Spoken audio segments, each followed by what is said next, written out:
Mheshimiwa Spika, katika maeneo ya Mbogwe baadhi ya vijiji vimeingizwa kwenye kamati ya mawaziri 8 na hivi ninavyoongea tayari mikoa 13 imeshakwisha tembelewa, na maelekezo ya serikali ni kwamba tunafanya tathmini na wataalamu wako katika mikoa hiyo 13 wanafanya hizi tathmini, lakini pia kuona sasa namna ya maeneo ambayo yamehalalishwa kumegwa yamegwe kwa ajili ya kuachiwa wananchi. Kwa hiyo nimtoe wasiwasi Mheshimiwa Mbunge kwamba kwa kuwa maeneo haya yako ndani ya tathmini ambayo inasimamiwa na kamati ya mawaziri 8 wa kisekta, tutaendelea kutoa maelekezo kwamba wananchi wasibugudhiwe wakati tunasubiri majibu ya tathmini hiyo. Kwa hiyo vigingi visiwafanye wananchi wasifanye shughuli zao za kila siku, na hawa hifadhi tunawaelekeza wasilete vurugu yoyote mpaka pale ambapo tathmini ya mawaziri 8 itakapokamilisha kazi zake. Mheshimiwa, swala lingine hilo lilikuwa ni la kwanza. Ndio. Haya, majibu kwa kifupi swala la pili. Mheshimiwa Spika, kauli ya serikali kwa hawa wananchi ambao wanakutana na changamoto ya kukabiliana na askari pamoja na wananchi, niendelee tu kutoa rai kwa wananchi kwamba tuendelee kufuata sheria, taratibu na kanuni zinazosimamia uvunaji wa mazao ya misitu. Mheshimiwa Spika, tumekuwa na changamoto, tunatoa vibali tukiamini kwamba vibali hivi vitatumika ipasavyo, lakini tumekuwa na changamoto ya uanzishwaji wa usafirishaji mazao ya misitu kwa kutumia pikipiki.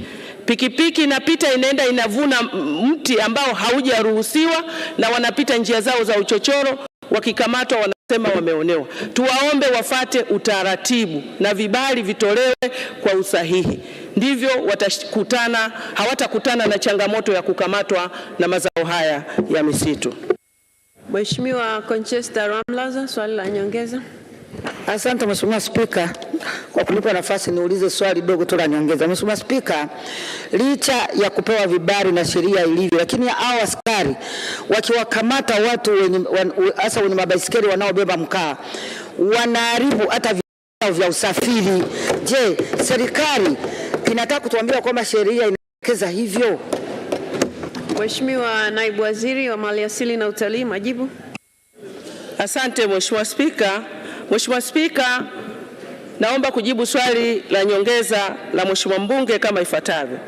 Mheshimiwa Spika, askari wa mazao ya misitu wanapokuwa wanasimamia kwenye mageti, tuna changamoto kubwa sana ya usimamizi wa mazao haya. Ndani yake tuna askari wanaotoka kwenye halmashauri na kuna askari wanaotoka kwenye wizara yetu ya Maliasili na Utalii. Kwa hiyo kuna mkanganyiko hapa katikati ambao unajitokeza wakitaja maliasili. Hata kama angekuwa ni mgambo, basi lawama inarudi wizara ya Maliasili. Lakini niendelee kuwaomba wananchi, kwa kuwa tuna vyombo vya dola vipo, pale ambapo unatendewa vivyo sivyo, ripoti na taratibu za kisheria ziweze kuchukuliwa haraka. Asante sana. Mheshimiwa Emmanuel Adamson Mwakasaka, mbunge wa Tabora mjini, sasa ulize swali lake. Je, ni lini vibali vya uwindaji vitatolewa? 23 lipatiwe majibu na serikali. Mheshimiwa Naibu Waziri wa Maliasili na Utalii, majibu. Asante Mheshimiwa Spika, kwa niaba ya Waziri wa Maliasili na Utalii, naomba kujibu swali la Mheshimiwa Emmanuel Adamson Mwakasaka, mbunge wa Tabora mjini kama ifuatavyo. Mheshimiwa Spika, uwindaji wa wanyamapori umegawanyika katika makundi mawili ambayo ni uwindaji wa kitalii na uwindaji wa wenyeji wageni wakazi. Uwindaji wa kitalii ambao unalenga kupata nyara kwa ajili ya watalii unasimamiwa kwa kuzingatia kanuni za uwindaji wa kitalii. Aidha, uwindaji wa wenyeji na wageni wakazi hufanyika kwa ajili ya kitoweo na unasimamiwa kwa kuzingatia kanuni za uwindaji wa wenyeji na wageni wakazi. Mheshimiwa Spika, vibali vya uwindaji wa kitalii vinaendelea kutolewa kwa mujibu wa kanuni husika, ambapo hadi sasa jumla ya minada 7 imefanyika na wadau wamepewa vibali vyao. Kwa upande wa uwindaji wa wenyeji na wageni wakazi, vibali hivyo vitaanza kutolewa mara baada ya mapitio ya kanuni za uwindaji wa wenyeji na wageni wakazi kukamilika. Mheshimiwa Emmanuel Adamson Mwakasaka, swali la nyongeza. Asante Mheshimiwa Spika kwa kunipa nafasi ya kuuliza maswali mawili ya nyongeza.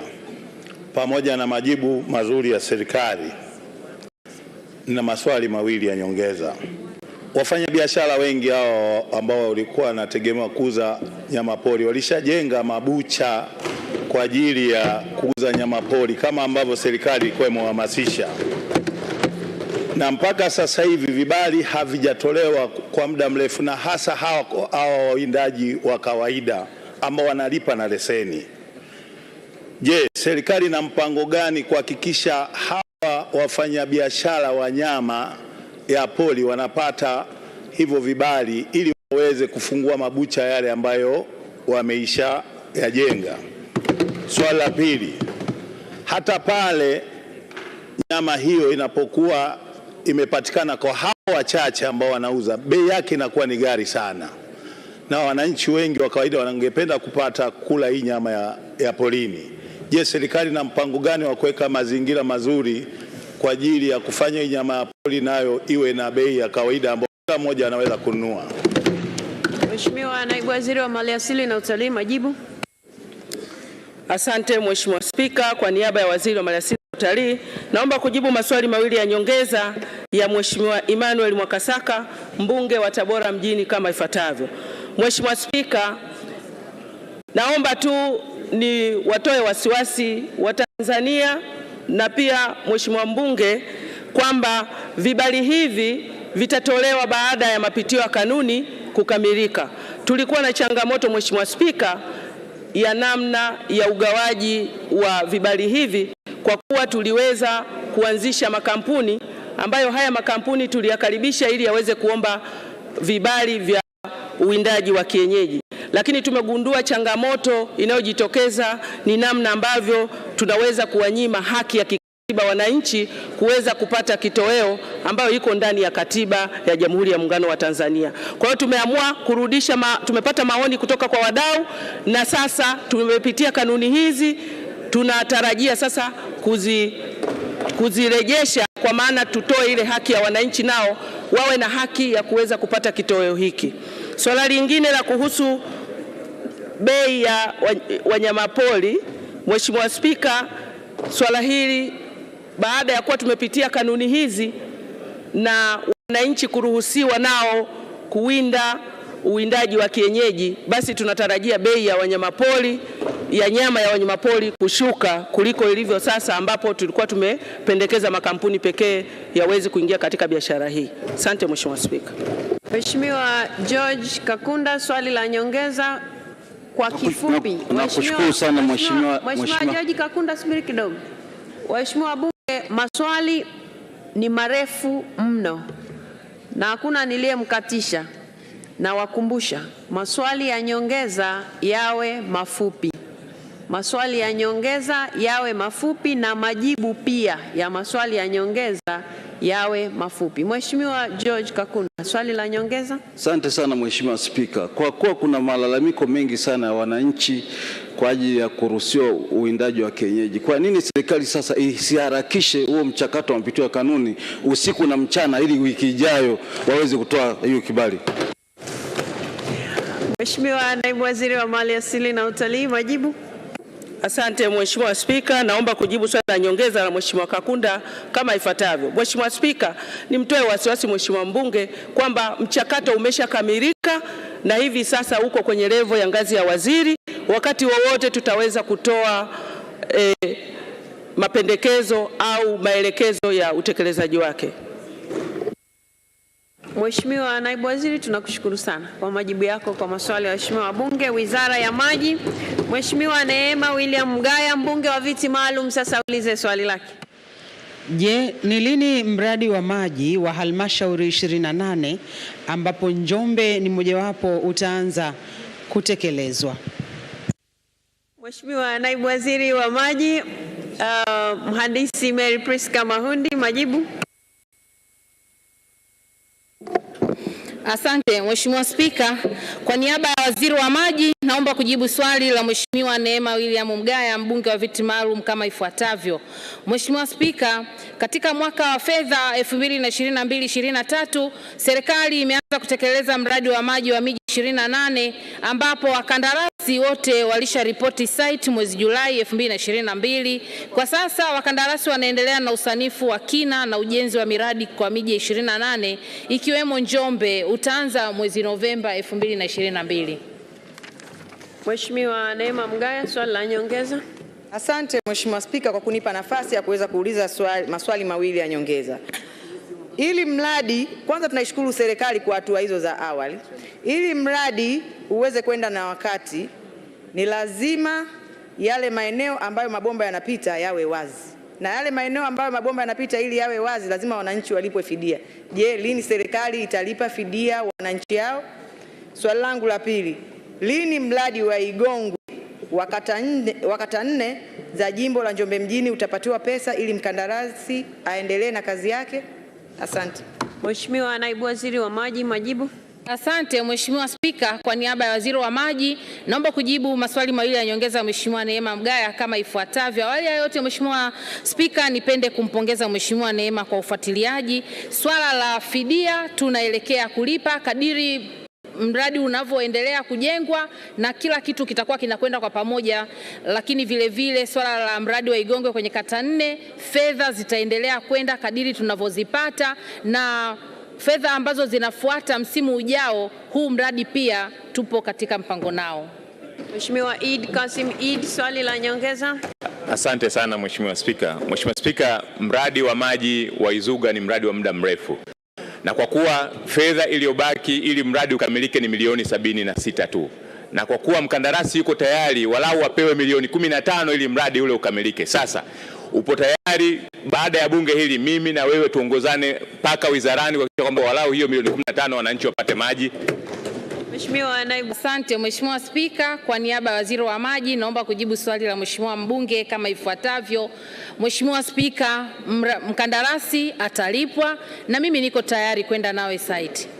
Mheshimiwa Suma Ikenda, swali la nyongeza. Asante Mheshimiwa Spika kwa kunipa swali la nyongeza. Ninaipongeza serikali kwa kupata mkandarasi wa maji kwa ajili ya mradi wa Kiwila ambao utalisha wananchi wote wa mkoa wa Mbeya. Sasa je, ni lini serikali itatoa fedha ili mkandarasi aanze kufanya kazi mara moja? Mheshimiwa Naibu Waziri wa Maji, majibu kwa swali hilo muhimu. Asante Mheshimiwa Spika, kwa niaba ya Waziri wa Maji naomba kujibu swali muhimu lililoulizwa na Mheshimiwa mbunge viti maalum mkoa wa Mbeya. Nipende kumpongeza Mheshimiwa Suma kwa ufuatiliaji mzuri wa mradi huu muhimu, mradi ambao utakwenda kuleta manufaa kwa Mbeya jiji, lakini vile vile kwa wilaya jirani. Lini fedha inakwenda kupelekwa? Tayari kazi zimeshaanza, na sasa hivi mhandisi mshauri kazi anayoendelea nayo ni kuhakikisha kuona anafanya tayari wizara tunafanya ununuzi wa kupata wakandarasi, kwa sababu mhandisi mshauri ameshakamilisha kazi yake, na kwa kufikia Disemba mwaka huu mradi utaendelea na utekelezaji. Kwa hiyo kwa kila hatua fedha inatolewa. Fedha ilishaanza kutolewa toka Februari na sasa hivi fedha ipo katika maandalizi ya kumpata mkandarasi.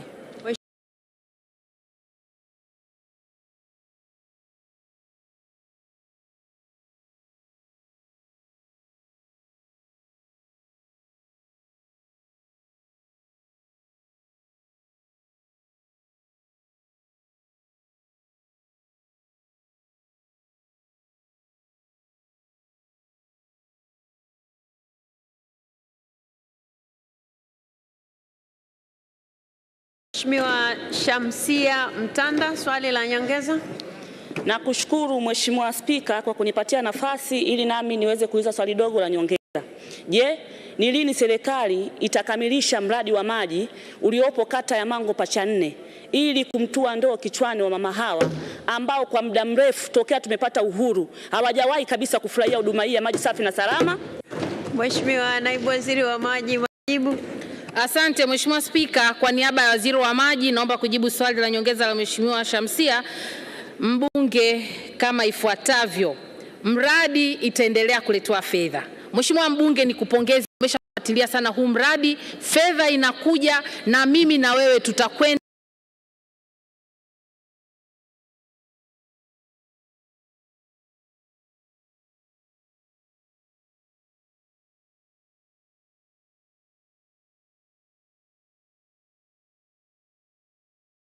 site kuhakikisha kazi inakamilika. Lengo ni kuona mwanamama anatua ndoo kichwani, na ni dhamira safi ya Mheshimiwa Rais ambayo anayo kwa muda mrefu. Mheshimiwa Hussein Amar, swali la nyongeza. Asante Mheshimiwa. Kwa kuwa serikali ilitenga pesa kwa ajili ya ujenzi wa chujio la maji wilayani Nyang'hwale kwenye bajeti ya 22-23 milioni 220. Je, serikali itatoa lini pesa hiyo na ujenzi uanze mara moja? Mheshimiwa Naibu Waziri wa Maji, majibu. Asante Mheshimiwa Spika, kwa niaba ya Waziri wa Maji naomba kujibu swali la Mheshimiwa Hussein Ahmad, mbunge wa Nyang'hwale kama ifuatavyo. Mheshimiwa Spika, Mheshimiwa Hussein nimpongeze kwa sababu tulishafuatilia awali, mradi sasa umefikia hatua nzuri, na swala la chujio hizi milioni 200 zitaletwa kwa wakati. Mgao ujao pia tutapunguza hii fedha angalau milioni 100 ili kazi ziendelee kufanyika. Mheshimiwa Christopher Ole Sendeka, swali la nyongeza. Mheshimiwa Spika, nakushukuru kwa kunipa nafasi ya kuuliza swali la nyongeza. Kwa kuwa utekelezaji wa agizo la Rais la kupeleka maji katika kata 4 za Mererani, Ndiamtu na Isinya, Ishambarai na Ujoro namba 5 umeanza katika kata 2 za Mererani na Ndiamtu. Je, ni lini sasa wizara itatekeleza agizo hilo la Rais katika kata zilizosalia kupitia mradi ule kabambe wa bilioni 400 wa jiji la Arusha? Mheshimiwa Naibu Waziri wa Maji, majibu. Asante Mheshimiwa Spika, kwa niaba ya Waziri wa Maji naomba kujibu swali la Mheshimiwa Christopher Ole Sendeka kama ifuatavyo. Mheshimiwa Spika, maagizo ya Mheshimiwa Rais kinachofuata ni utekelezaji. Ndio maana katika kata 4 tayari 2 zimeshaanza kutekelezwa, na kata hizi 2 pia lazima tuje tuzitekeleze ndani ya muda ambao Mheshimiwa Rais ametuagiza. Mheshimiwa Joseph Zacharias Kamonga, swali la nyongeza. Nashukuru sana Mheshimiwa Spika kwa kunipa nafasi niweze kuuliza swali la nyongeza. Ningependa kufahamu ni lini serikali itapeleka maji kijiji cha Kipingu na Kiogo ili kunusuru akina mama wanaoliwa sana na mamba. Asante. Mheshimiwa Naibu Waziri wa Maji, majibu. Asante Mheshimiwa Spika, kwa niaba ya Waziri wa Maji naomba kujibu swali la nyongeza la Mheshimiwa Kamonga kama ifuatavyo. Serikali tayari tuna utaratibu wa kwenda kuhakikisha maeneo ya Kiogo na maeneo yote kando kando ya ziwa yanapata huduma ya maji safi salama bombani ili kunusuru wananchi ambao wanaliwa na mamba, na tayari nimeshaagiza meneja wa mkoa wa Njombe na ameshaniahidi ndani ya muda mfupi atahakikisha eneo ambalo mradi ulikuwa haujafika unakwenda kukamilika. Mheshimiwa Mohamed Moni, swali la nyongeza. Asante sana Mheshimiwa Spika kwa kuniona, maana nimesimama muda mrefu sana. Mheshimiwa Spika, katika halmashauri ya wilaya ya Chemba mwaka wa fedha uliopita tulikuwa na miradi 3 mikubwa: mradi wa Machiga, mradi wa Chandama na mradi wa visima 13. Lakini mpaka leo, uliza swali lako Mheshimiwa Moni. Mpaka leo wakandarasi wote hawapo site. Naomba kujua kauli ya serikali juu ya wakandarasi hawa. Asante. Mheshimiwa Naibu Waziri wa Maji, majibu. Asante Mheshimiwa Spika, kwa niaba ya Waziri wa Maji naomba kujibu swali la nyongeza la Mheshimiwa Moni, mbunge wa Chemba kama ifuatavyo. Mheshimiwa Spika, Mheshimiwa Moni, tumekuwa tukifanya kazi kwa pamoja na umefika wizarani mara nyingi na kupongeza kwenye hilo, na miradi hii mikubwa naamini ulishaongea na Mheshimiwa Waziri, umeshaongea na Mheshimiwa Katibu Mkuu, tunakuja kutekeleza na wakandarasi watafuata namna ambavyo mikataba yao wamesaini. Mheshimiwa Naibu Waziri, tunakushukuru sana kwa majibu yako kwa maswali ya waheshimiwa wabunge. Wizara ya Kilimo, Mheshimiwa Deus Clement Sangu, mbunge wa Kwela, sasa ulize swali lake. Je, ni upi mpango wa kujenga skimu ya umwagiliaji kata ya Kaoze, Kipeta na Kilangawana kwa kutumia mto Momba Kwela? Mheshimiwa Spika, kwa niaba ya Waziri wa Kilimo napenda kujibu swali la Mheshimiwa Deus Clement Sangu, mbunge wa Kwela kama ifuatavyo. Mheshimiwa Spika, katika mwaka wa fedha 2022-2023 serikali kupitia halmashauri ya wilaya Sumbawanga vijijini kwa kushirikiana na Tume ya Taifa ya Umwagiliaji imepanga kupima mabonde ya umwagiliaji yaliyopo katika kata ya Kaoze, Kipeta na Kilangana ili kubaini eneo halisi linalofaa kwa kilimo cha umwagiliaji, lakini pia ulawa wa ardhi, kiasi cha maji kwa ajili ya umwagiliaji na aina ya miundombinu yanayohitajika. Upimaji huo utahusisha hekta 16,000 katika kata ya Kaoze, hekta 5,000 katika bonde la kata ya Kipeta na hekta 7,000 katika bonde la Maleza kata ya Kilangwana. Kukamilika kwa upimaji huo kutawezesha maeneo hayo kuingizwa kwenye mpango wa uendelezaji wa miundombinu ya umwagiliaji kwa kipindi cha mwaka 2023-2024 na kuendelea. Mheshimiwa Deus Sangu, swali la nyongeza. Nakushukuru sana Mheshimiwa Spika, pamoja na majibu yenye matumaini kutoka serikalini, naomba niulize maswali madogo mawili ya nyongeza. Utambuzi wa bonde la Mititi na Ilembo ndani ya jimbo la Kwela kwa ajili ya kuanzisha skimu umefanyika muda mrefu. Sasa nataka kujua ni lini sasa serikali mtaleta fedha kwa ajili ya usanifu kuanzisha skimu hizo. Swali la pili, skimu ya umwagiliaji iliyopo kata ya Ilemba kwa maana ya kijiji cha Sakalilo imetumia muda mrefu sasa, imetumia zaidi ya bilioni 1 na bado fedha karibia takriban milioni 800 kukamilisha skimu hiyo. Nataka kujua ni lini mtaleta fedha hiyo ili uweze kukamilisha skimu hii ya Sakalilo. Mheshimiwa Naibu Waziri wa Kilimo, majibu kwa kifupi. Mheshimiwa Spika, kwa niaba ya Waziri wa Kilimo napenda kujibu maswali mawili ya nyongeza ya Mheshimiwa Deus Clement Sangu, mbunge wa Kwela, kama ifuatavyo, na nitaomba niajibu kwa pamoja. Mheshimiwa Spika, nataka nimhakikishie Mheshimiwa mbunge kwamba mipango hii tumeiweka katika mwaka wa fedha 2023-2024 na imekuwa ni kilio cha Mheshimiwa mbunge. Ahadi yetu ni kwamba tutafanya utekelezaji katika mwaka wa fedha na kuendelea. Mheshimiwa Ali Mlagila Jumbe, swali la nyongeza. Asante sana Mheshimiwa Spika. Naomba kuuliza swali la nyongeza. Mheshimiwa Waziri, ni lini mkandarasi wa kujenga skimu ya umwagiliaji ya Makwale wilayani Kyela kutumia mto Rufiji ataanza kazi? Mheshimiwa Naibu Waziri wa Kilimo, majibu. Mheshimiwa Spika, kwa niaba ya Waziri wa Kilimo napenda kujibu swali la Mheshimiwa Ali Jumbe, mbunge wa Kyela, kama ifuatavyo. Mheshimiwa Spika, maelekezo ambayo tuliyatoa kwa wakandarasi wote wale ambao walisaini mikataba wakati wa sherehe ya 8/8 pale Mbeya ni kwamba wanapaswa kuwa site kuanzia tarehe 15, lakini tumhakikishie Mheshimiwa mbunge kwa hoja yake mahususi, basi tutahakikisha kwamba tunamharakisha mkandarasi huyu ili aende kuanza kazi mapema hii kama ambavyo maelekezo yalitoka wizarani.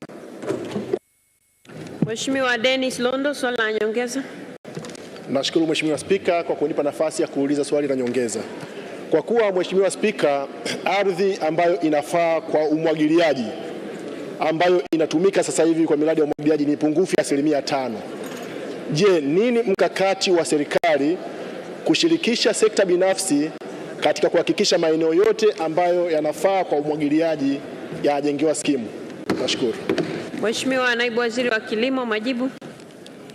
Mheshimiwa Spika, kwa niaba ya Waziri wa Kilimo napenda kujibu swali la Mheshimiwa Dennis Londo, mbunge, kama ifuatavyo. Mheshimiwa Spika, katika jedwali namba 6 ya kitabu cha bajeti cha Wizara ya Kilimo imeelezwa mahususi kabisa ya kwamba serikali imejipanga kuyafanyia upembuzi yakinifu na usanifu mabonde yote makubwa 22 ndani ya nchi yetu ya Tanzania kuhakikisha yote yanafanya kilimo cha umwagiliaji, yakiwemo mabonde ya mto Songwe, Ifakara, Idete, Pangani, Rufiji, Chamanzi na Malagarasi pamoja na Ziwa Victoria. Mheshimiwa George Malima, swali la nyongeza. Nakushukuru Mheshimiwa Spika kwa nafasi.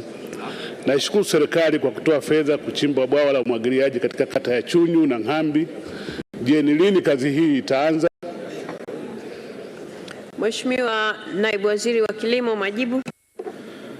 Mheshimiwa Spika, kwa niaba ya Waziri wa Kilimo napenda kujibu swali la Mheshimiwa George Malima, mbunge wa Mpwapwa, kama ifuatavyo. Mheshimiwa Spika, mkandarasi anayejenga mradi wa skimu ya umwagiliaji ya Msagali hivi sasa yuko site, ameanza mobilization na ni kati ya wale kandarasi 21 ambao walisaini mikataba pale 8/8 Mbeya, na tunategemea muda wote aanze kazi hiyo.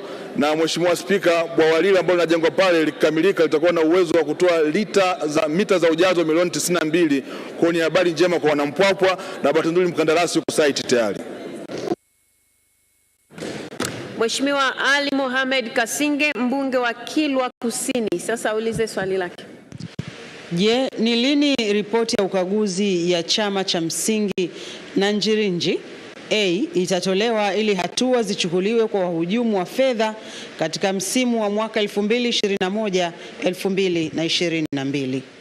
Mheshimiwa Spika, kwa niaba ya Waziri wa Kilimo, napenda kujibu swali la Mheshimiwa Ali Mohamed Kasinge, mbunge wa Kilwa Kusini kama ifuatavyo. Mheshimiwa Spika, ripoti ya ukaguzi wa chama cha msingi cha ushirika cha Nanjirinji A ilikamilika Disemba 2021 na kuwasilishwa kwenye mkutano wa wanachama tarehe 23 Mei mwaka 2022. Aidha, ukaguzi ulibaini kuwepo kwa udanganyifu katika nyaraka za mauzo ya ufuta na hivyo kusababisha malipo ya shilingi milioni 93,476,190 kutolipwa kwa wakulima 89 waliouza kilo 39,319 za ufuta. Mheshimiwa Spika, kutokana na hali hiyo, serikali imechukua hatua kuvunja bodi ya chama hicho na taarifa ya uchunguzi imewasilisha taasisi ya kuzuia na kupambana na rushwa TAKUKURU mkoa wa Lindi kwa ajili ya uchunguzi zaidi na hatua za kisheria kwa waliohusika na ubadhirifu huo. Mheshimiwa Ali Kasinge, swali la nyongeza. Asante Mheshimiwa Spika, nishukuru kwa majibu ya serikali. Nina maswali mawili ya nyongeza. Swali la kwanza, shilingi milioni 93,76,190 ni fedha za wakulima wangu wa ufuta 89. Je, serikali ina mpango gani wa kuhakikisha kwamba fedha hizi zinakwenda kulipwa kwa wakulima hawa?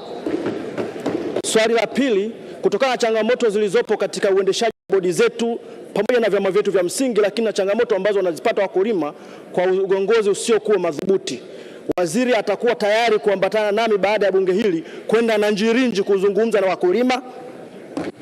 Mheshimiwa Naibu Waziri wa Kilimo, majibu. Mheshimiwa Spika, kwa niaba ya Waziri wa Kilimo, napenda kujibu maswali mawili ya nyongeza ya Mheshimiwa Ali Mohamed Kasinge, mbunge wa Kilwa Kusini kama ifuatavyo. Mheshimiwa Spika, la kwanza la kuhusu malipo kwa wakulima, na mwelekeza mkurugenzi mkuu wa Tume ya Ushirika Tanzania kuhakikisha anafuatilia na mwisho wa siku wakulima hawa waweze kulipwa madai yao haya. La pili la kuhusu kuongozana naye, Mheshimiwa Spika, Mheshimiwa mbunge, ni kwa hiyo kwamba niko tayari baada ya vikao hivi vya bunge tuongozana mimi naye pamoja kwenda Kilwa kwa ajili ya kuhakikisha kwamba mambo yanakwenda vizuri. Mheshimiwa Naibu Waziri, tunakushukuru sana kwa majibu yako kwa maswali ya Mheshimiwa wabunge. Wizara ya Mambo ya Ndani ya Nchi, Mheshimiwa Ramadhan Suleiman Ramadhan, mbunge wa Chake Chake, sasa ulize swali lake. Je, ni lini serikali itajenga kituo kipya cha polisi katika wilaya ya Chake Chake? Swali hili limeelekezwa Wizara ya Mambo ya Ndani ya Nchi. Majibu. Mheshimiwa Spika, kwa niaba ya Waziri wa Mambo ya Ndani ya Nchi, napenda kujibu swali la Mheshimiwa Ramadhan Suleiman Ramadhani, mbunge wa Chake Chake kama ifuatavyo. Mheshimiwa Spika, serikali kupitia Jeshi la Polisi lina eneo kwa ajili ya ujenzi wa kituo cha polisi katika shehia ya vitongoji lenye ukubwa wa mita za mraba 1496. Mpango wa serikali ni kutenga fedha ya bajeti ya mwaka ujao 2023-2024 ili ujenzi uanze. Nashukuru Mheshimiwa Spika. Mheshimiwa Ramadhan Suleiman Ramadhan, swali la nyongeza. Asante sana Mheshimiwa Spika. Ingawa Mheshimiwa Naibu Waziri amejibu vizuri kwenye swali lake la msingi, naomba nimuulize maswala mawili ya nyongeza. Swali la kwanza ni kwamba wakati tunasubiri fedha zitengwe kwenye bajeti ya mwaka 23-24 kwa ajili ya ujenzi wa kituo kikubwa, je, serikali haioni haja ya kujenga vituo vidogo vya polisi, yani police post, kwenye maeneo tofauti ya mji wa Chake Chake? Na la pili, je, Mheshimiwa Naibu Waziri yuko tayari kufuatana na mimi tuende kwenye eneo la Chake Chake akaone jiografia na kama ujenzi wa kituo cha vitongoji ndio ingekuwa suluhisho la wananchi kufuata huduma za kipolisi? Mheshimiwa Naibu Waziri wa Mambo ya Ndani ya Nchi, majibu. Mheshimiwa Spika, kwa niaba ya Waziri wa Mambo ya Ndani ya Nchi, naomba kujibu maswali mawili ya nyongeza ya Mheshimiwa Ramadhan Suleiman Ramadhani kama ifuatavyo. Moja, ni kweli kwamba pale ambapo vidogo vya polisi panapohitajika, lakini kwa sababu kituo cha Chake Chake kwa sasa kimechakaa, kinahitajika kujenga kituo kipya. Kipaumbele tumeweka kwenye kujenga kituo kipya katika mwaka wa fedha ujao. Naomba Mungu akubaliane na sisi tutekeleze hilo kwanza. Jambo la pili, juu ya umuhimu wa kuongozana naye kwenda vitongojini, niko tayari Mheshimiwa Spika, hakuna kikwazo chochote. Wakati utakapofika tukaambizana, basi tutaongozana. Nashukuru Mheshimiwa Spika. Mheshimiwa Usipondeza, swali la nyongeza. Asante sana Mheshimiwa Spika, nashukuru kwa kunipa nafasi hii na mimi kuuliza swali dogo la nyongeza. Kama ilivyo jimbo la Chake Chake kuhusu kujengewa kituo, na mimi nimekuwa nikiuliza sana katika jimbo langu la Chumbuni, na nimekuwa nikipewa ahadi zaidi ya mara 6-7 na vituo vyangu viwili vya Marubi na Chumbuni kuwa nitapata msaada kutoka jeshi la polisi na kujengewa. Je, na tuliwahi kuuliza ikiwa serikali iko tayari kuvirasimisha kwetu kwa wananchi wa jimbo la Chumbuni, basi wafanye hivyo, alafu watupe kibali na sisi tunaweza kuendelea wenyewe. Asante Mheshimiwa Spika. Mheshimiwa Naibu Waziri wa Mambo ya Ndani ya Nchi, majibu. Mheshimiwa Spika, naomba kujibu swali la nyongeza la Mheshimiwa Pondeza kama ifuatavyo. Ni kweli amekuwa akiuliza maswali ya Chumbuni na nilimwahidi katika bajeti iliyopita la bajeti kipindi cha April June niliweza kwenda Zanzibar na nitembelea kituo chake. Mheshimiwa Spika, kinachogomba ni upatikanaji wa fedha, ndio maana tunaweka vipaumbele. Mheshimiwa Spika, mbunge avumilie na kubaliane nami kwamba pale utakapopata fedha Chumbuni itapewa kipaumbele kama tulivyofanya kwenye maeneo mengine ya Chake Chake na kwingineko. Nashukuru Mheshimiwa Spika. Mheshimiwa Kushauka, swali la nyongeza.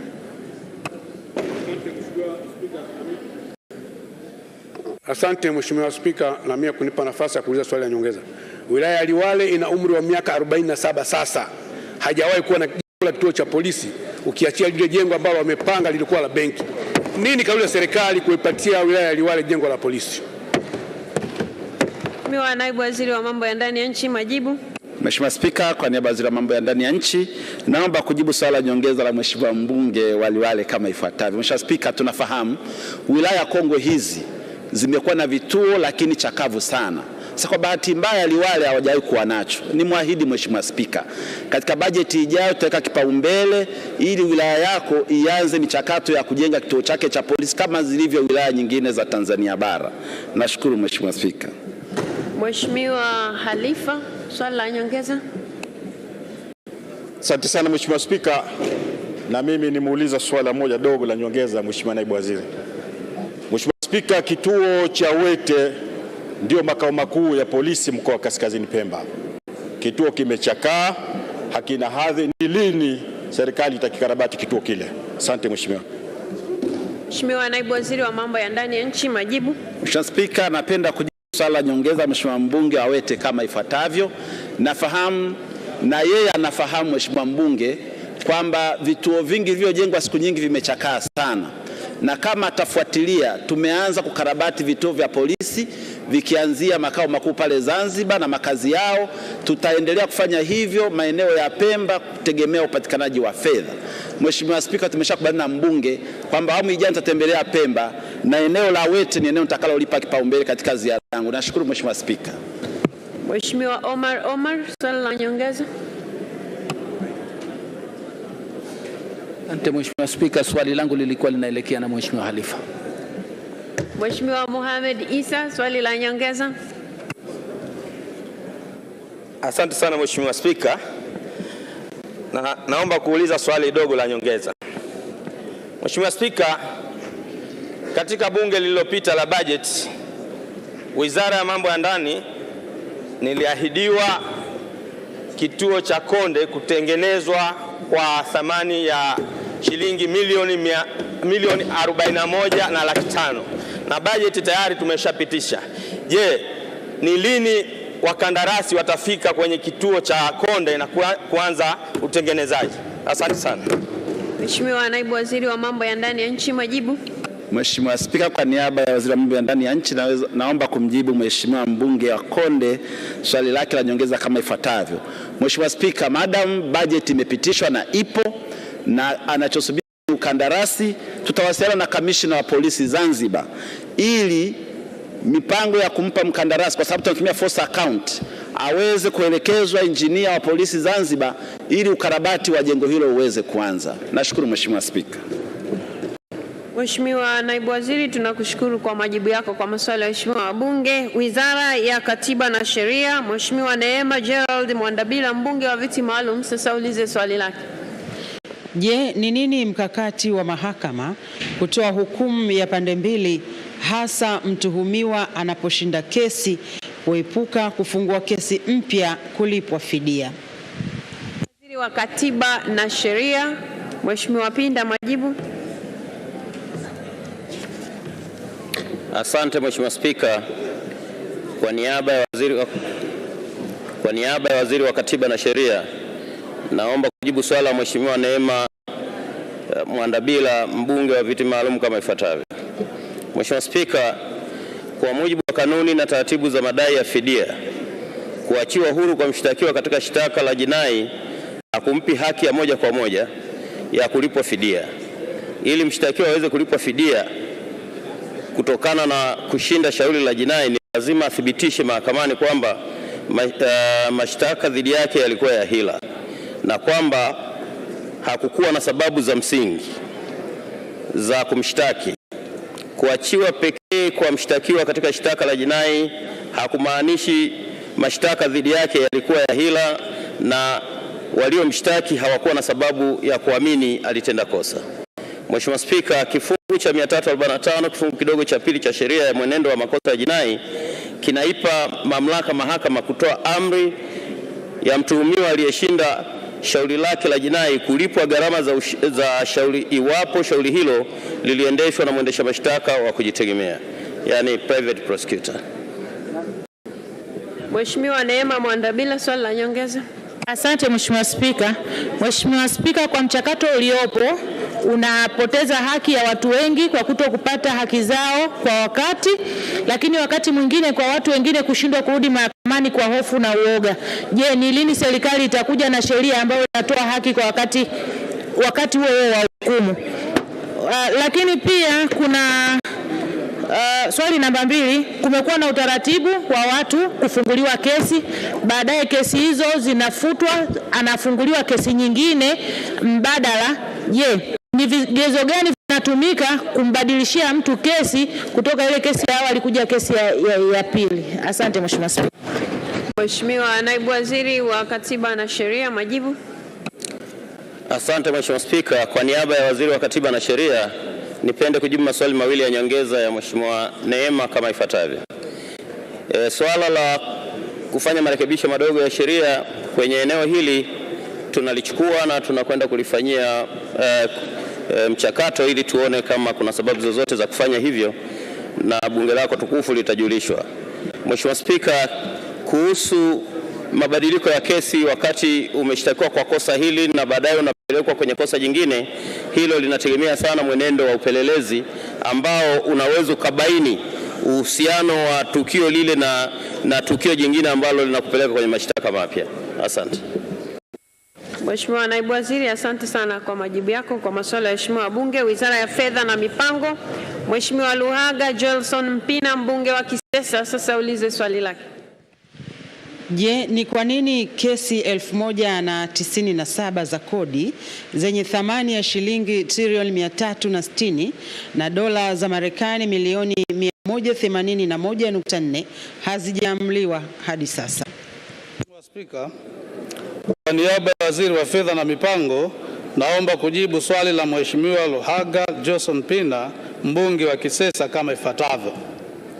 Mheshimiwa Spika, hadi Agosti 2022 kulikuwa na idadi ya mashauri 854 kwenye hatua mbalimbali za usikilizaji yenye kodi inayobishaniwa ya jumla ya shilingi trilioni 4.21 na dola za Marekani milioni 3.48 katika taasisi za rufani za kodi ambazo ni TRAP na TRAT. Hivyo kwa sasa TRAP na TRAT zinaendelea kusikiliza mashauri hayo pamoja na mashauri mapya yanayoendelea kusajiliwa. Aidha, kwa nyakati tofauti idadi ya mashauri ya kodi hupungua au kuongezeka kulingana na kasi ya usikilizaji na usajili. Asante Mheshimiwa Spika. Mheshimiwa Luhaga Mpina, swali la nyongeza. Kwanza Mheshimiwa Spika, nisikitike kwamba swali limeuliza trilioni 360 lakini imejibiwa trilioni 4.21. Hata hivyo, ninayo maswali mawili ya nyongeza. La kwanza, kwa nini serikali iliamua kukubali kupokea shilingi bilioni 700 kutoka katika kesi za malimbikizo ya makampuni ya madini maarufu makinikia badala ya trilioni 360 ambayo ni madai halali katika nchi yetu? Lakini swali la pili, nini kilichowafanya TRA washindwe kukusanya malimbikizo ya kodi yasiyo na kesi ya shilingi trilioni 7.54 na kusababisha ongezeko hili la malimbikizo ya kodi kufikia 94.6%, lakini wakati huo huo uwezo wa TRA wa kukusanya malimbikizo hayo umekuwa ukishuka kila wakati na kufikia 10% tu, na wakati huo TRA ikijivuna kwamba inaongeza makusanyo ya kodi. Mheshimiwa Spika, kwanza nipate ufafanuzi. Swali linazungumzia kesi 1097 trilioni 360 na hizo dola za Kimarekani milioni 181.4. Mheshimiwa Naibu Waziri, jibu linazungumzia mashauri kuwa 854 ambayo thamani yake ni trilioni 4.21 na dola za Kimarekani milioni 3.48. Haya ndio mashauri yaliyopo ambayo serikali inayajua, ambayo ni tofauti na ya mbunge, au mmechagua kati ya yale ambayo yapo mmeamua kuyajibia haya ambayo mmeleta majibu? Nataka kuelewa kwanza hapa. Asante Mheshimiwa Spika, hayo ni mashauri ambayo yapo tunayatambua serikali. Mheshimiwa Waziri, naona umesimama. Mheshimiwa Waziri wa Fedha na Mipango, ufafanuzi hiyo sehemu ya kwanza, alafu nimpe fursa ya kujibu yale maswali mawili. Mheshimiwa Spika, kwenye swala la msingi lile la trilioni 360, moja, serikali haijapokea kimya, haijakubali tu kupokea fedha hizo kwa maana ya kuacha trilioni 360, isipokuwa kilichofanyika. Mheshimiwa Spika, utakumbuka serikali ilipeleka complaint against makampuni hayo ya madini, na baada ya complaint zile kupelekwa. Ngoja Mheshimiwa, twende kwa mtiririko mzuri. Ninachotaka kuelewa, swali la Mheshimiwa Mpina linazungumzia kesi 1097. Jibu linazungumzia kesi 854. Na thamani ambayo Mheshimiwa Mpina anazungumzia ni trilioni 360. Serikali inasema ni trilioni 421. Vizuri wa majibu hapa, namna serikali ijibu haya majibu ambayo serikali mlichotaja Mheshimiwa Mpina. Mheshimiwa Spika, pana tofauti. Ile kesi kubwa aliyoiongelea trilioni 360 ni ya upande wa makinikia. Hii ya mashauri ambayo yanaenda kwenye trilioni 4 ni ya mashauri ya kesi zingine ambazo ziko trabu na trati, ambazo ndo serikali inaendelea kuyafanyia kazi moja baada ya nyingine.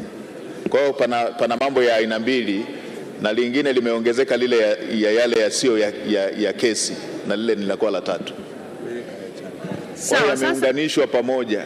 Sawa, sasa ili tuende vizuri, kwa sababu swali la Mheshimiwa Mpina lilikuwa mahususi.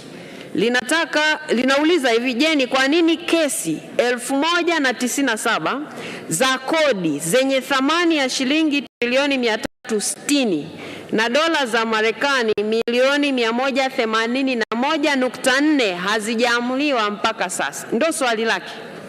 Jibu la serikali linazungumzia mashauri 854 na thamani trilioni 4.21, na pia dola za Kimarekani zinazotajwa hapa ni tofauti na alizoziuliza Mheshimiwa Mpina. Kwa hivyo ni dhahiri, ngoja nitoe fursa. Mimi natoa fursa hili swali likajibiwe yeye Mpina anavyotaka majibu. Yaani mjibuni kwa hizo bilioni na matrilioni aliyoyasema. Kama yeye hayuko sahihi, ndio swali langu lilikuwa hapo. ili mimi nielekeze vizuri hapa mbele. Lakini kama unasema alichokiuliza kipo, basi mjibuni majibu yake anayoyataka, kwa sababu hayo majibu sio ya swali lake. Mheshimiwa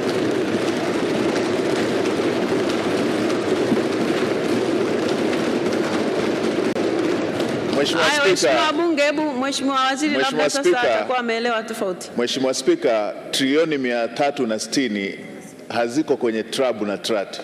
Ni kitu tofauti. Hazipo kwenye nini? Kwenye trabu na trat. Ndio nini? Hazipo kwenye nini? Mimi sielewi. Maana yake nini? Trilioni 360 hazipo kwenye mashauri haya ya kikodi ya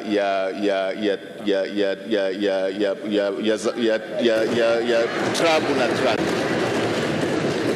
Sawa Mheshimiwa Waziri, mimi kwa hiyo hayapo kwenye rufaa za kikodi wala hazipo kwenye tribunal ya kikodi.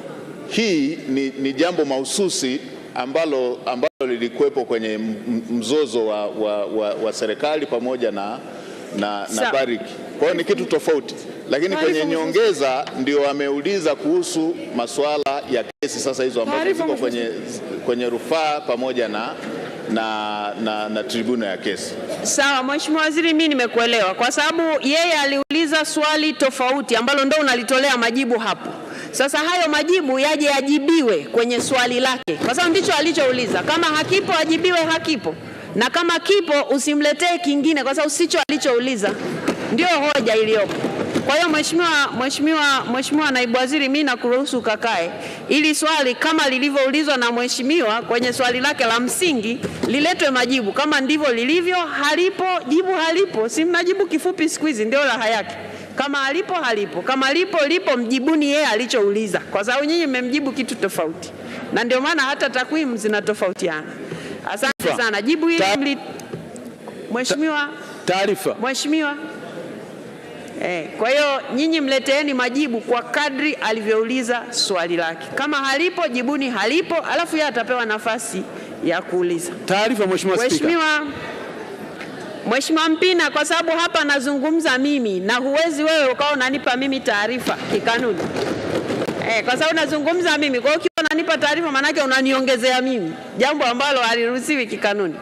Mheshimiwa Naibu Waziri, jibu hili itabidi lijibiwe upya pamoja na ufafanuzi ambao ameutoa Mheshimiwa Waziri hapa, ambao ndio unatakiwa uje kama majibu ya msingi. Mheshimiwa Rashid Abdalla Shangazi, mbunge wa Mlalo, sasa ulize swali lake. Je, ni lini sheria ya manunuzi na ukandarasi kupitia Public Private Partnership itaanza kutumika? Swali hili limeelekezwa Wizara ya Fedha na Mipango. Wa Fedha na Mipango, majibu. Asante Mheshimiwa Spika. Mheshimiwa Spika, kwa niaba ya Waziri wa Fedha na Mipango, naomba kujibu swali la Mheshimiwa Rashid Abdalla Shangazi, mbunge wa Mlalo kama ifuatavyo. Mheshimiwa Spika, Sheria ya Ununuzi wa Umma sura 410 ipo na inatumika sambamba na sheria ya PPP sura 210, ambapo mchakato wa zabuni za miradi ya PPP unazingatia sheria zote mbili. Pamoja na sheria hizo kutumika kama rejea wakati wa ununuzi wa miradi ya ubia, serikali inaendelea na utaratibu wa kupokea maoni na mapendekezo kutoka kwa wadau ili kurekebisha vifungu vyenye changamoto katika utekelezaji wake. Ni matarajio yetu kwamba marekebisho ya sheria zote mbili yatakamilika katika mwaka 2022-2023. Asante Mheshimiwa Spika. Asante sana Mheshimiwa Rashid Shangazi, swali la nyongeza. Asante Mheshimiwa Spika, pamoja na majibu ya serikali na maswali madogo mawili ya nyongeza. Kwa kuwa kwa mujibu wa sheria hii ya PPP, kwa maana ya sheria sura namba 210, kiwango cha mtaji kwa wazawa ni dola milioni 20. Je, serikali haioni kwamba kiwango hiki ni sehemu ya kikwazo cha utekelezaji wa sheria hii? Lakini swali la pili, serikali ina mpango gani wa kupunguza masharti ya kimkataba katika miradi hii inayoibuliwa na sekta binafsi ili iweze kutekelezwa kwa ufanisi kupitia PPP? Asante Mheshimiwa Spika. Asante sana Mheshimiwa Naibu Waziri wa Fedha na Mipango, majibu. Mheshimiwa Spika, Kwa niaba ya Waziri wa Fedha na Mipango, naomba kujibu maswali mawili ya nyongeza ya Mheshimiwa Rashid Abdalla Shangazi kama ifuatavyo. Mheshimiwa Spika, sheria ya PPP ipo katika mchakato wa kukusanya maoni, wa kufanya marekebisho, na sasa ipo ngazi ya kukusanya maoni kutoka kwa wadau. Kwa hiyo nimuombe Mheshimiwa mbunge awe na subra mpaka mchakato huo utakapokamilika. Bila shaka hiki hakitokuwa kikwazo kwa utekelezaji wa sheria hiyo. Lakini swala la pili, masharti hayo ambayo yapo pia ni kwa mujibu wa sheria na taratibu. Kwa hiyo pia nimhakikishie Mheshimiwa mbunge masharti hayo huenda yakapungua baada ya kupata mapendekezo kutoka kwa wataalamu wetu ambao wanakusanya maoni hayo. Asante Mheshimiwa Spika. Asante sana Mheshimiwa Naibu Waziri kwa majibu yako kwa maswali ya Mheshimiwa wabunge. Wizara ya Elimu, Sayansi na Teknolojia, Mheshimiwa Husna Juma Sekiboko, mbunge wa viti maalum, sasa ulize swali lake. Je, ni lini serikali itaifanya elimu ya sekondari kuwa elimu ya lazima? Elimu, Sayansi na Teknolojia, Mheshimiwa Juma Kipanga, majibu. Asante Mheshimiwa Spika. Kwa niaba ya Waziri wa Elimu, Sayansi na Teknolojia, napenda sasa kujibu swali la Mheshimiwa Husna Juma Sekiboko, mbunge wa viti maalum kama ifuatavyo. Mheshimiwa Spika, serikali inafanya mapitio ya sera ya elimu na mafunzo ya mwaka 2014 kwa lengo la kuiboresha elimu yetu ili iweze kukidhi mahitaji ya sasa na baadaye. Mheshimiwa Spika, kwa sasa serikali ipo katika hatua ya kupokea na kuchambua maoni ya wadau kuhusu sera ya elimu. Hivyo swala la elimu ya sekondari kuwa la lazima itategemea na maoni ya wadau na mahitaji ya wakati. Rasimu ya kwanza ya sera ya elimu inatarajiwa kukamilika mwezi Disemba 2022. Mheshimiwa Spika, nakushukuru. Mheshimiwa Husna Sekiboko, swali la nyongeza. Nashukuru sana Mheshimiwa Spika. Kwa kuwa Mheshimiwa Samia Suluhu Hassan, Rais wa Jamhuri ya Muungano wa Tanzania, ameonyesha nia na dhamira ya dhati ya kumlinda mtoto wa kike kwa kuweka elimu bila malipo kuanzia darasa la kwanza mpaka kidato cha 6. Kwa nini sasa wizara isitoe waraka wa kulinda watoto wa dhidi ya mimba na za utotoni na ndoa za utotoni ili kuwahimiza kuwa shuleni wakati tunasubiri mabadiliko makubwa ya sera? Mheshimiwa Spika, pamekuwa na wimbi kubwa la watoto mtaani. Hilo ni la pili Mheshimiwa. La kwanza umeshatoa maelezo tayari. Uliza swali lako la pili. Mheshimiwa Spika, ni kwa nini serikali isitoe kauli dhidi ya watoto walioko mtaani wanaokosa kuenda shuleni ambao wamejiingiza kwenye makundi ya vilevi na uhalifu kama Panya Road? Mheshimiwa Naibu Waziri wa Elimu, Sayansi na Teknolojia, majibu. Asante Mheshimiwa Spika. Kwa niaba ya Waziri wa Elimu, Sayansi na Teknolojia, naomba kujibu maswali mawili ya nyongeza ya Mheshimiwa Husna Sekiboko, mbunge wa viti maalum kama ifuatavyo. Mheshimiwa Spika, kama nilivyoeleza kwenye majibu yangu ya msingi kwamba sasa serikali tunafanya mapitio ya sera pamoja na sheria yetu ya elimu. Na nimeeleza hapa kwamba sheria hiyo au rasimu hiyo itakuwa tayari mwezi Disemba mwaka huu 2022. Lakini uandaaji wa miongozo anayozungumza Mheshimiwa mbunge pamoja na nyaraka mbalimbali zinategemea vile vile mwongozo kutoka kwenye sera hii. Kwa hiyo naomba tu Mheshimiwa mbunge awe na subira, kwa vile mwezi Disemba sio mbali, tutakamilisha rasimu hii na huenda hayo yote anayozungumza yakawemo kwenye sera pamoja na sheria yetu. Mheshimiwa Spika, katika eneo la pili, mwaka jana 2021 serikali ilishatoa waraka namba 2 wa elimu kwa mwaka 2021 ambao unahusu namna gani wanafunzi walioacha shule kwa sababu mbalimbali ikiwemo na hii ya ujauzito wanaweza kurudi shuleni. Kwa hiyo tutoe wito tu na rai kwa wadau pamoja na mamlaka mbalimbali zinazosimamia elimu kuhakikisha kwamba tunakwenda kutekeleza maagizo haya ya serikali. Nakushukuru sana Mheshimiwa Spika. Mheshimiwa Esther Nicholas Matiko, mbunge wa viti maalum, sasa ulize swali lake. Je, kwa takwimu ni wahitimu wangapi wa kada ya ualimu wa masomo ya sayansi na hesabu hawajaajiriwa tangu mwaka 2015? Elimu, Sayansi na Teknolojia, naomba sasa kujibu swali la Mheshimiwa Esther Nicholas Matiko, mbunge wa viti maalum kama ifuatavyo. Mheshimiwa Spika, tangu mwaka 2015 mpaka 2022 jumla ya wahitimu 33,492 wa kada ya ualimu wa masomo ya sayansi na hisabati wamehitimu mafunzo katika vyuo mbalimbali vya ualimu na vyuo vikuu. Kati yao wahitimu 13,383 wameajiriwa katika shule mbalimbali nchini tangu mwaka 2015. Aidha, wahitimu 20,109 hawajaajiriwa katika shule za serikali. Mheshimiwa Spika, serikali inaendelea kuajiri ili kukidhi mahitaji ya walimu katika shule za umma. Nakushukuru sana Mheshimiwa Spika. Mheshimiwa Esther Nicholas Matiko, swali la nyongeza. Nakushukuru Mheshimiwa Spika. Mheshimiwa Spika, dunia ya sasa ni ya sayansi na teknolojia. Hivyo kama taifa lazima tuwekeze kuhakikisha kwamba tunakuwa na walimu wa masomo haya ya sayansi na hesabu. Na kwa kuwa kuna uhaba mkubwa sana wa walimu, waliopo ni takriban 33% tu. Ni nini mkakati wa serikali madhubuti na wa haraka wa kuhakikisha kwamba inaajiri walimu wa kutosha ili kukabiliana na changamoto hii? Swali langu la pili, kwa kuwa wahitimu hawa ambao hawajaajiriwa tangu mwaka 2015 ni takriban 60% na wengi wao wamekuwa wakijitolea kufundisha bila ajira rasmi, ni kwa nini serikali isione sasa iwape kipaumbele walimu hao wanaojitolea kwa kuajiri kwenye maeneo ambayo wanajitolea kwa sasa?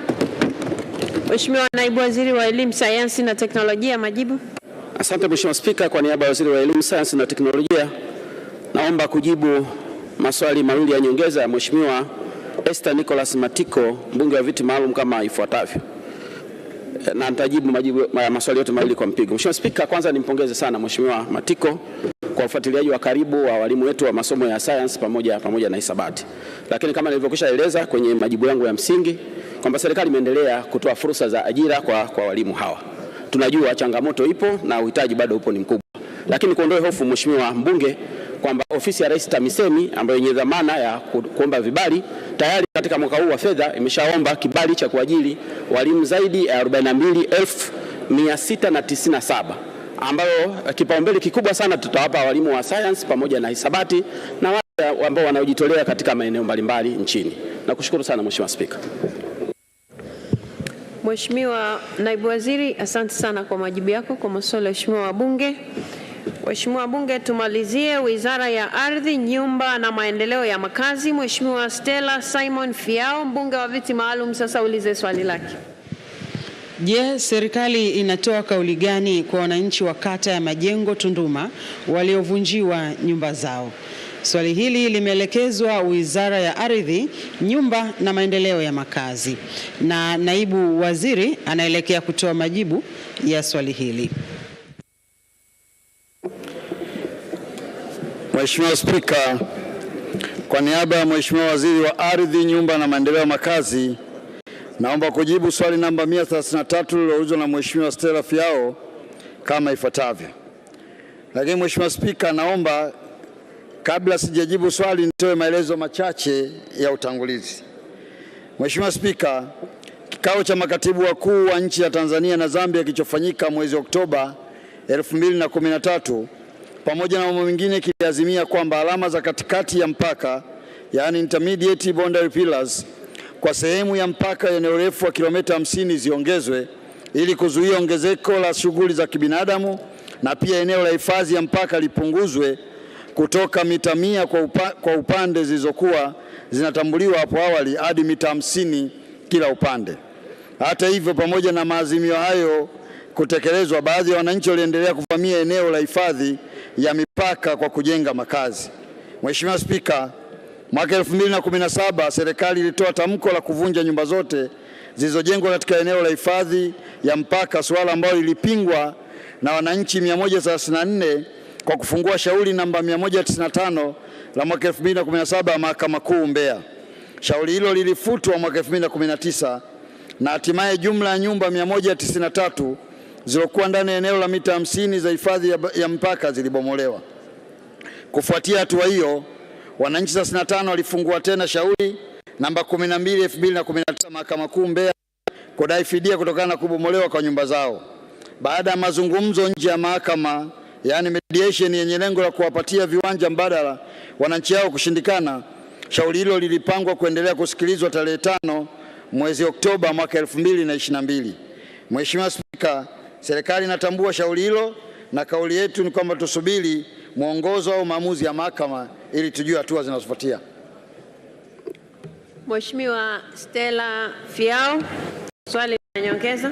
Nashukuru Mheshimiwa Spika kwa kunipa nafasi ili niweze kuuliza maswali mawili ya nyongeza pamoja na majibu ya naibu waziri, lakini naomba niulize maswali mawili ya nyongeza.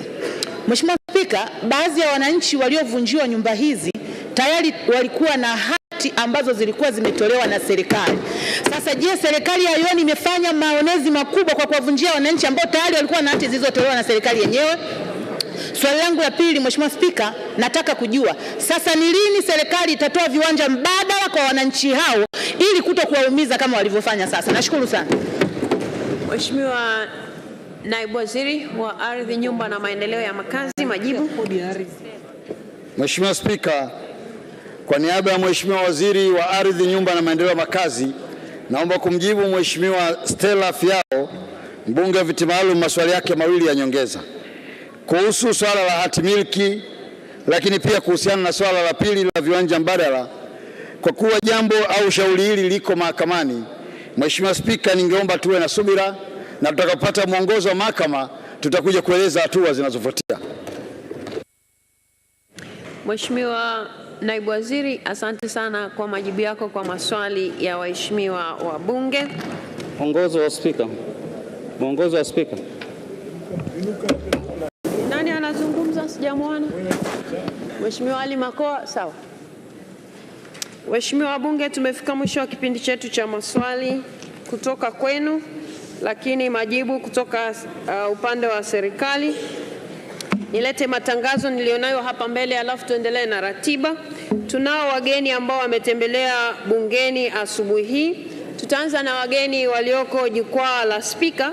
Wapo wageni 4 wa bunge kutoka Kanisa la Kiinjili la Kiluteli Tanzania KKKT wakiongozwa na Askofu Mamio Ole Paulo. Wote wasimame kwa pamoja. Karibuni sana wageni wetu, karibuni sana. Tunao wageni 2 wa bunge kutoka Fresh Spring Fellowship Church wakiongozwa na Musa Richard Mwacha ambaye ni mchungaji kiongozi. Karibuni sana, karibuni sana. Tunao wageni 2 wa bunge kutoka ubalozi wa Marekani nchini ambao ni ndugu Christine Mensa ambaye ni mkuu wa kitengo cha siasa ubalozi wa Marekani nchini. Asimame kwa pamoja na mwenzake. Karibuni sana. Karibuni sana waheshimiwa bunge. Tunaye pia mgeni mwingine wa bunge ambaye ni makamu mwenyekiti wa ACT Wazalendo Bara, ndugu Dorothy Semu. Karibu sana. Tunaye mgeni wa bunge mwingine ambaye ni katibu mkuu wa CUF Taifa, ndugu Hamad Masud Hamad. Karibu sana. Waheshimiwa wabunge, tunao pia wageni mbalimbali wa waheshimiwa wabunge ambao tungependa kuwatambua kwa pamoja. Wageni wetu wote wa waheshimiwa wabunge wote msimame kwa pamoja. Karibuni sana. Karibuni sana wageni wetu. Nadhani nimepata nafasi ya kujifunza mawili matatu kutoka kwenye za kuketi. Karibuni sana. Tunao wageni ambao wametembelea bunge kwa ajili ya mafunzo. Wapo wageni kutoka taasisi ya Tanzania Youth in Protecting Society kutoka jijini Dodoma. Karibuni sana. Tunao wageni 13 wa Women Voice and Connection kutoka mkoani Morogoro. Karibuni sana. Wapo wanafunzi 22 na walimu 3 kutoka chuo cha ufundi Nangwa kilichopo mkoani Manyara. Karibuni sana. Waheshimiwa wabunge, hao ndio wageni tulionao bungeni siku ya leo. Lakini ninayo matangazo mawili. Moja linatoka kwa katibu wa bunge. Waheshimiwa wabunge, mnatangaziwa kwamba Wizara ya Habari, Mawasiliano na Teknolojia ya Habari imeweka dawati katika viwanja vya bunge nyuma ya ukumbi wa Msekwa ili kutoa fursa kwa waheshimiwa wabunge kufanya uhakiki wa taarifa za anwani za makazi zilizotolewa mwezi Februari hadi mwezi Mei 2022. Waheshimiwa wabunge, kuna wabunge naona wanahama viti, kuna wabunge wanasimama, kuna wabunge wanatembea. Waheshimiwa wabunge, mko mnaotembea, mko mnaozungumza na mko mnaohama viti. Nikiwa nimesimama hapa mbele mnasikiliza, kwa sababu huenda ninachokisema ni jambo lako wewe. Ndio lengo hasa.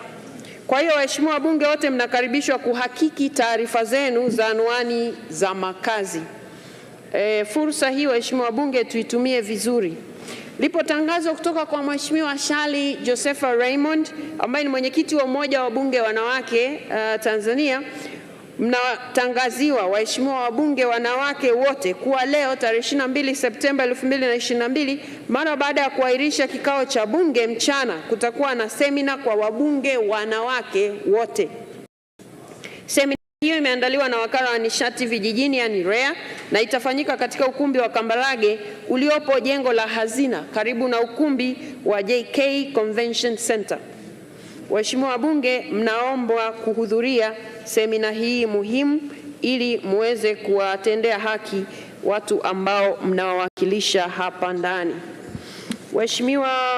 Waheshimiwa wabunge, baada ya matangazo hayo ya wageni tutaendelea na ratiba iliyo mbele yetu, na hapa alisimama Mheshimiwa Ali Makoa akiomba mwongozo. Kwa hivyo kabla hatujaendelea nitamsikiliza ni jambo gani ambalo limefanyika mapema leo hapa ambalo anataka kujua kama linaruhusiwa au haliruhusiwi. Mheshimiwa Ali Makoa. Asante Mheshimiwa Spika, nimesimama kwa kanuni ya 76. Mheshimiwa Spika, wakati swali langu namba 118 likijibiwa na Mheshimiwa Waziri, nilitaka kujua kama serikali ina mpango wa kubadilisha mwelekeo wa barabara ambayo imetajwa kwenye mpango wa maendeleo wa serikali wa miaka 5 na pia vile imeelekezwa na ilani ya Chama cha Mapinduzi. Sasa kwa majibu ya Mheshimiwa Waziri inaonekana kabisa wamekwenda tofauti na ilani inavyosema na mpango wa serikali. Wamechepusha barabara kule ambapo wananchi hawakutegemea kwamba itaenda kule. Sasa Mheshimiwa Spika, ninataka kujua mwongozo wako kwamba kama jambo hili la serikali kuamua kufanya mambo tofauti na mwongozo wa serikali, mpango wa serikali wa miaka 5 na ilani ya CCM. Asante Mheshimiwa Spika.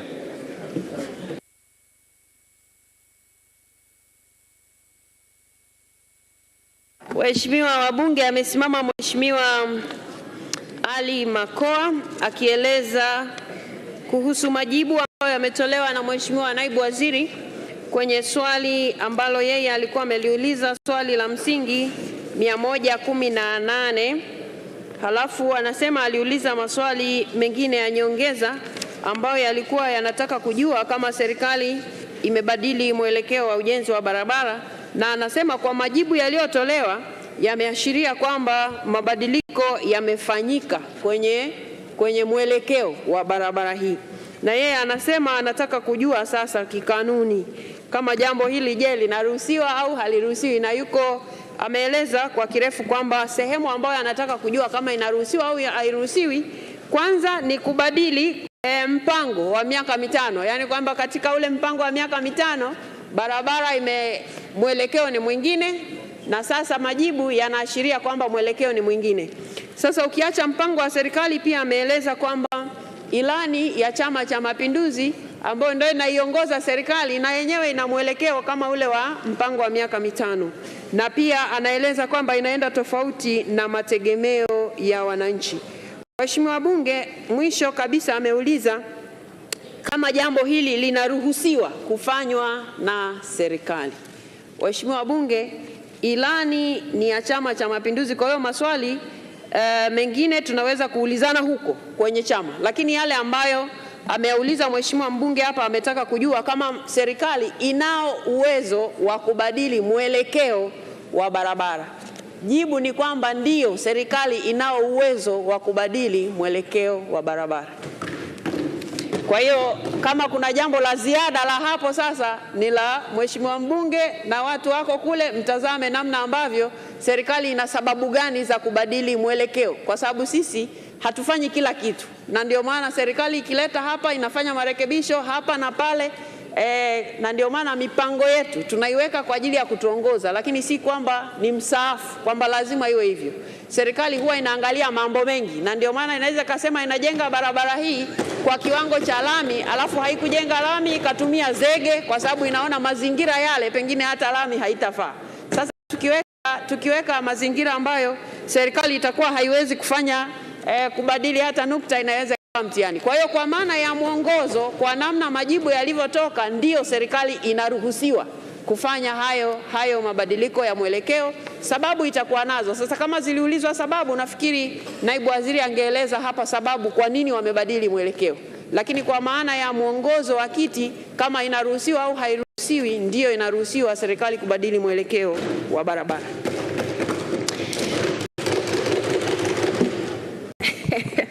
Asante sana. Mheshimiwa Bunge, tunaendelea na ratiba iliyo mbele yetu, na ili tuendelee na ratiba hiyo nitamuita sasa Mheshimiwa Waziri wa Nchi, Ofisi ya Waziri Mkuu, Mheshimiwa George Boniface Simbachawene, ili aweze kutoa hoja ya kutengua kanuni, ili tuweze kutoa fursa kwa ajili ya jambo linalofuata baada ya hapa. Mheshimiwa Waziri. Mheshimiwa Spika, chini ya kanuni ya 174 kanuni ndogo ya kwanza ya kanuni za kudumu za Bunge toleo la Juni mwaka 2022, naomba kutoa maelezo ya hoja ya kutengua kanuni za Bunge.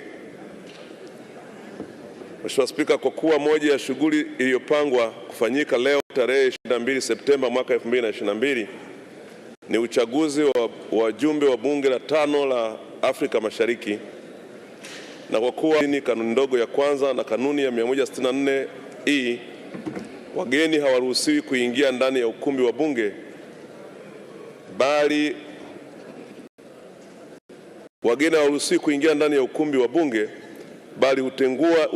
hutengewa sehemu maalum ya kukaa. Na kwa kuwa kanuni ya 10 kanuni ndogo ya pili ya nyongeza ya 3 ya kanuni za Bunge inaeleza kuwa wagombea wanaweza kuruhusiwa kuingia ndani ya ukumbi wa Bunge ili kujitambulisha, kujieleza, kuuliza na kujibu maswali pamoja na kuomba kura. Hivyo basi, kwa madhumuni ya utekelezaji bora wa shughuli za Bunge na kuwezesha uchaguzi wa wajumbe wa Bunge la Afrika Mashariki kufanyika kwa ufanisi, naliomba Bunge liazimie kwamba kanuni ya 160 kanuni ndogo ya kwanza na kanuni ya 164 kanuni ndogo ya E, ambazo kwa ujumla wake zinazuia wageni kuingia ndani ya ukumbi wa Bunge, zitenguliwe na badala yake wagombea wa uchaguzi huu waruhusiwe kuingia ndani ya ukumbi wa Bunge waweze kujitambulisha, kujieleza, kuulizwa na kujibu maswali pamoja na kuomba kura. Mheshimiwa Spika, naomba kutoa hoja. Waheshimiwa wabunge, hoja imeungwa mkono.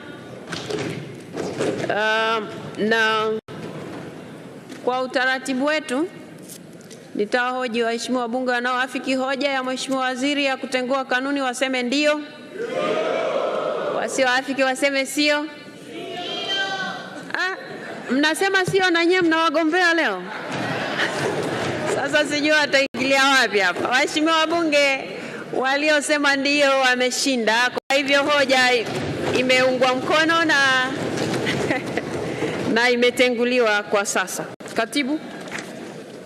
Uchaguzi wa wabunge wa Bunge la Afrika Mashariki EALA.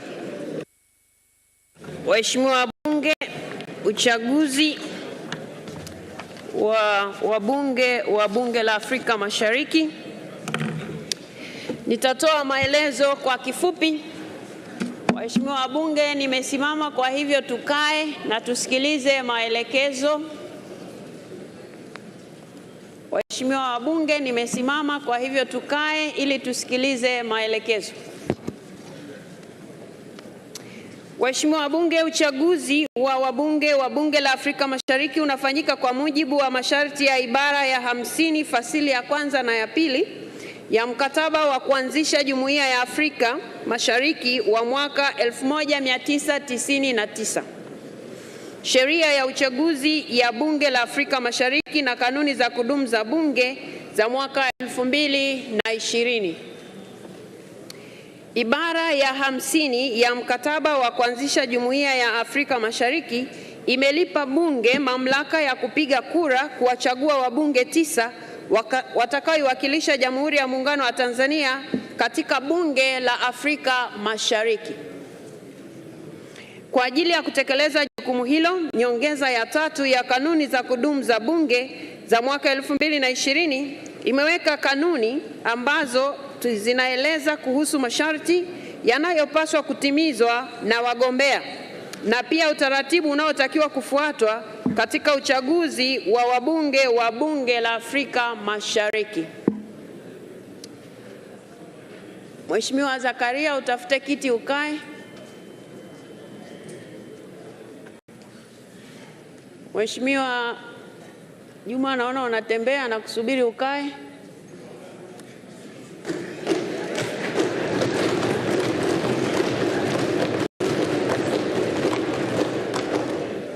Mheshimiwa Jerry Slaa, nasubiri ukae. Mheshimiwa Mpina, nasubiri mkae ili niendelee. Ili kuwezesha uchaguzi huu kuanza, sasa nitamkaribisha Katibu wa Bunge ambaye ndiye msimamizi wa uchaguzi huu atoe maelezo kamili kuhusu masharti na utaratibu wa uchaguzi, kisha baadaye nitatoa ufafanuzi kuhusu idadi ya kura zitakazopigwa kwa kila kundi. Katibu wa Bunge, karibu. Nashukuru Mheshimiwa Spika.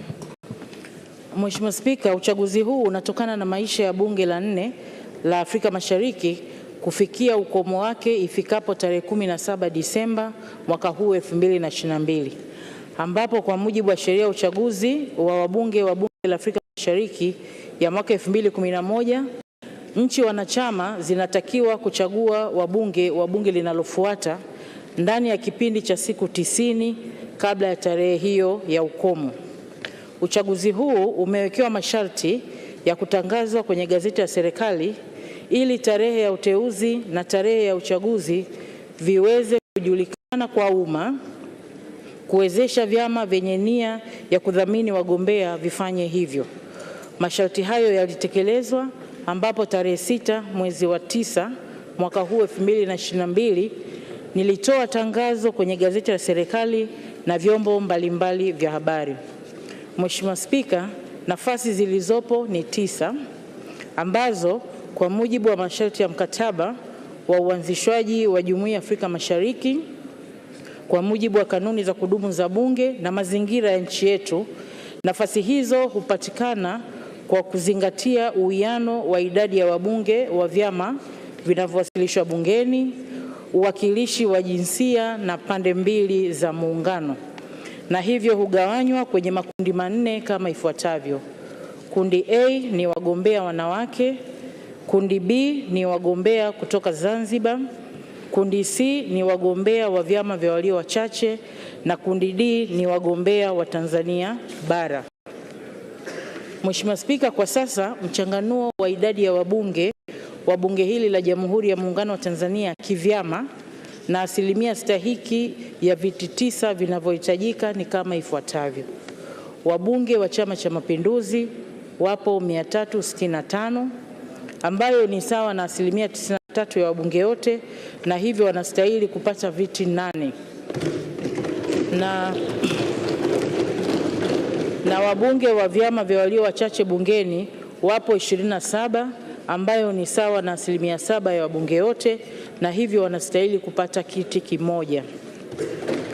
Mheshimiwa Spika, kanuni ndogo ya 5 ya nyongeza ya 3 inaelekeza kwamba kila chama cha siasa chenye sifa ya kuweka wagombea kinaweza kuwasilisha majina matatu kwa kila nafasi iliyo wazi.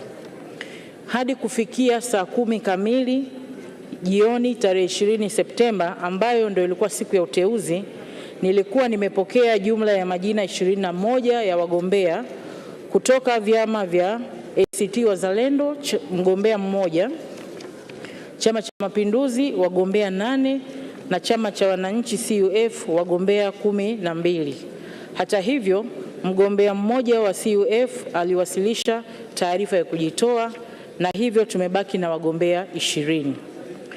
Mheshimiwa Spika, baada ya uchambuzi uliozingatia nafasi ya viti vilivyopo, sifa za wagombea waliopendekezwa na vyama na matakwa mengine ya kisheria na kanuni, tarehe 20 Septemba ambayo ndio ilikuwa siku ya uteuzi, niliwateua na kuidhinisha wagombea 20 kwenye makundi manne ya uchaguzi kama ifuatavyo. Kundi A, wagombea wanawake wapo 6. Anaitwa wa kwanza ndugu Angela Charles Kiziga wa Chama cha Mapinduzi.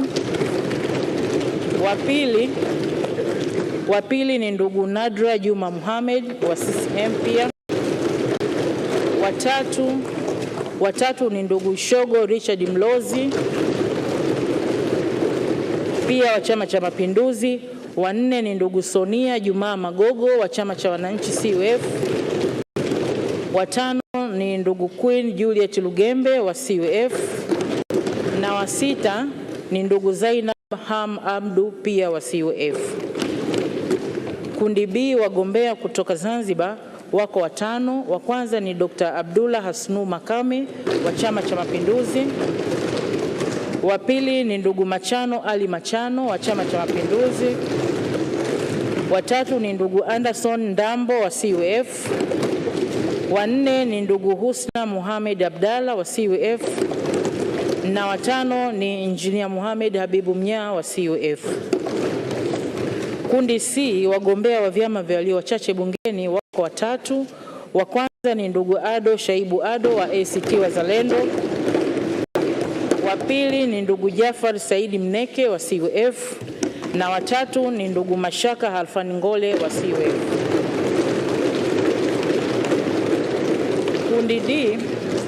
Kundi D, wagombea wa Tanzania bara wako 6. Wa kwanza ni ndugu Ansar Abubakar Kachambwa wa CCM. Wa pili ni ndugu James Kinyasi Milia wa CCM. Wa tatu ni Dr. Ngwaru Jumanne Magembe wa CCM.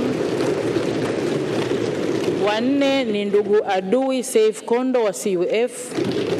Wa tano ni ndugu Mohamed Msham Gulangwa wa CUF, na wa sita ni ndugu Thomas Malima pia wa CUF. Mheshimiwa Spika, kwa mujibu wa kanuni ya 10 kanuni ndogo ya pili ya nyongeza 3, kila mgombea ataruhusiwa kuingia ndani ya ukumbi wa Bunge ili kujieleza mbele ya wapiga kura ambao ni waheshimiwa wabunge kwa kutumia lugha ya Kiingereza na kujibu maswali yatakayoulizwa na wabunge kwa kadri ya idadi itakayoelekezwa na Mheshimiwa Spika. Kwa mujibu wa kanuni ya 11 kanuni ndogo ya pili na 3 ya nyongeza 3, baada ya wagombea kujieleza, kila mpiga kura atapewa karatasi ya kura na atapiga kura yake. Kanuni ya 11 kanuni ndogo ya 4 ya nyongeza 3 inatoa mamlaka kwa Spika kuelekeza kura ngapi zipigwe katika kila kundi. Hivyo, endapo mpiga kura atapiga kura pungufu au zaidi tofauti na maelekezo ya Spika na kama ilivyofafanuliwa katika karatasi ya kupiga kura, kura hiyo itahesabiwa kuwa imeharibika.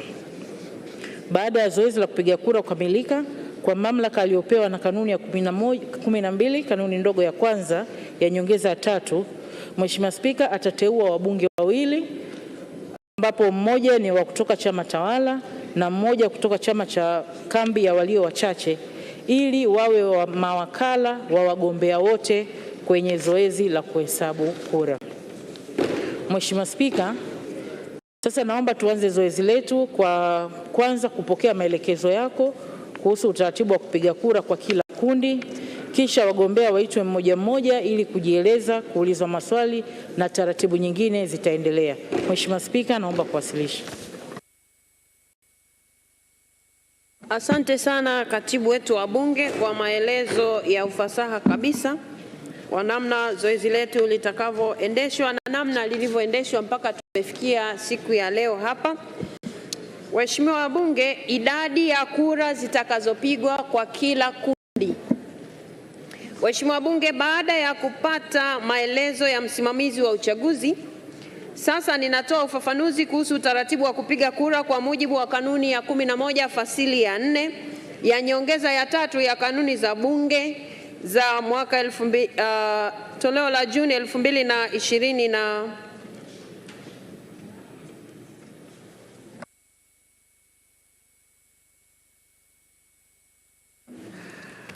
nyongeza ya 3 ya kanuni za Bunge za mwaka 2020. Kanuni hii inaelekeza kwamba Spika pamoja na mambo mengine atatoa maelezo kuhusu idadi ya kura zitakazopigwa kwa makundi yote ya uchaguzi kama yalivyotajwa na msimamizi wa uchaguzi. Kwa kuzingatia majina ya wagombea yaliyowasilishwa na kila chama kwenye makundi husika na ili kupata uwakilishi uliowekwa, kila mpiga kura atatakiwa kupiga kura ya siri kwa kuchagua majina 9 tu ya wagombea anaopenda kuwachagua kwa utaratibu ufuatao. Kundi A, wagombea wanawake wapo 6. Kila mbunge atawapigia watatu. Katika wagombea 6 unapiga kura 3. Kundi la pili B, wagombea wa Zanzibar wapo 5. Kila mbunge atawapigia 2. Kura 2 kati ya hizo 5.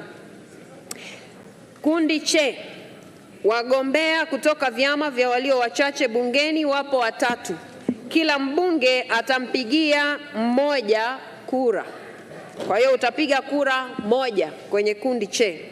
Kundi D, wagombea wa Tanzania bara wapo 6. Kila mbunge atapiga kura 3, yani atawapigia wabunge 3 au wagombea 3. Aidha, idadi ya kura zitakazopigwa kwa kila kundi na namna ya kupiga kura hizo zitaoneshwa kwenye karatasi ya kura chini ya kundi husika. Esther Matiko, Mheshimiwa Hawa Bananga, msikilize maelekezo.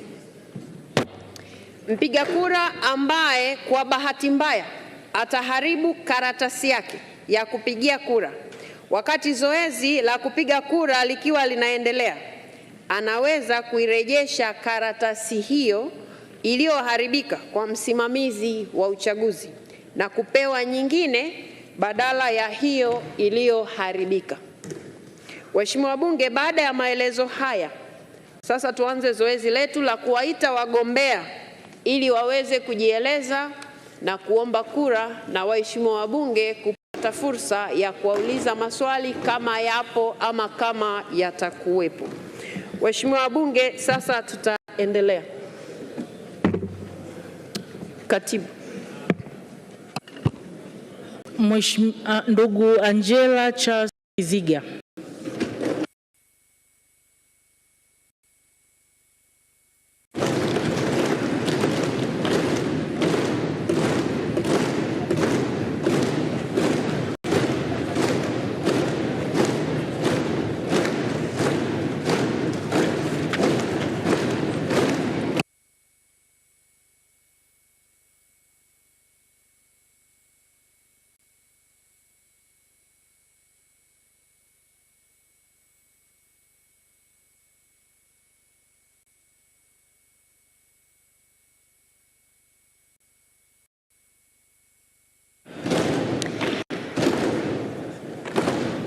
Karibu sana ndugu mgombea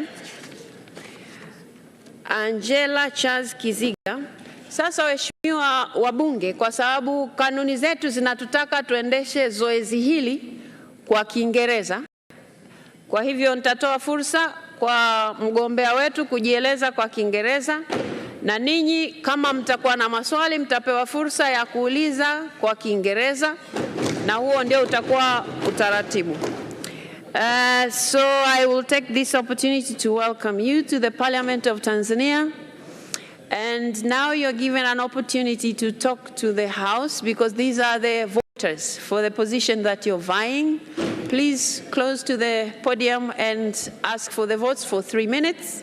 And then members will be given a chance to ask you questions if they will have some. Please. Thank you very much, Honorable Speaker, for giving me this opportunity to stand before you and to stand before this House of Assembly. Madam Speaker, before I proceed, allow me to salute you as the Speaker of this Assembly. Allow me also to salute Honorable Prime Minister, who is the government leader of this assembly.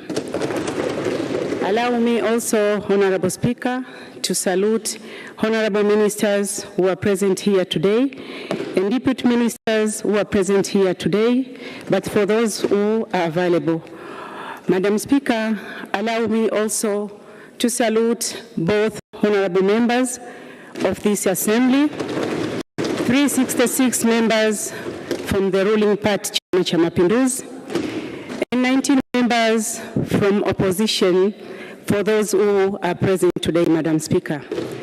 Allow me also to recognize honorable members from ACT Wazalendo, 4 of them, but for those who are available today, and 3 members from CUF, for those who are present here.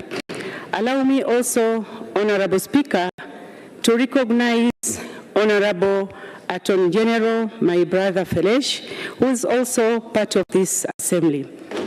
Madam Speaker, after that short recognition, allow me to salute you all in the name of Almighty God. Assalamu alaikum. Madam Speaker, allow me also to introduce myself. My name is Angela Charles Kiziga, aged of 49 years, Madam Speaker. I'm an adult, I'm matured, and I'm both matured, Madam Speaker, to stand and represent you to the East Africa Legislative Assembly. But I'm also, Madam Speaker, matured enough in diplomatic matters and also in political matters. Madam Speaker, I just want to assure you that I'm capable enough to stand and defend national interest to the East African Legislative Assembly. I want to assure you also, Madam Speaker, in this House today, that I'm multifunctional, I'm visioned, I'm committed, I'm well committed to my country, and I'll be able to stand, to defend, to protect my national interests as priority number 1 to the East African Legislative Assembly. Not only that, Madam Speaker, I'm also very loyal to my country. I want to assure you, Madam Speaker, that I'm well determined, and I want to assure you also this House. 2012, when I stood up here, same house, same place, I asked for your votes, Madam Speaker, in this House, and you voted for me, and I became a member of the East African Legislative Assembly. During my tenure, I was privileged to be a chairperson of a committee called Communication, Trade and Investment. I'm proud to stand before you, Honorable Speaker, in this House to inform you that the OSBP, One-Stop Border Post, that was my bill which started during my tenure, and I made sure, because it had an interest part of my country, I was managed to make sure that bill was attended by 3 members of that country during that time, Tanzania, Kenya, Uganda, and Rwanda, and it became a law, and that's why we can see today our roads are well secured, our roads are well protected. Thank you so much. Thank you so much. Having said that, Madam Speaker, thank you so much. Thank you so much for your explanation, and I think the members of Parliament have already heard you and they have understood you. Now I will ask them if they have any questions for you. I will be recognizing the members who will be standing if there are any questions. I don't see any question. Okay. So, Angela Charles Kiziga, thank you so much for coming. The members have heard you. Madam Speaker. You got a last word, 30 seconds. Madam Speaker, I thank you once again, and I humbly ask for your votes. I humbly ask for both members from opposition side and from the ruling part, and honorable ministers, and my brother, Honorable Felesh, to vote for me so that I can represent you to the East African Legislative Assembly. Thank you so much. I beg. Thank you. You can now go. Thank you so much.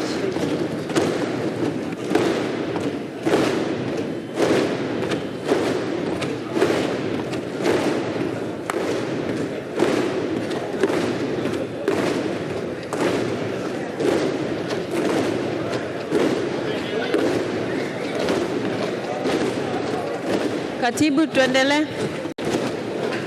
Ndugu Nadra, Bunge anakuja mgombea wa pili kwenye nafasi ile ile ya wanawake. ndugu Nadra Juma Mohamed.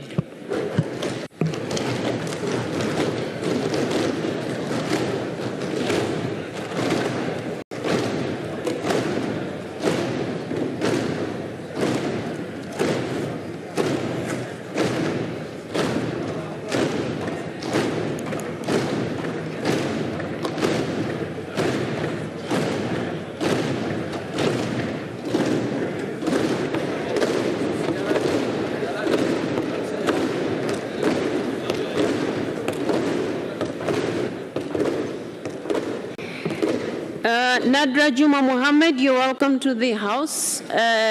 Before you are the voters who are going to listen to you as you ask for your votes. And they will also be given a chance, if they have any questions, to ask you. But right now, you're welcome. You can use your 3 minutes to talk to the members of parliament and tell them what you want to tell them. Please. Thank you. Honorable Speaker, Honorable Prime Minister, Honorable Members of Parliament, na wasalimu kwa jina la Jamhuri ya Muungano wa Tanzania. As introduced before, my name is Nadra Juma Mohamed.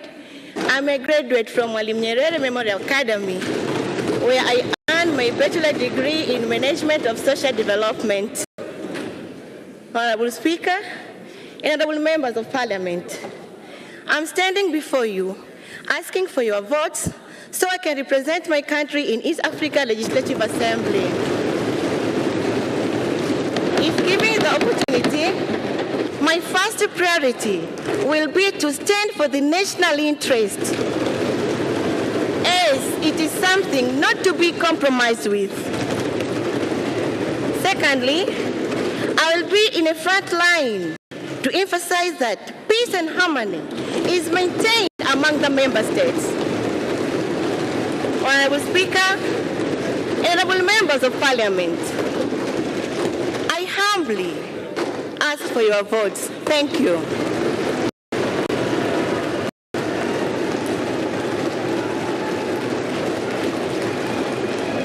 All right, the members of Parliament who are the voters have heard you. Now, members of Parliament, please.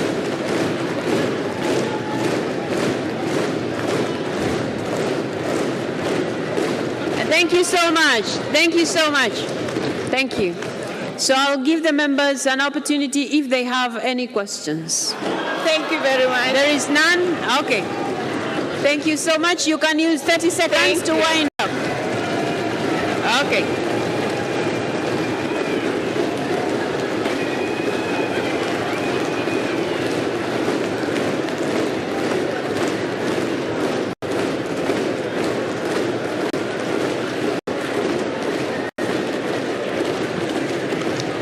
Katibu, ita mwingine. Ndugu Shogo Richard Mlozi.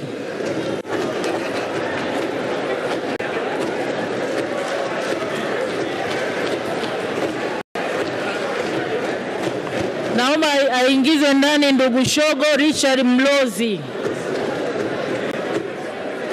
Waheshimiwa wabunge, niwaombe jambo moja. Waheshimiwa wabunge, niwaombe jambo moja. Mgombea akisha toka, tukishamaliza kushangilia tutulie ili mwingine aweze kusikia kuingia ndani. Haya, katibu, mgombea anayefuata. Ndugu Shogo Richard Mlozi.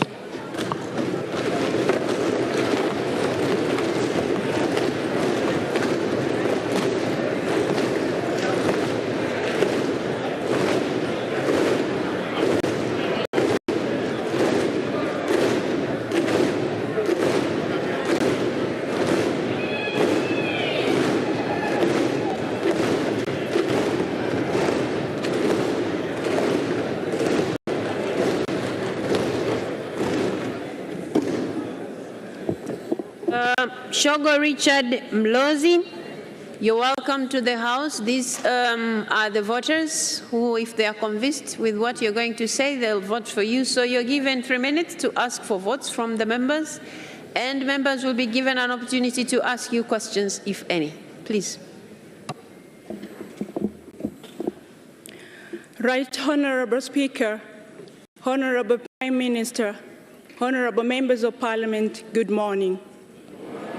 I'm very humbled to stand before you this morning. My name is Shogo Richard Mlozi. I am a candidate for the position of Member of Parliament in the East African Legislative Assembly. I'm a seasoned expert in the tourism industry. I'm a senior lecturer, and I've had the opportunity to serve in various boards.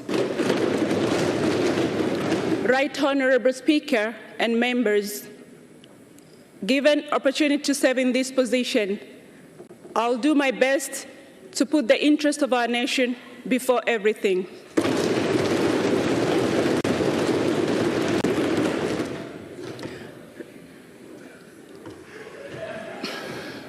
Right Honorable Speaker and members, I'd like to talk to you about a number of areas that I'd like to put my interest in. The first area is business opportunities and investment. The existence of East African community has posed a very competitive environment for doing business. East Africa has a lot of potential from agriculture, mining, energy, infrastructure, and tourism investment opportunities. The focus here is on the areas where other partner states have direct stake. From a business perspective, all businesses are linked to tourism industry, foreign direct investment, and shared trading and services. Right Honorable Speaker and members, I am very inspired and moved by Her Excellency Samia Suluhu Hassan, our President's noble work in reviving our economy and opening up our economy to foreign and local direct investment through the Royal Tour program. These initiatives have had a very huge impact to our economy and has positioned Tanzania as a very competitive destination. The question is, how do we make that competitiveness sustainable? Also, the question is, how do people of Tanzania take advantage of those opportunities within the East African region? Honorable Speaker, given an opportunity to serve in this position, I will make sure we work on complementarity, cooperation, and protection of our national interest. Another area that I would like to champion is the area of women empowerment. Honorable Speaker and members. Dr. Shogo, your time is up, and I think the members have already heard you. Are there any questions to the contestant? Okay, there's a hand from Honorable Kingu.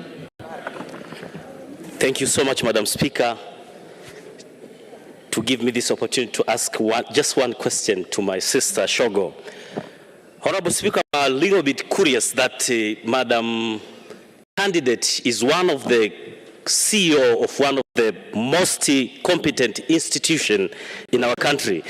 I'm just asking, what value will she add when we endorse her today to become the representative of Tanzania to the East African Legislative Assembly? Thank you so much. You got 1 minute to respond to the question. Right, Honorable Speaker, I'd like to thank you, Honorable Kingu, for a very good question. First of all, I'm very grateful to have served as the CEO for 5 years. 5 years is a good number. This is the time for me to grow, and this is the direction I've chosen to grow. But as a CEO also, have been exposed to a number of opportunities that have given me different leaderships, have different techniques on how they're going to understand and also support you in the implementation of that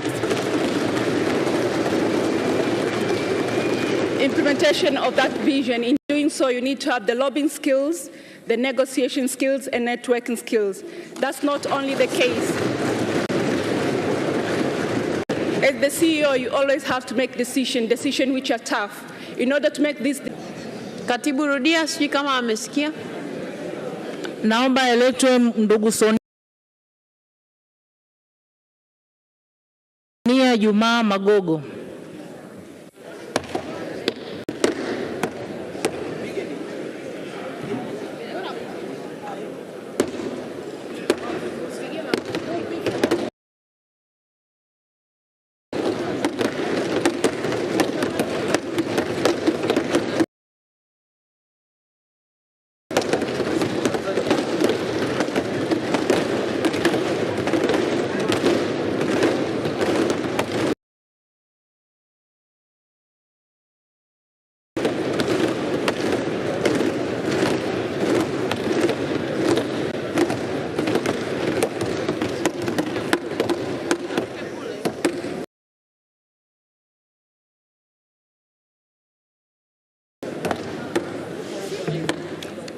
Sonia Juma Magogo, you're welcome to the Parliament of Tanzania.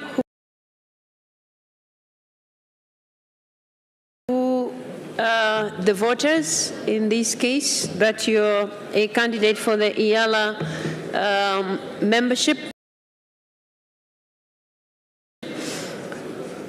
So you will be given 3 minutes to ask for votes from the members, and also the members will have an opportunity to ask you questions should they have any. Please. Thank you, Honorable Speaker, Honorable Deputy Speaker, Honorable Prime Minister, Honorable Members of Parliament,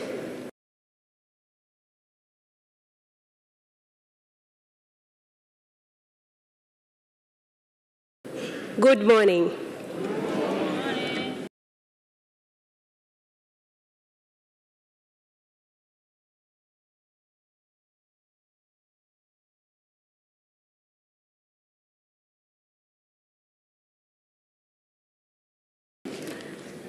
In front of you is Sonia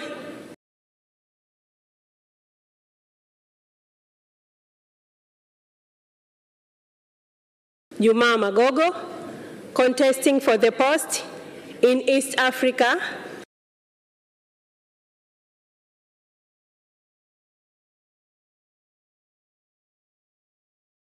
Legislative Assembly. Academically, I have a master's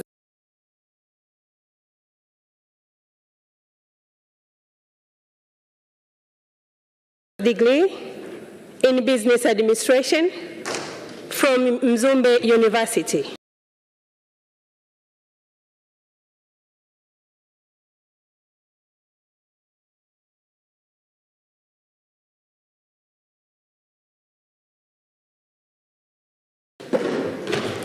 I also have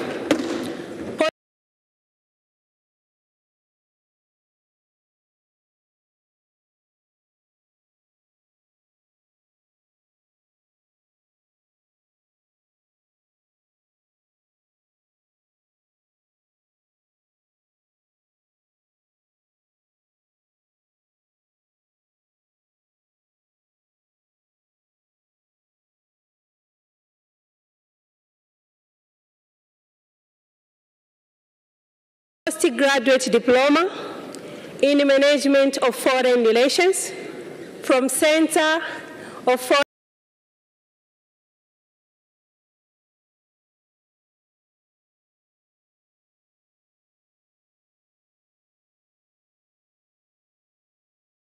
Relations, Kurasini.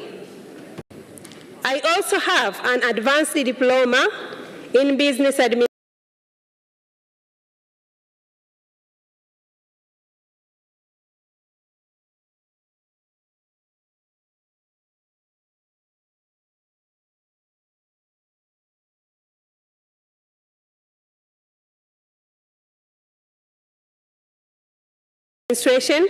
and Management from CBE.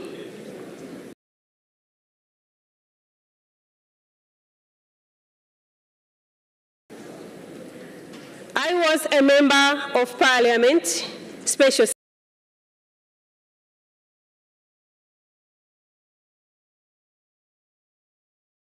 seats from 2015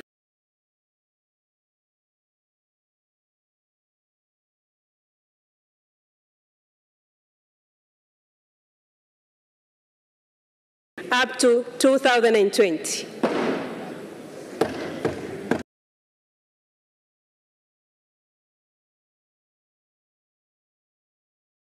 And currently, I am a Principal Compliance Officer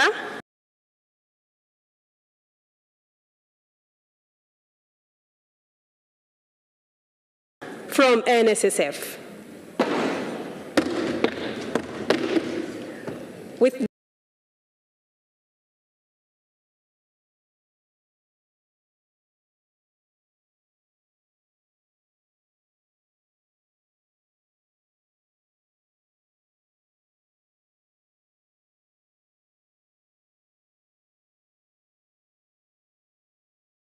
that short introduction, honorable members of Parliament,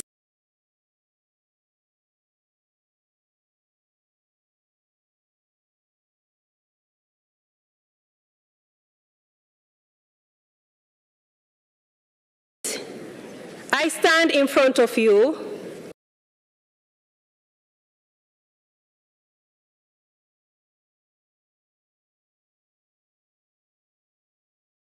to ask for your vote, to ask for your permission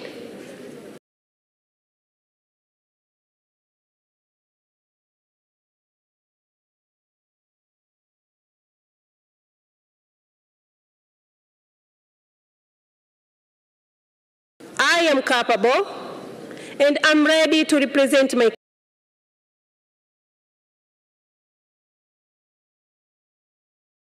country in that regional integration.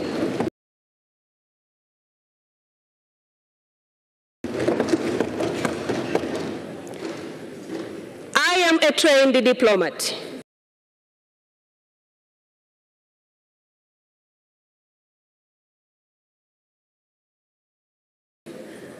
I will bring back positive results to our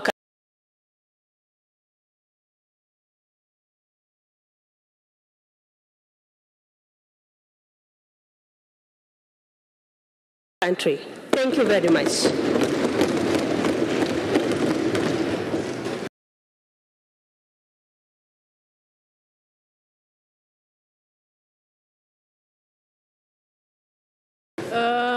Thank you so much. I think the members of Parliament have heard you. I don't see any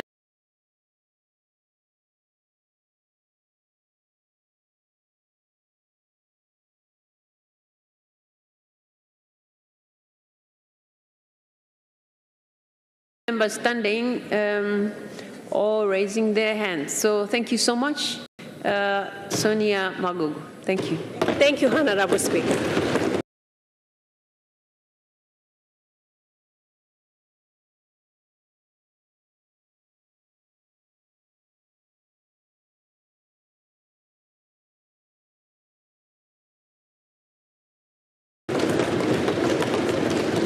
You're free to leave.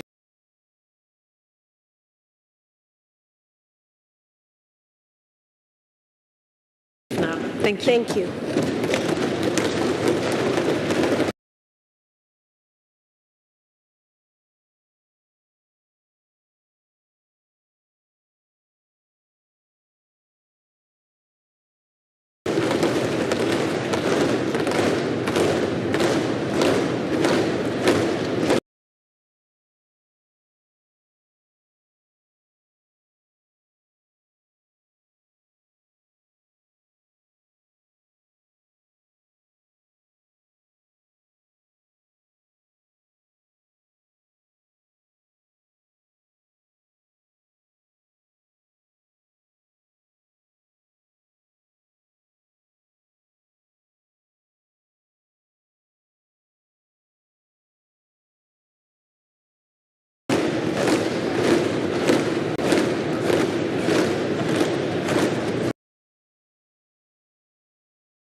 Katibu anayefuata.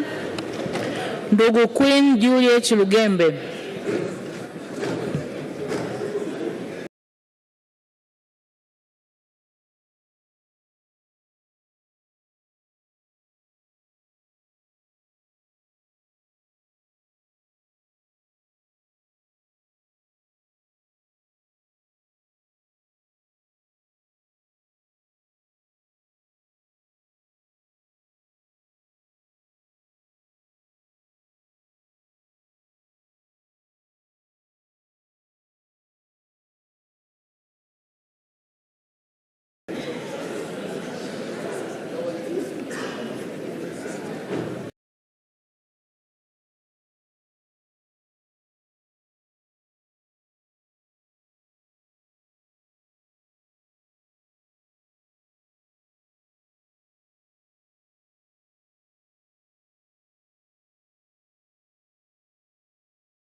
Karibu Tanganyika Production. Tunajihusisha na video production, audio production, graphic designing, CD and DVD deprecations. Katika video production tunajihusisha na gospel music, wedding, documentaries, TV commercials, films and movies.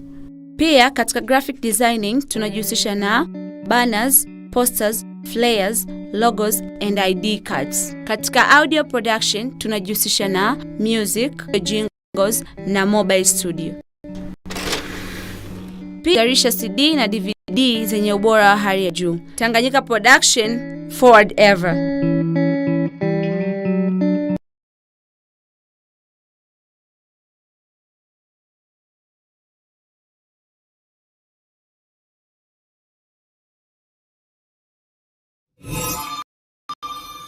Kwa kwanza kupata habari mbalimbali, kitaifa, kimataifa, burudani na michezo kwa kusubscribe Tanganyika Online TV. Ukibonyeza neno subscribe, bonyeza alama ya kengele pembeni ili kupata pale tu tunapokuwekea mapya kwenye channel.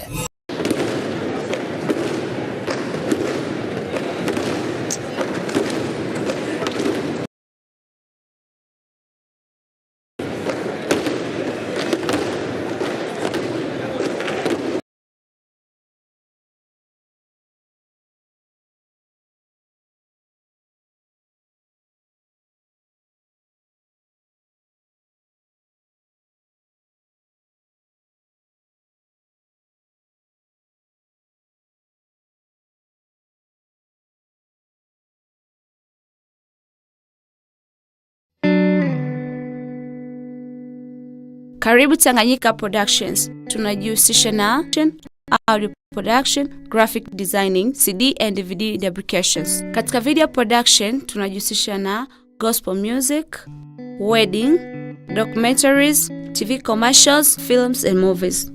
Pia katika graphic designing tunajihusisha banners, posters, flyers, logos and ID cards. Katika audio production tunajihusisha na music, radio jingles na mobile studio. Pia tunazalisha CD na DVD zenye ubora wa hali ya juu. Tanganyika Production, forward ever.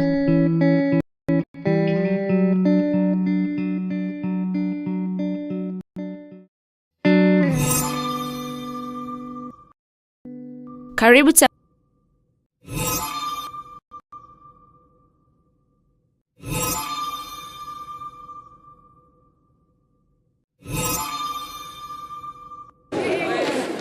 Queen, this side.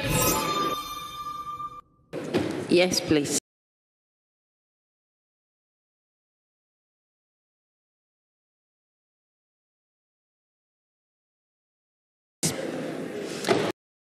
Okay, Queen Juliet Lugembe.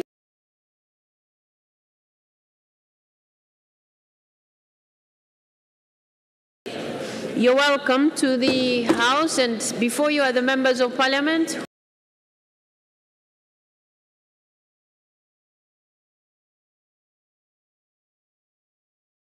Who are likely to vote for you if they are convinced with what you're going to tell them. So you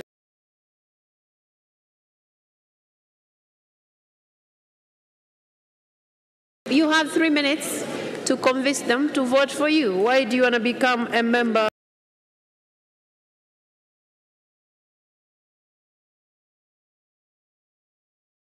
of the East Africa Legislative Assembly?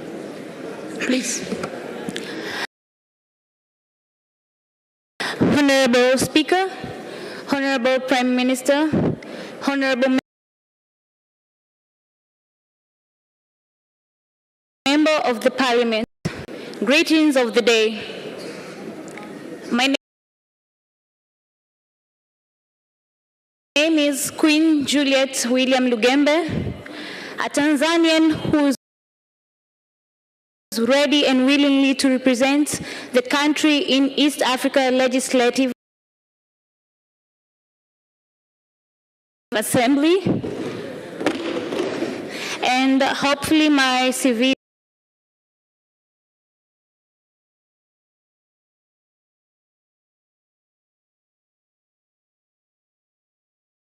is already circulated to you all, and I'm a degree holder of ethics and development studies. Working with the community, it's my ambition that I want to look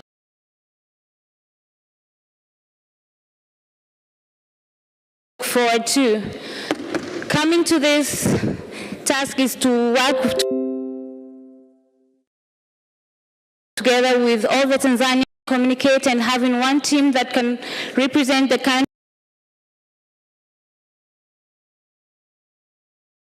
in East Africa Legislative Assembly. As a Tanzanian with thirsty of progress and development, I would like to represent my country to the East Africa Legislative Assembly as a true member of Tanzanian with a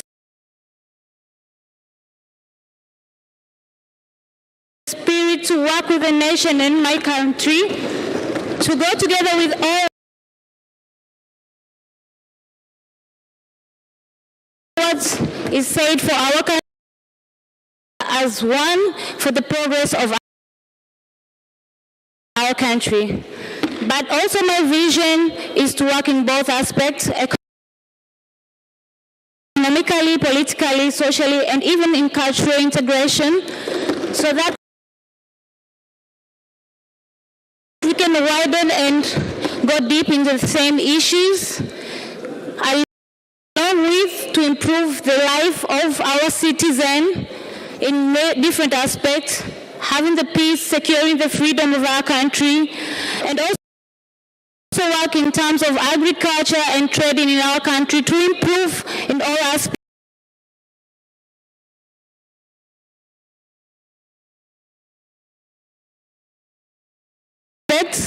And if possible, to have a tax exemption of all the cities, the members of the East African Community countries that are in the East African Legislative Assembly, to work together and have the same team for the growth of all together, and having that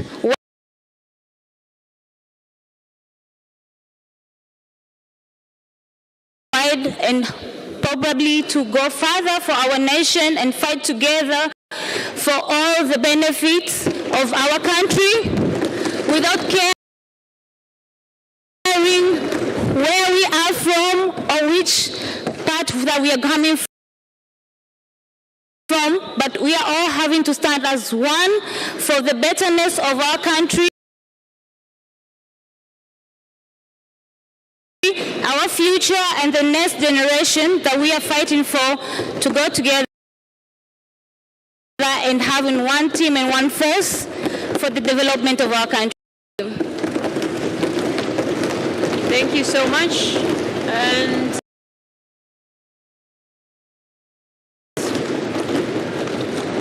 I believe the members have had you. I don't see any member raising to ask you questions, so I think they are all comfortable and they have heard you.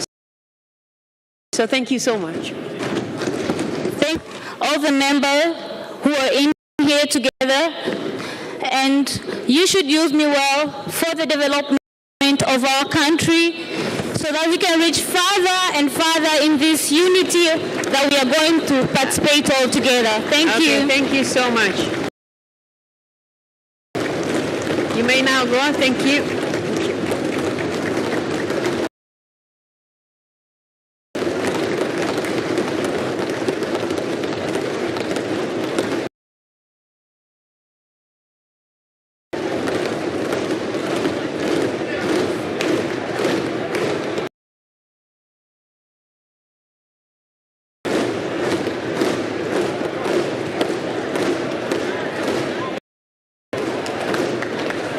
Katibu anayefuata,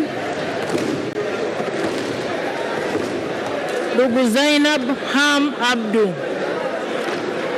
Waheshimiwa wabunge, ngoja aitwe anayefuata. Waheshimiwa wabunge, ndugu Zainab Ham Abdu.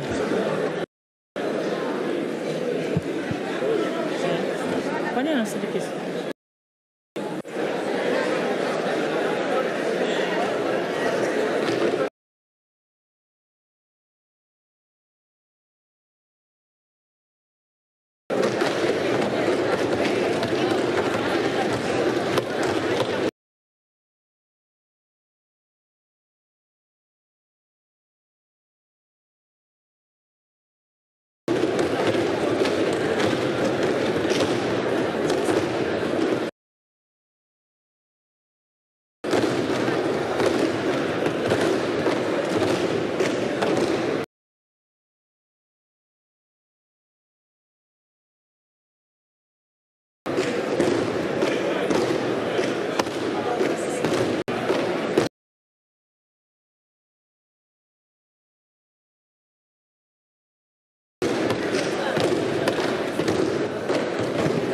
okay.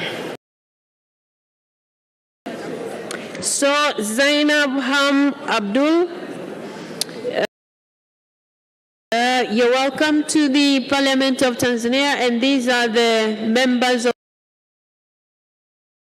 Parliament who will be voting for you. Should they be convinced with what you're going to say? So you're given 3 minutes to express yourself before them, please. Thank you.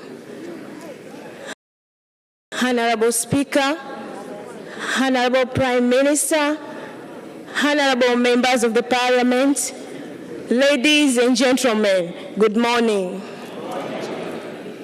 In front of you, I'm Zainab Ham Abdul, contesting for the position to become a member of East Africa Legislative Assembly representing our country.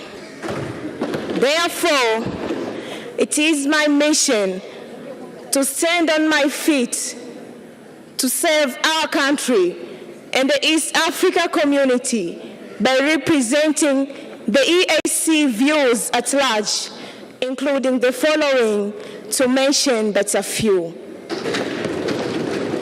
Firstly, strengthening common markets and political stability among the East African countries.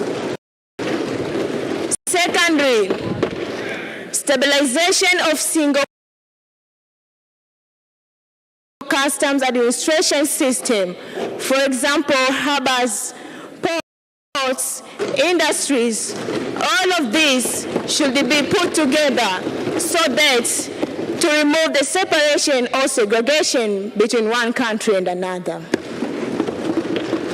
Although I have 28 years old, a person with disability, yet I believe that I am the right person to fit to this position. Dear honorable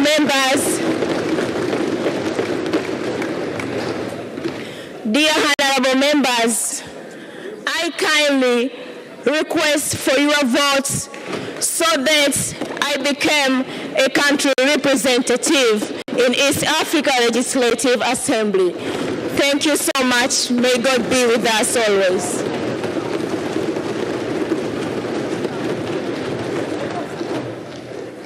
Okay, thank you so much, Zainab Ham Abdul.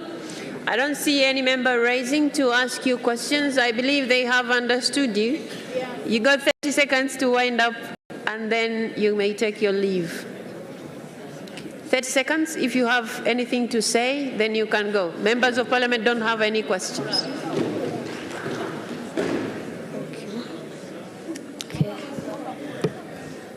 I again requesting, humbling for your votes, honorable member.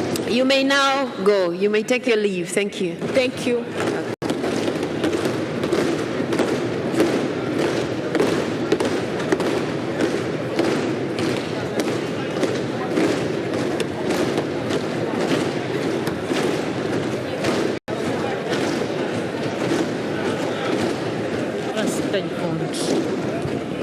Waheshimiwa wabunge, tunaelekea kwenye kundi lingine. Wagombea 6 wa wanawake wameshamaliza, na kati ya hao 6 utachagua 3. Utapiga kura 3. Tunaelekea sasa kundi B, kundi la wagombea wa Zanzibar. Katibu Dr. Abdullah Hasnu Makame.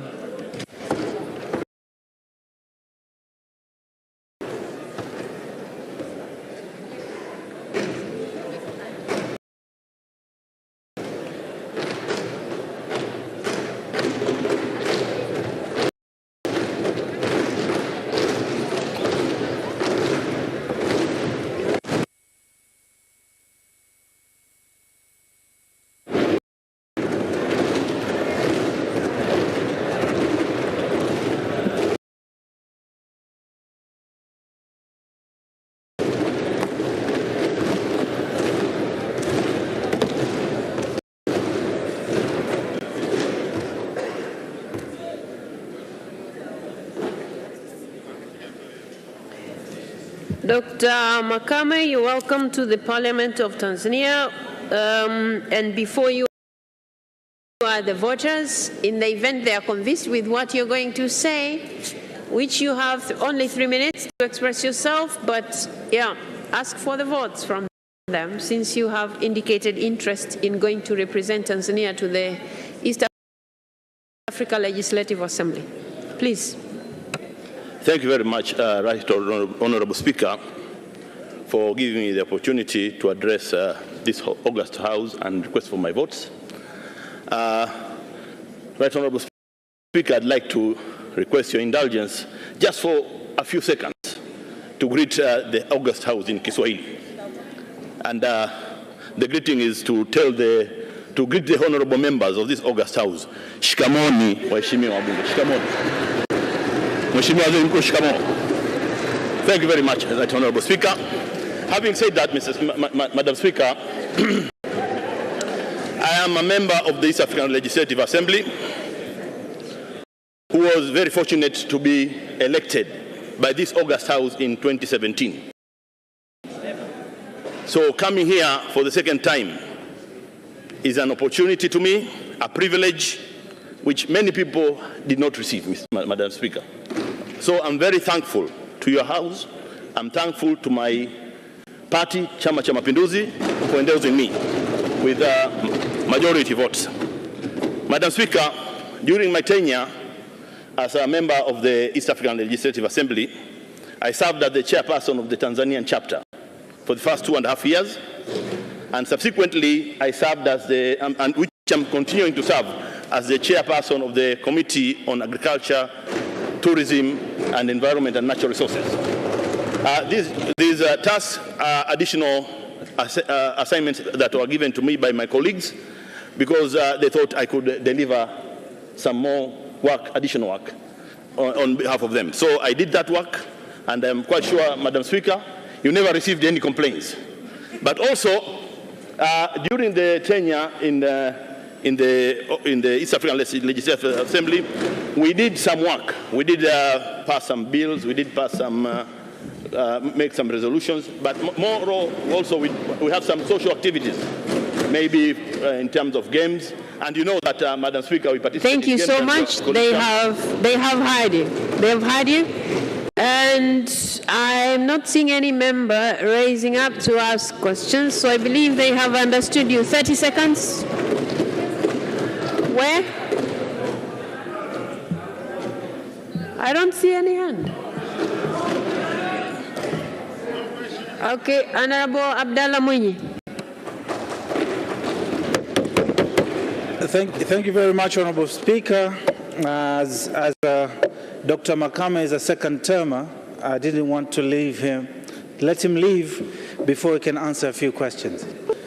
Dr. Makame, could you please explain to this August Assembly, what would you say are the fundamental challenges that you have faced during your first term of office, and what needs to be done to ensure that those challenges are alleviated? I thank you. Thank you very much, Wait a second. You have to be called before you start speaking. Dr. Makame, please respond to the question. Thank you very much, Madam Speaker. This is a question asked to me by a member emeritus of the East African Legislative Assembly. He served for 10 years there. And it's a very good question, I would say, because in life, you don't live without challenges. So we have some challenges, and specifically, we had some challenges with regards to the integration of EAC, and we are looking at creating an environment that would enable the participation and the functioning of the private sector.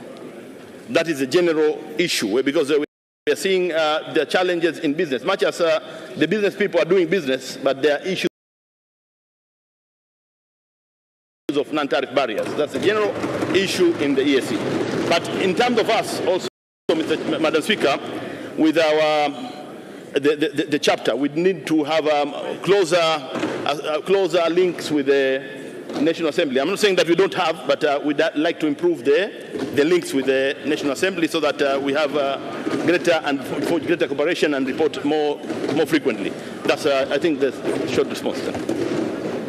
Thank you so much. And the members, I think they have understood you. 30 seconds to wind up. Thank you much, Madam Speaker. Now, having said what I have said, the only thing which is remaining is to request your August House through you, Madam Speaker, but the members as well, and your own vote, Madam Speaker, the vote of the Right Honorable Prime Minister and my former Minister of Foreign, Honorable Dr. Ndubaru, and all members, because he groomed us while we were in the EAC. Thank you, Madam Speaker. Thank you. Thank you so much. You may now take your leave. Thank you so much.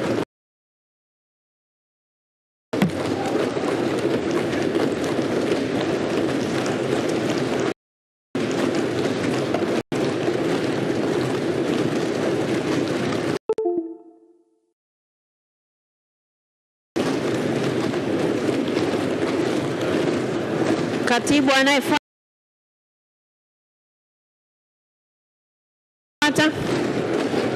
Ndugu Machano Ali Machano.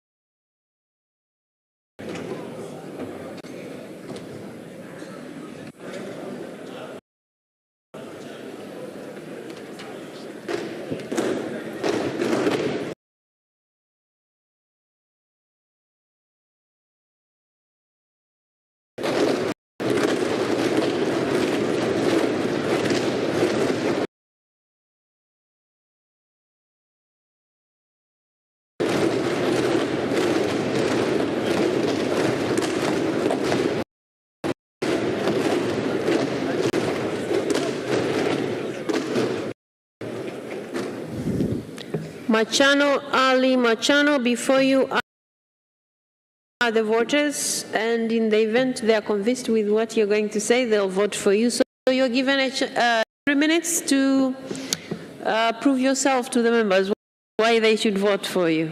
Please. Thank you very much. Honorable Speaker of the Parliament of the United Republic of Tanzania, Your Excellency Dr. Tulia Ackson, Honorable Deputy Speaker of the glorious Parliament of the United Republic of Tanzania, Your Excellency Musa Azan Zungu, Honorable Prime Minister of the United Republic of Tanzania, Your Excellency Majaliwa Kassim Majaliwa, Honorable members of the Parliament, ladies and gentlemen, Assalamu alaikum. Honorable Speaker, member of the Parliament, in front of you is Mr. Machano Ali Machano. I'm 34 years old. Currently, I'm Legal Officer, Minister of Blue Economy and Fisheries of the Revolutionary Government of Zanzibar.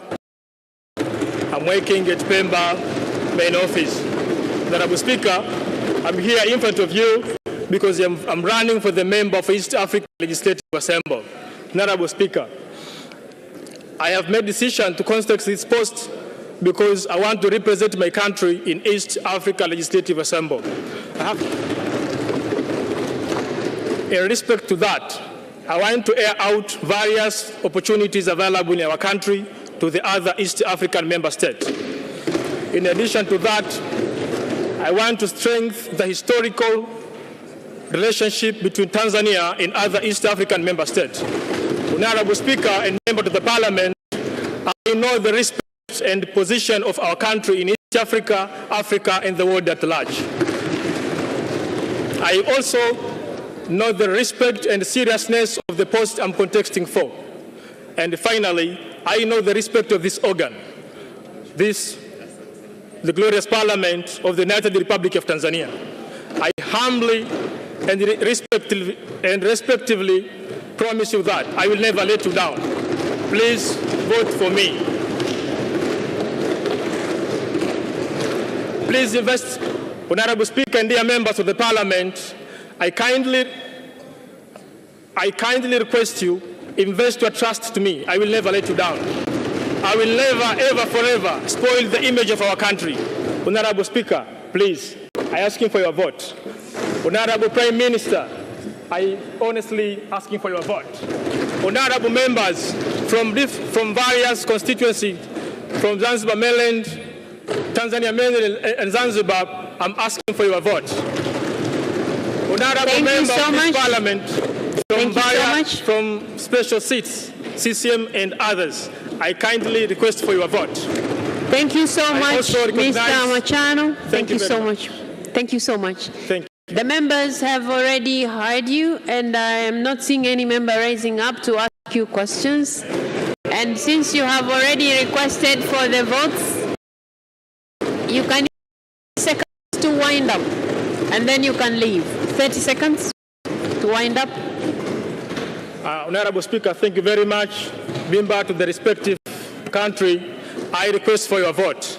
I confidently promise you that you will never, I confidently promise you that you will never regret your decision you are going to make. Thank you very much. Thank you. Thank you.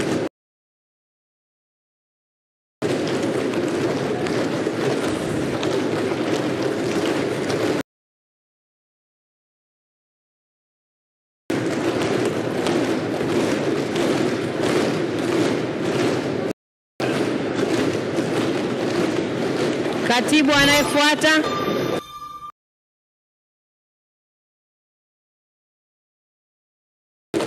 Ndugu Anderson Ndambo.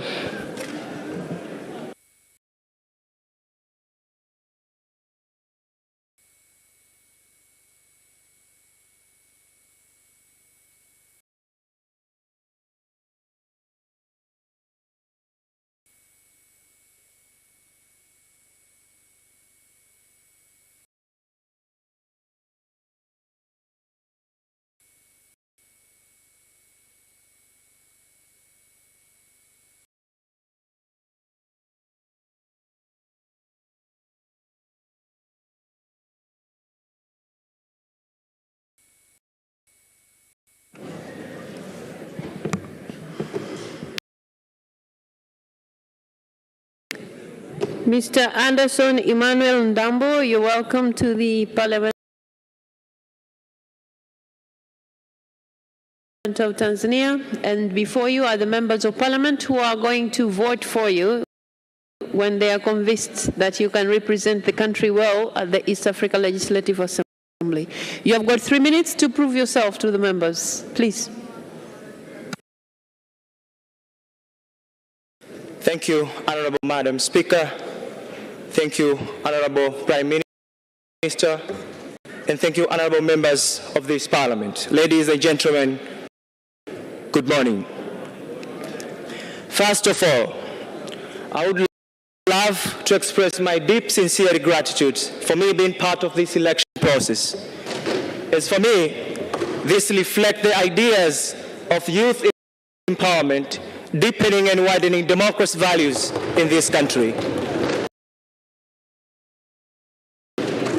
Honorable members, tracing back the history of East African community since 1948 until 2000, when the current East African community was re-established, through its falls and rise, there is one great lesson we got, that economy was the major primary reason for the establishment of East African community, and probably most in the rest of the regional integration around the world. And this is because, members, most countries, especially in Africa, have been struggling to overcome the challenges of small market, lack of technology, scarcity of resources, and probably in the modern world, the new trend of international aid, which prefer mostly the regional development project instead of individual state development projects.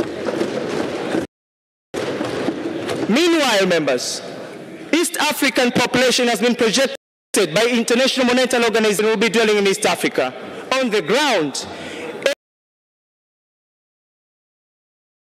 AEC members are struggling while facing the high increased rate of unemployment, which mostly affecting the young people who are projected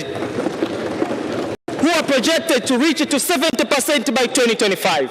The above analysis suggests something very concisely, that if we keep and continue thinking as an individual state rather than a regional bloc on addressing issues affecting our people, then we should be prepared for the wars to come. Honorable members, we have issues in politics. Political intra-conflict between member states. Likely, Uganda versus Rwanda, Rwanda versus DRC Congo. We have a very huge gap of democracy standard values in East African members that affect their unification and jeopardizing the dream of East African Federation. And and that affect the performance and implementation of protocols on place we have currently in pushing trade cooperation between members. Honorable members, I understand Ndambo. I have interest to be part. Thank you so much. Thank you, sir. Thank you. The members of parliament have heard you, and I'm not seeing anybody raising to ask you questions. Oh, there is a question just behind you. Honorable Nusrat Hanje. Thank you, Madam Speaker. Mr. Henderson, I remember back in high school when you were the Speaker of the student government in Benjamin Mkapa, and I was the Vice President of Benjamin Mkapa student government. What are you telling your fellow youth when you become a member of East African Legislative Assembly? How are they going to benefit from you as a young person being a member of East African Legislative Assembly? Thank you. Okay, you got 1 minute to respond to the question. Thank you, Madam Nusrat Hanje, for the very great question. I understand the statistic shows the population of East Africa, the more we go, youth are constituting to 70% of the entire population. It means, it also, I believe, this is a very huge platform that will give me a chance to explore and push the agenda that affect the development of youth agendas that will affect in a different aspect, economically and socially and politically angles. Thank you. Thank you so much. There are no more questions, so 30 seconds to wind up, and then you may go. Again, honorable members, Anderson Ndambo, my name. I believe I can be the right person. I've got capabilities to protect and promote the interest of our country for the development of East African. Please, I'm asking you again to vote and elect me to be a country representative to the East African Legislative Assembly. Thank you very much. Thank you so much. You may take your leave now. You may go. Thank you so much.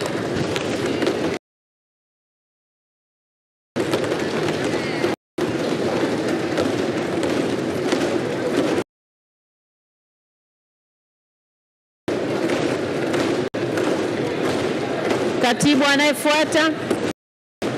Ndugu Husna Mohamed Abdalla.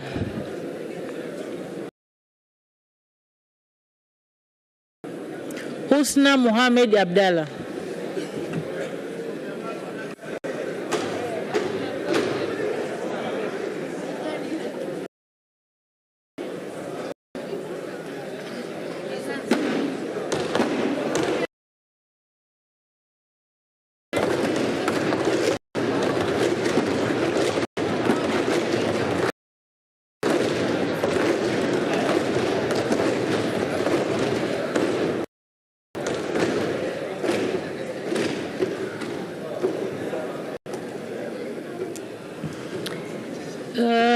Ms. Husna Mohamed Abdalla, you're welcome to the House, whose members are going to vote for you when they're convinced with what you're going to say. So you're given 3 minutes to convince the members why they should vote for you to be a country's representative to the East Africa Legislative Assembly. Please. Thank you so much, Honorable Speaker, Honorable Prime Minister, Honorable dear members of Parliament. As I introduced by Madam Speaker, my name is Husna Mohamed Abdalla. I'm 39 years old. I am degree holder of procurement and supply management. I'm standing here as a candidate of East Africa Legislative Assembly, as we know that East Africa Legislative Assembly is the one among the organ of East Africa community which faced by some challenges, and so we have to select the smart person who have the ability to solve that challenges, and I ensure you that I am smart. Honorable Speaker,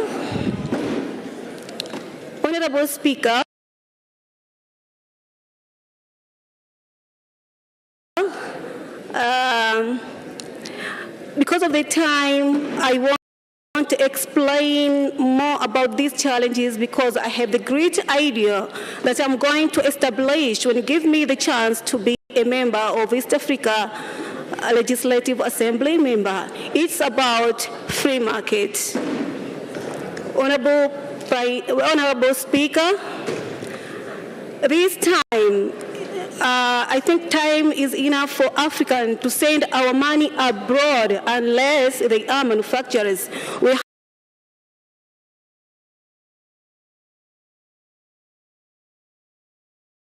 have to establish our trade center in our zone right now. We have the good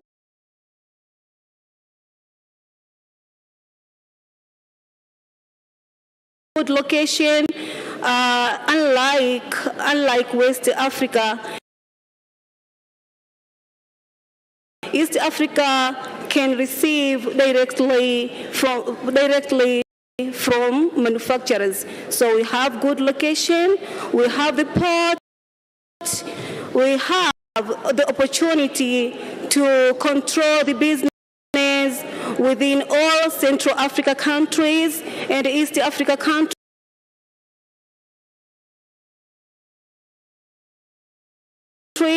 And almost of the countries among a whole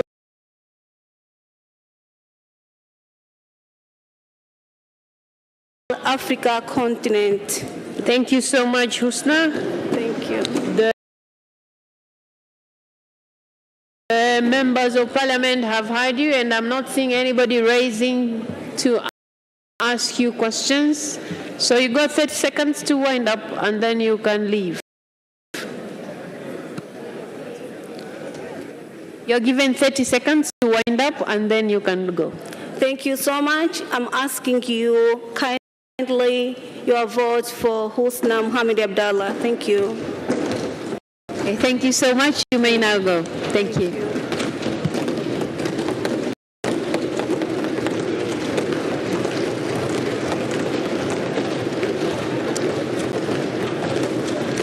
Katibu anayefuata, Engineer Mohamed Habib Mnya.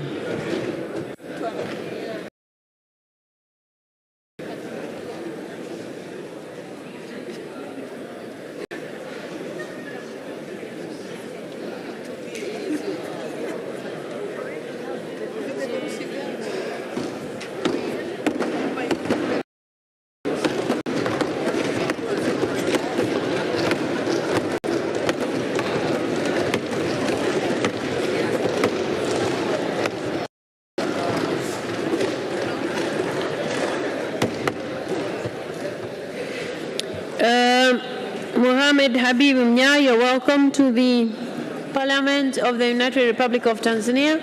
And before you are the voters, so if they're convinced, they'll vote for you. So you're given 3 minutes to convince them why they should vote for you. Please. Right Honorable Madam Speaker, Right Honorable Prime Minister, Honorable members of this august House, ladies and gentlemen, good morning.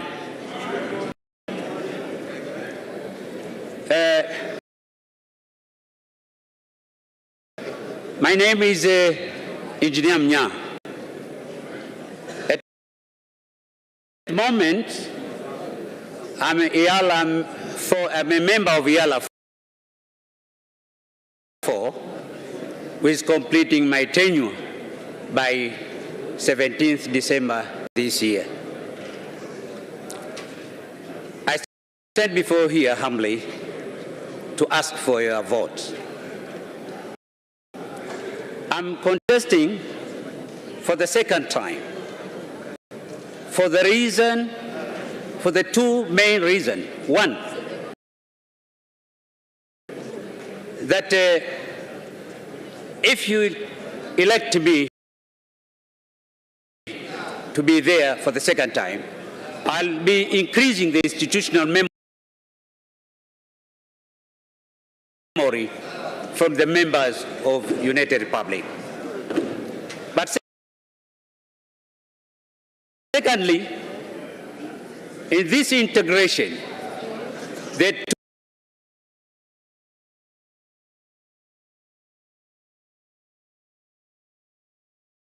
two remaining pillars are very tough ones, which are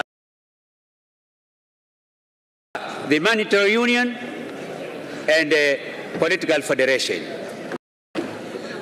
From my experience, we really need political tolerance and experience for these two remaining pillars. I therefore requesting your vote in order that I can be the one of the members from United Republic. Honorable Madam Speaker, the system which has been introduced this time of being allocated with the group of ruling party somehow is a new one. I would like to declare openly that if the voting arrangement is interfering with my colleague of Zanzibar vote of CCM, don't vote for me. But if the voting arrangement is enabling us or enabling you that the one slot given to the opposition, then please vote for me. Honorable Madam Speaker, I wish to join IALA 5 in order that I'll be among the one who will be helping the United Republic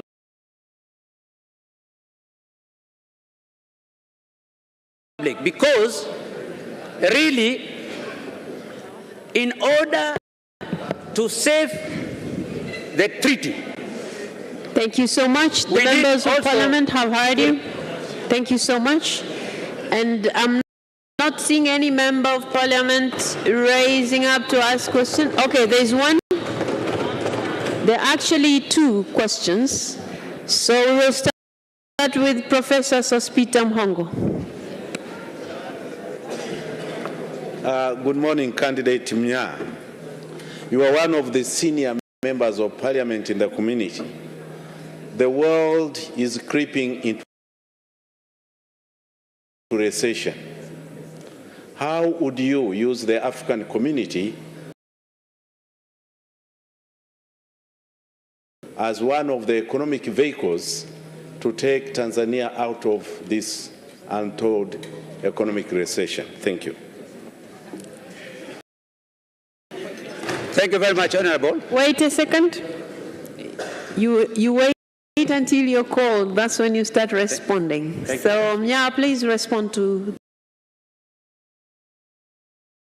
the question. Thank you.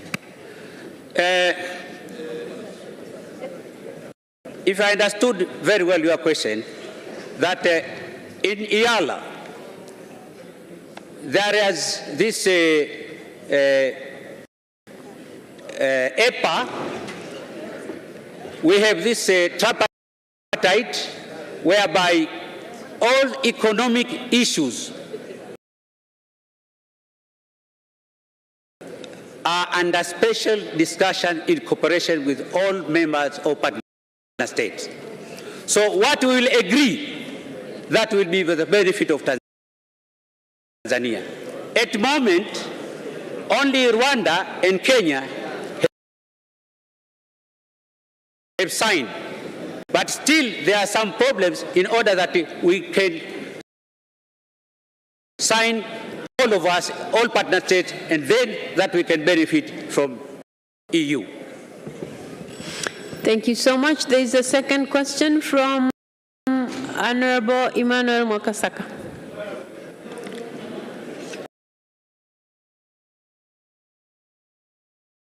Thank you, Madam Speaker, for giving me this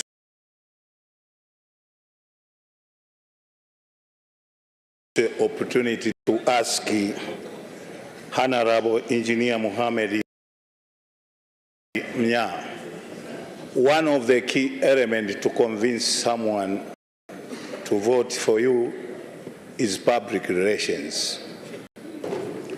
In this aspect, since you have been elected last time, can you convince any of these public relations concerning how you have achieved in your work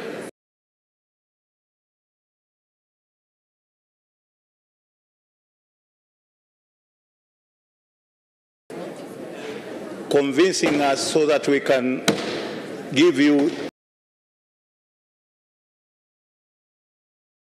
another chance to present us in EAR?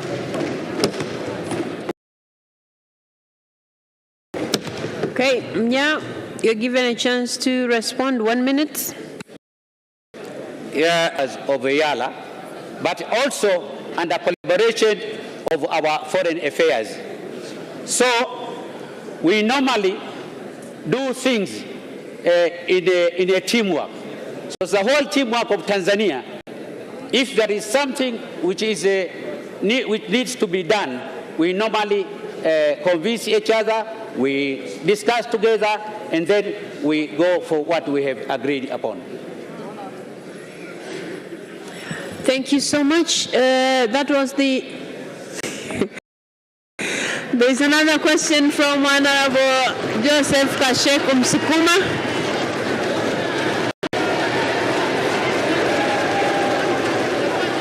Thank you. Thank you, Madam Speaker, for giving me this chance. Mr. Mnya, I want to ask you one question. Where are you? What did you do? What did you do for the last 5 years?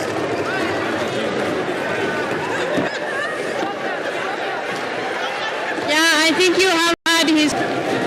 Okay, honorable members, please hold on. Mnya, did you hear his question? Did you hear his question? Did you hear his question? No, madam. Okay, members of parliament, please come down. Let's hear Honorable Msukuma. What did you do for last 5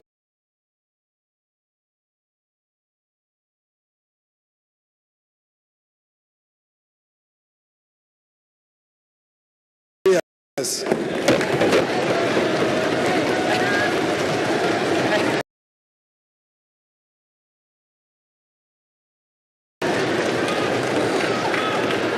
Okay, so okay, I'll help you. He's asking, what did you do for the past 5 years? That's his question.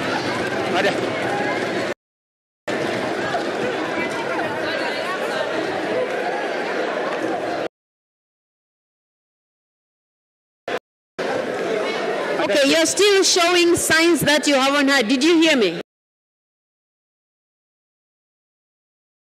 Can you help? Okay, members of parliament, let's give him a chance to respond. Members of parliament, let's give him a chance to respond. Okay, let me repeat his question. Please listen to me. He's asking, what did you do for the past 5 years? That is his question. Thank you very much. Well, for the past 5 years, the main work of the Legislative Assembly, their works in committees, their work in the Assembly. We have passed a lot of bills. We have done a lot of oversight. There are a lot of things. Even I have passed some motions. So there are a lot which I have done.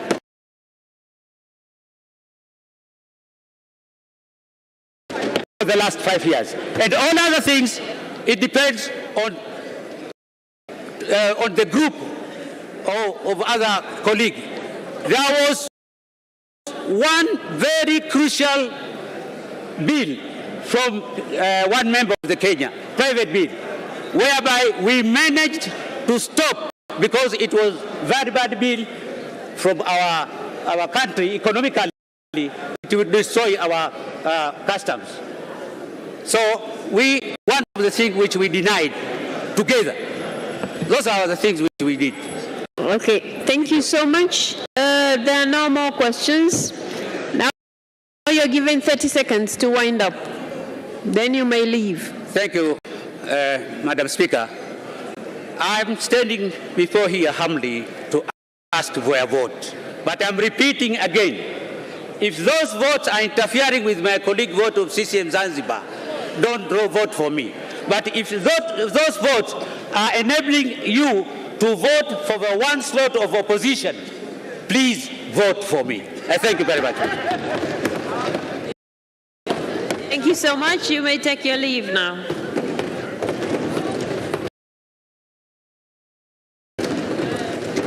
Katibu, waheshimiwa Bunge, tunaelekea kundi la tatu, kundi la wagombea wa vyama vya walio wachache bungeni, na hapa tunao watatu. Katibu. Ndugu Ado Shaibu Ado.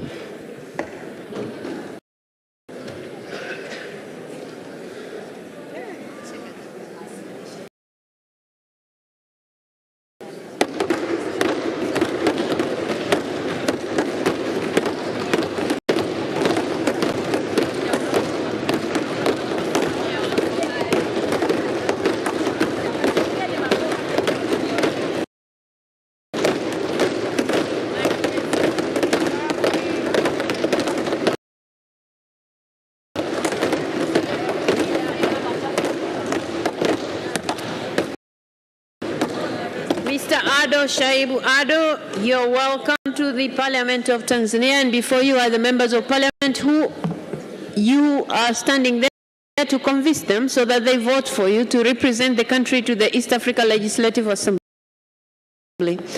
And in that respect, you're given 3 minutes to do just that. Please. Honorable Speaker and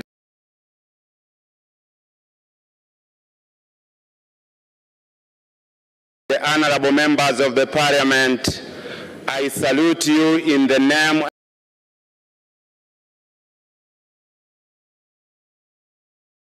and the spirit of the United Republic of Tanzania. And you know what to respond. As introduced, my name is Ado Shaibu Ado. I am humbly standing before you, honorable members, to kindly request for your votes so that I can represent our beloved country, Tanzania, in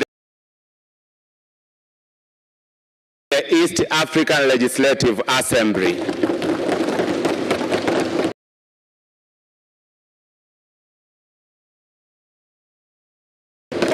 Honorable Speaker, honorable members, before I proceed, please allow me to express my pleasure and delight for stepping foot in this honorable Parliament, whose Speaker, one of the final legal minds in Tanzania, Honorable Tulia Ackson Mwansasu,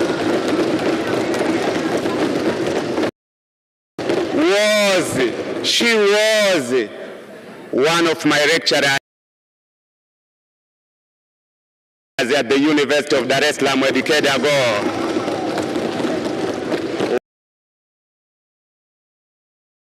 where I graduated with a Bachelor of Laws. While at the University of Dar es Salaam, I remember Professor Paramagamba Kabudi, who is also a member to this House, together with Dr. Gaston Kennedy, who is serving us at the United Nations, taught us a new course called the East African Community Law. Its main objective was to prepare Tanzanian lawyers like myself to serve competently in the organs of the East African community, such as the East African Legislative Assembly, the East African Court of Justice, and the Secretariat. It therefore follows Ado Shaibu is academically prepared to serve for the role. Apart from my academic background, the Honorable Speaker, Ado Shaibu is a true believer in Pan-Africanism. And I'm very happy that Dr. Bashiru Ali Kakulwa is also a member to this house. He can testify that we worked together, we volunteered together. A decade ago, we volunteered together at the Mwalimu Nyerere Professorial Chair in Pan-African Studies. And we proudly sang, Afrika Moja, Afrika Huru. I volunteered, served, and dedicated my time in various Pan-African movements and platforms in East Africa and elsewhere in Africa. Thank you so much, Ado. My promise, if elected, is twofold. One, I promise that I will protect and defend the interests of Tanzania. Ado Shaibu, the Speaker is calling you. Wait a second. Thank you. The members have heard you. Now they'll have a chance to ask you questions if they have any. And I'm seeing 3 members who have just rose up. So I'll start with Constantine John Kanyasu. I thank you, Madam Speaker. Tanzania is the second largest country in East Africa, with the new coming in of DRC Congo. It is strategically located with potential competitive advantages. I want to know what are your agenda to push in East Africa to make Tanzania great? Thank you. Mr. Ado Shaibu Ado, you're given 1 minute to respond to a member's question. Thank you very much, Honorable Speaker. The main sector of economy in Tanzania is agriculture. And therefore, my push will be to provide and to look for market for agriculture products from Tanzania. We have a lot of markets in East Africa. So my priority will be market for agricultural products. Thank you. Honorable Mwanaisha Ulenge. Thank you, Honorable Speaker. My question to Ado Shaibu is as follows. The legal and institutional framework of EAC is not in line with our national one. Do you agree with that? And if it is yes, as a member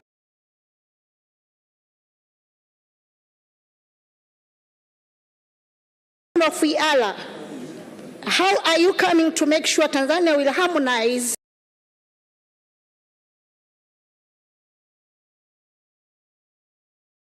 at the same time we benefit with that? Mr. Ado Shaibu, did you understand his question? I have not heard her well. Please repeat yourself. Okay, I have said the legal and institutional framework of EAC is not in line with our national. Do you agree? And if it is yes, as a member of IALA, how are you going to make sure Tanzania will harmonize and at the same time we benefit? Thank you. Honorable Speaker.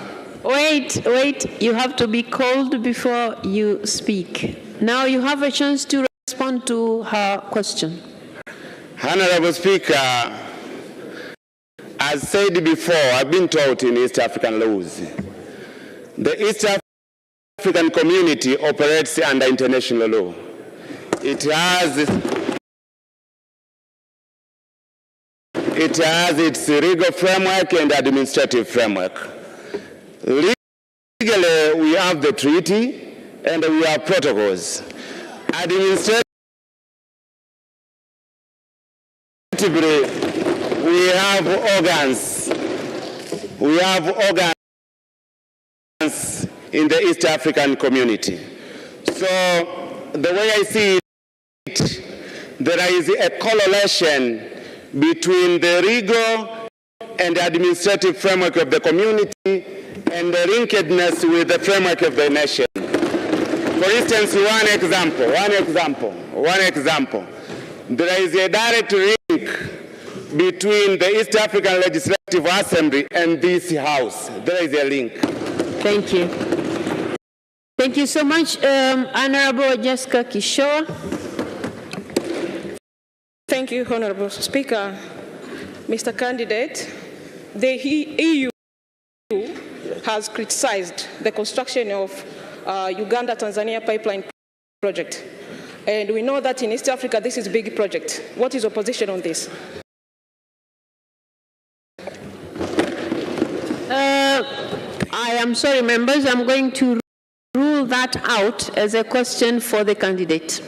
So I will let another member speak because that will be the third question. So, Honorable Juma, I think. I thank you very much, the Right Honorable Speaker, for giving me this opportunity. I would like to pose one question to the Honorable contestant.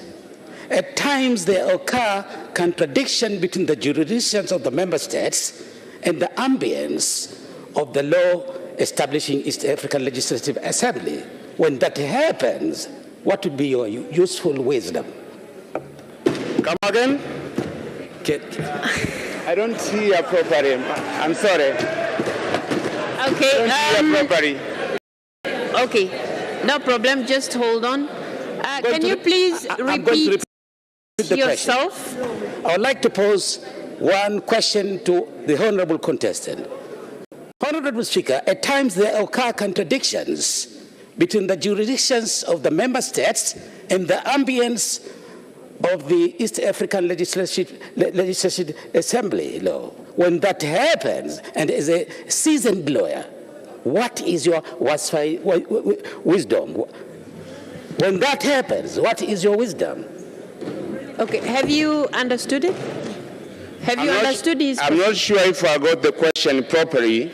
Okay, wait a second. Since you said I was your teacher, I'm going to explain what he's asking. Yes. He's asking when there are contradictions, and I think because we are used to teaching by examples, if there are contradictions between what this House wants and what the East Africa Legislative Assembly wants, in your wisdom, what are you going to do? Tanzania is a sovereign state. When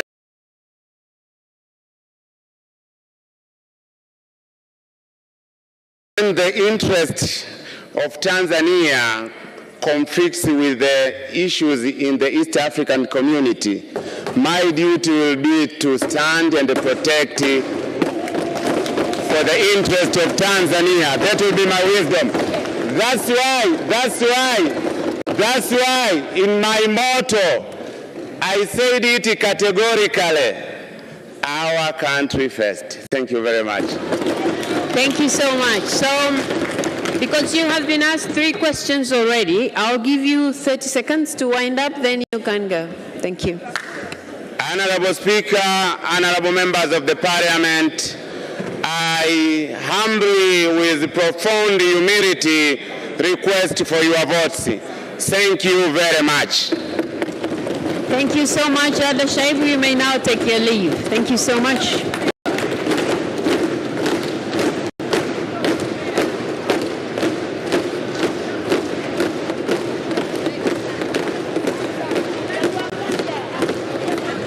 Katibu anayefuata. Jafar Saidi Mneke. Anayefuata ni ndugu Jafar Saidi Mneke.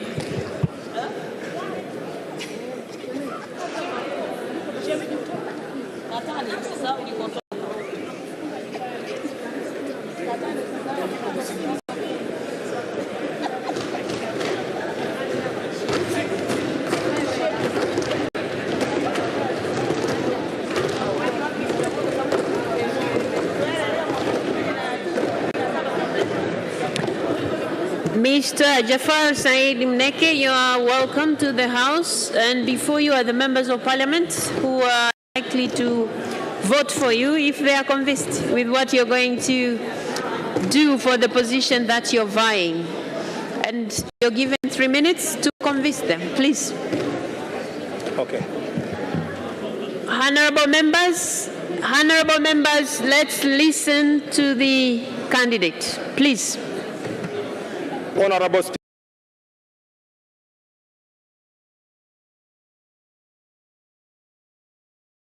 Speaker, Dr. Tulia Ackson,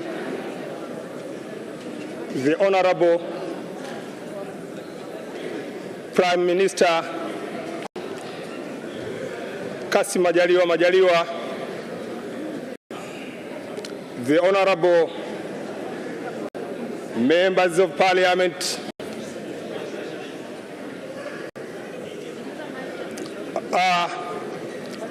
my name is Mneke Jafar Saidi.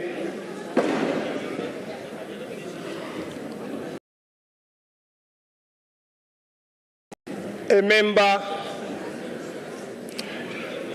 and a leader of the Civic United Front Kafu Chama cha Wananchi, a director of Foreign Affairs Policy in the Parliament of the Civic United Front. Also, I am a deputy chairman of the technical committee of the TCD, Tanzania Center for Democracy. Honorable Speaker, please allow me to thank Her Excellency Head of the State, Mama Samia Suluhu Hassan, for her good governance and the wonderful achievement in a very short time of her leadership.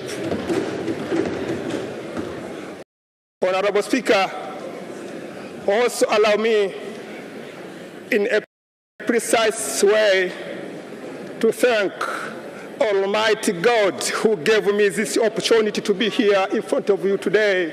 Without God, I couldn't be here this morning. Honorable Speaker, I'm a candidate of Oyala. I humbly request you to vote for me. If you will vote for me to be a member of Oyala, I'm going to capitalize on 3 issues. The first issue which I'm... Thank you so much. The bell has rung already.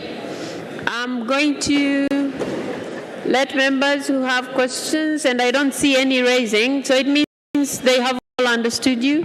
And now you're given 30 seconds to wind up, then you can go. Thank you so much. Okay. Honorable members of Parliament, the first issue I'm going to deal with is the national agenda. I'm going to send it for national agenda. To stand for cooperation, economic cooperation in the political among the partner states.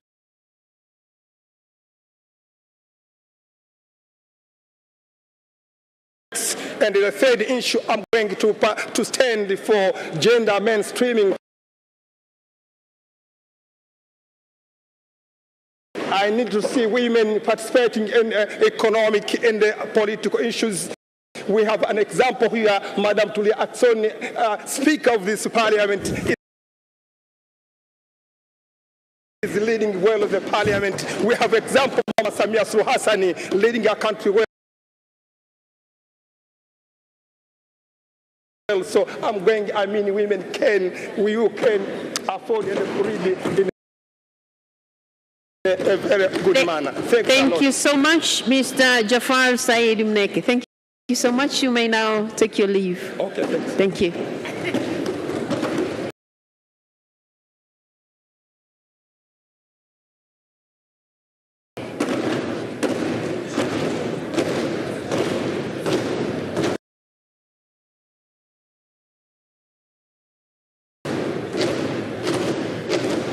Katibu anayefuata.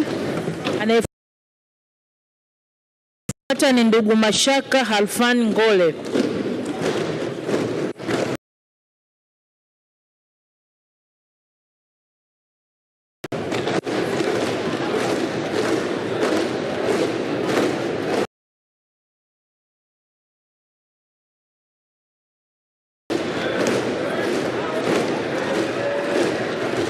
Mheshimiwa Mkubwa, unamchanganya mgombea.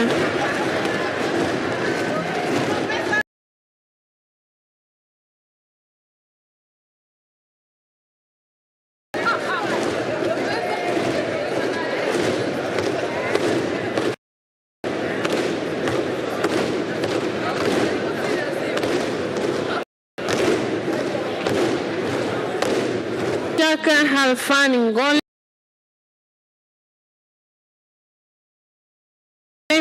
You're welcome to the Parliament, and these are the members who are going to vote for you once they are convinced with what you're going to do as a member of the East African Legislative Assembly, should they vote for you. So you're given 3 minutes to convince the House why they should vote for you. Please. Thank you, Honorable Speaker. Honorable Speaker, Dr. Tulia Ackson, Honorable Kassim Majaliwa, Prime Minister of the United Republic of Tanzania, honorable ministers, deputy ministers, and the members of the Parliament present in this House.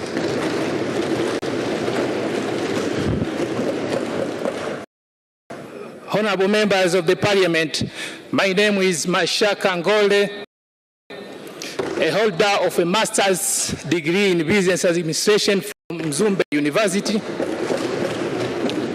a holder of a first degree of law from Zanzibar University, and the holder of a postgraduate diploma in legal practice from the Law School of Tanzania. Honorable members of the Parliament, I am also an advocate of the High Court and the courts below there too, and I've been practicing law for almost 10 years now.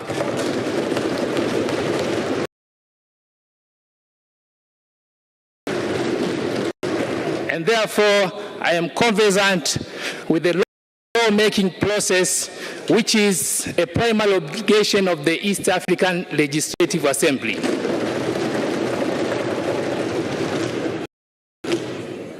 Honorable members of the Parliament, I am standing here before this House contesting for the post of a member of East Africa Legislative Assembly, as I believe to be a competent and a qualified person for that post.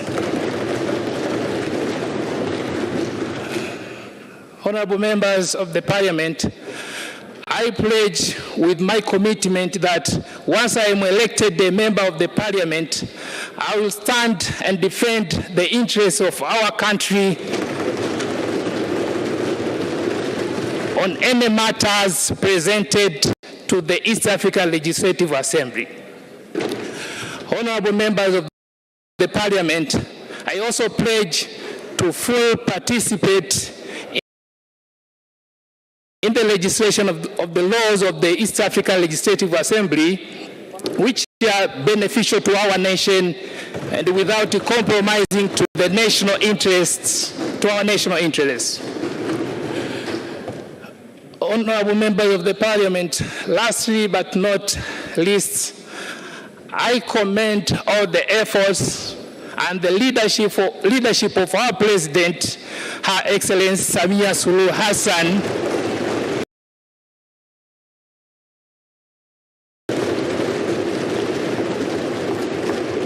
towards the achievement of the first milestone of the East Africa Legislative Assembly, which is the Custom Union. Thank you so much. Thank you so much. The members of parliament have heard you, and I can see a number of them raising up, but there are more than 3. So we will have Honorable Zainab Katimba, we will have Honorable Olele Kaita, and Honorable Musa Sima. Those will be 3. So Honorable Zainab Katimba. Thank you, Honorable Speaker. I just have one very simple question. Advocate Mashaka, can you tell this August House, can you give us an overview of what the East African Legislative Assembly is, when it was inaugurated, and who was the first speaker of the East African Legislative Assembly? Well, I will let you respond to the first question and overrule the 2 questions. The question asking about the first speaker and when it was inaugurated. So respond to the first one. Thank you, Honorable Speaker. Thank you, member, for the question. Honorable Speaker, the East Africa Legislative Assembly is an arm of the East African community. Its purpose is to legislate laws. It was inaugurated in the November 2001.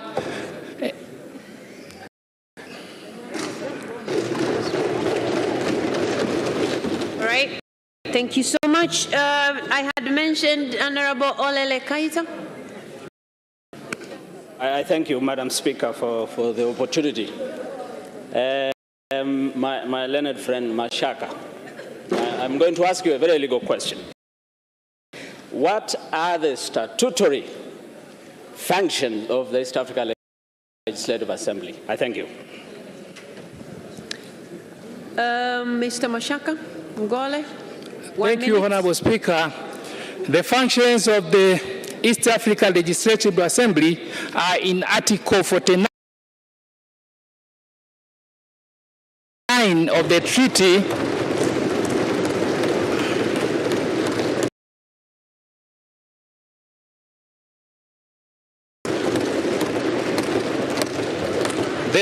which established the East African Community.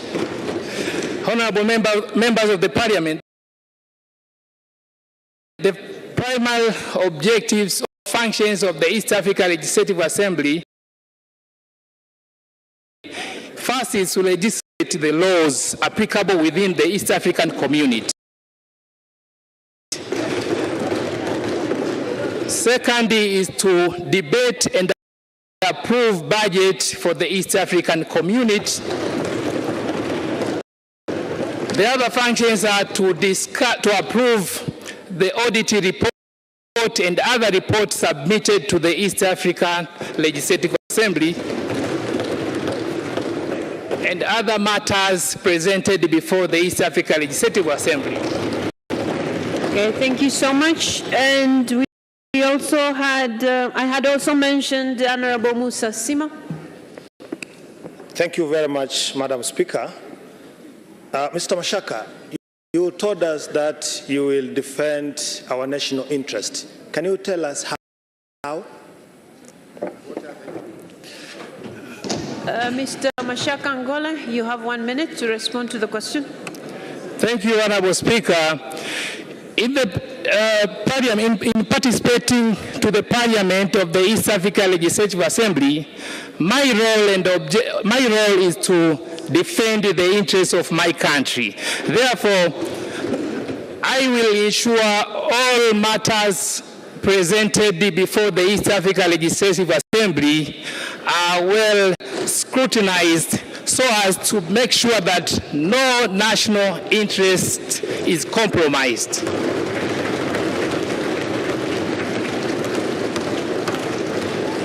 Honorable members, you have already asked 3 questions, so I'm going to give you 30 seconds to wind up and then you can leave. Honorable Speaker, honorable members of the Parliament, I urge you to vote for me. Thank you.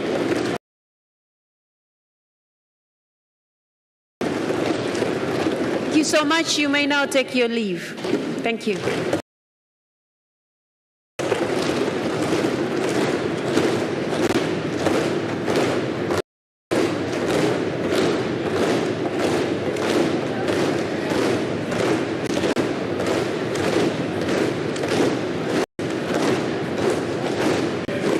Waheshimiwa wabunge, tunaenda sasa kwenye kundi la mwisho, kundi la 4, kundi la wagombea wa Tanzania bara. Katibu. Ndugu Ansar Abubakar Kachwambwa.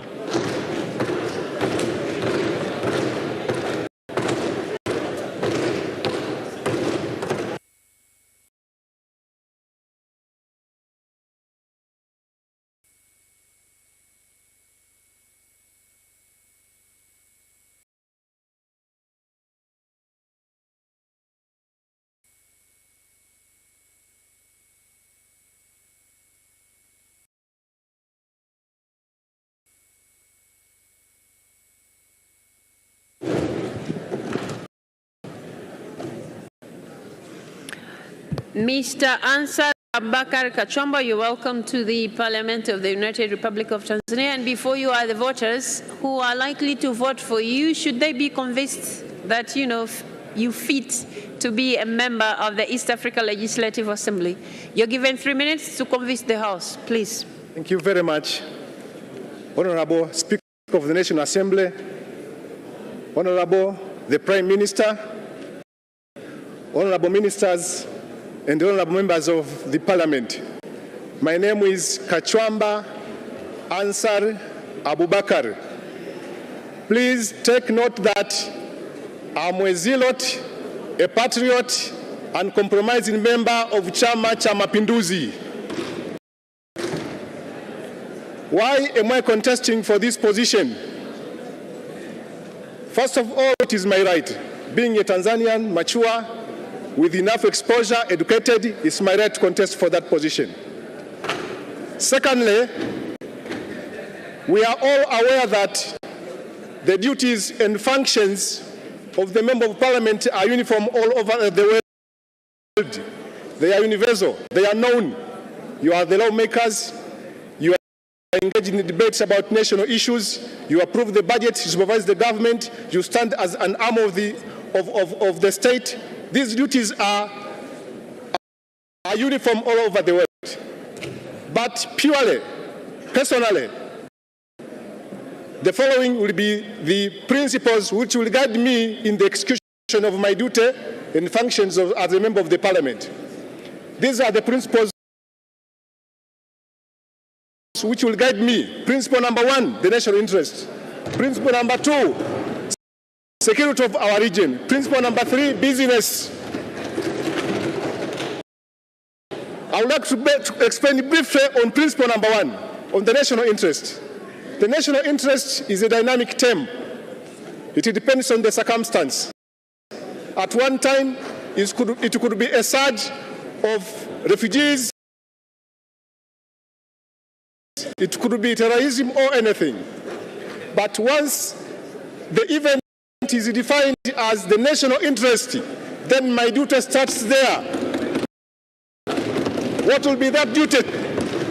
That duty will be with the spirit of the nation, with the patriotism, to make sure that the national interest is protected, safeguarded, entrenched, deep-rooted, and uncompromised. And I'll be accountable for that. Thank you, Madam Speaker. Thank you so much. Okay, I'm only seeing one member who would like to ask you a question. Honorable Hadija Taya. Thank you so much, Honorable Speaker. I would like to ask the question to Mr. Kachwambwa. What is your witness that can be a benefit to our country? I beg your pardon?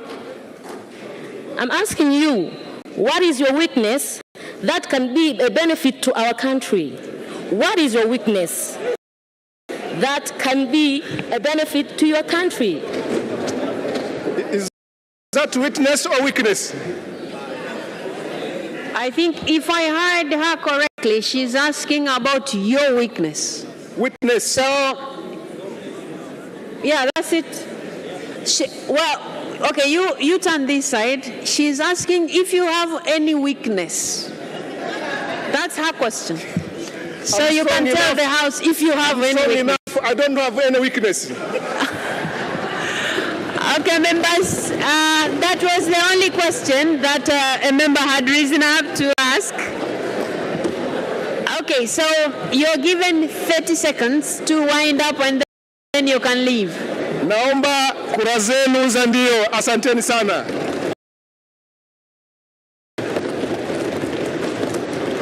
You can repeat the same thing in English.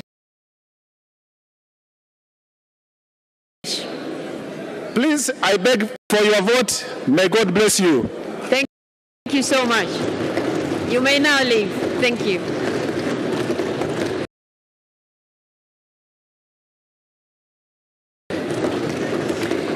Thank you so much. And katibu anayefuata. Anayefuata ni ndugu James Kinyasi Millian. Ndugu James Kinyasi Millian.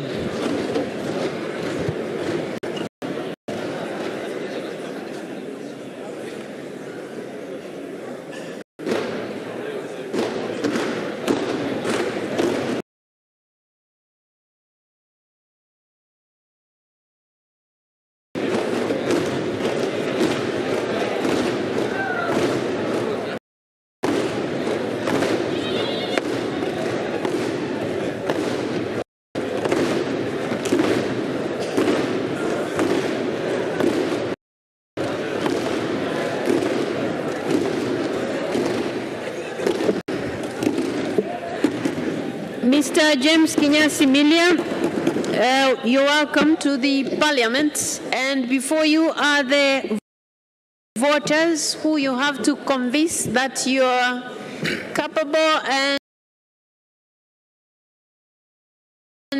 able to go represent the country at the East African Legislative Assembly.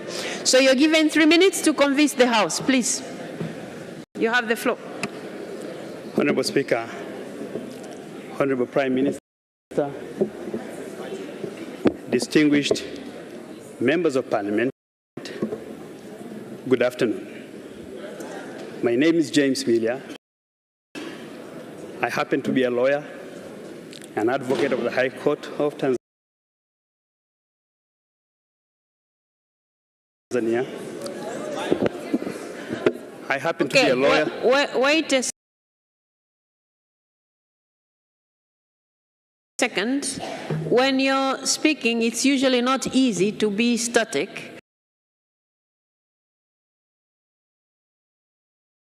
Right. But you have to try, pull a little bit the mic, and then address the House. Thank you. May I start? Honorable Speaker, Honorable Prime Minister, distinguished members of Parliament, good afternoon. My name is James Millian. I'm a lawyer by training. I hold a master's degree from the University of Pretoria and the American University in Cairo. Honorable Speaker, may I, at this juncture, thank God, thank the leadership of CCM, and thank all of you, because it's for you that I'm a candidate today.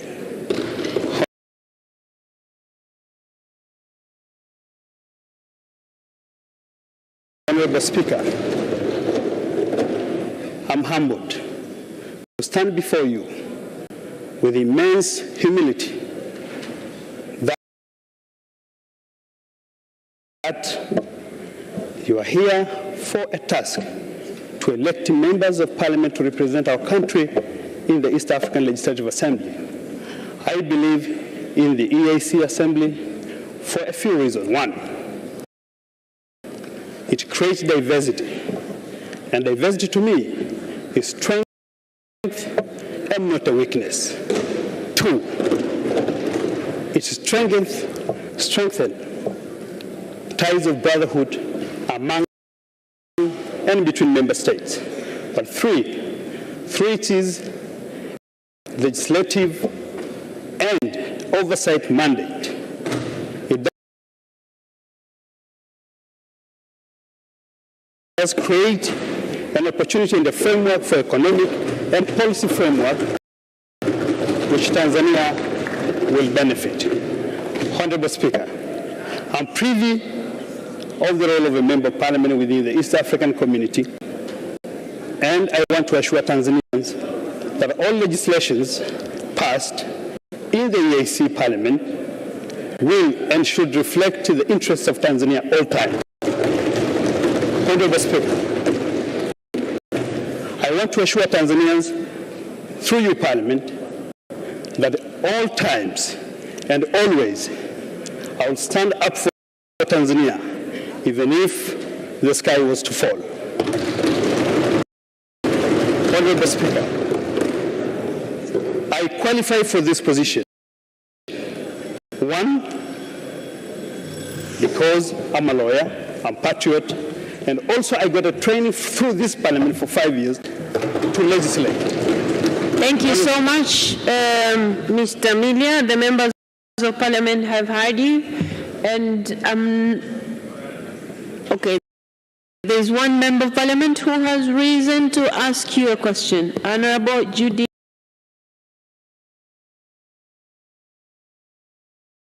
Kapinga. Thank you, Honorable Speaker.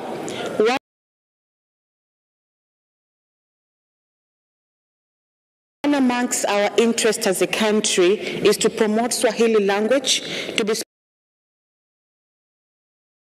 spoken in regional blocks, including East African Community and Southern Africa Development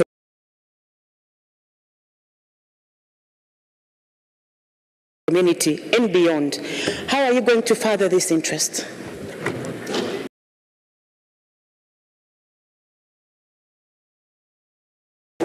Excuse me, Honorable Speaker, I've not heard it well. Can she repeat again? I'm sorry. No. One amongst our... Wait a second.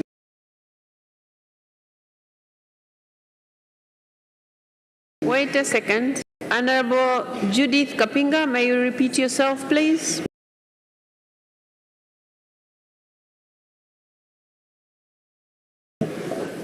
Yes, Madam Speaker. One amongst our interests as a country is to promote Swahili language to be used in regional blocks such as East Africa Community and Southern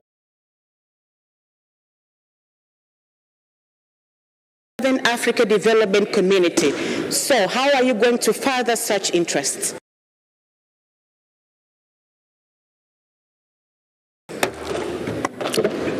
You have heard, Yana? Honorable Speaker. Wait a second. Have you heard the question? Yes. All right, please go ahead.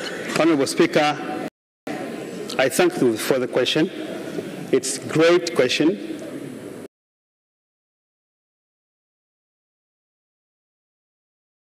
But one has to understand that what I'm going to the East African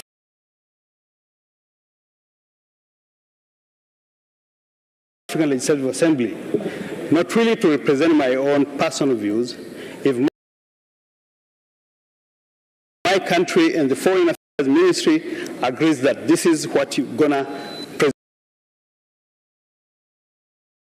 present to other nations, if they say it's Swahili today, Swahili tomorrow,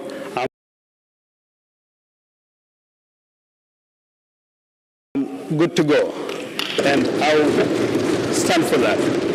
But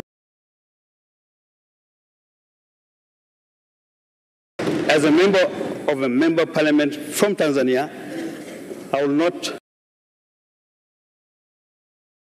take my own personal views. views of my country. That's my question, if I understood her question well.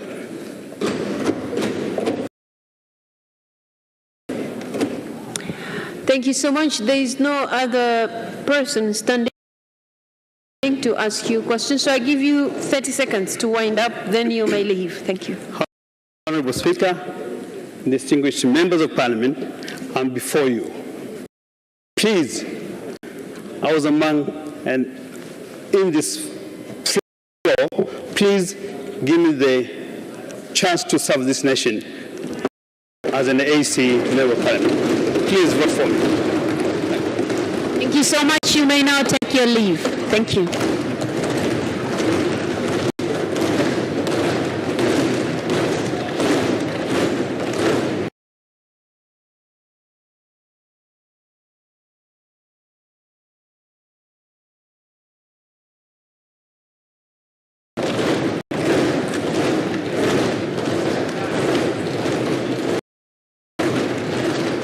Katibu anayefuata. Anayefuata ni Dr. Ngwaru Jumanne Magembe.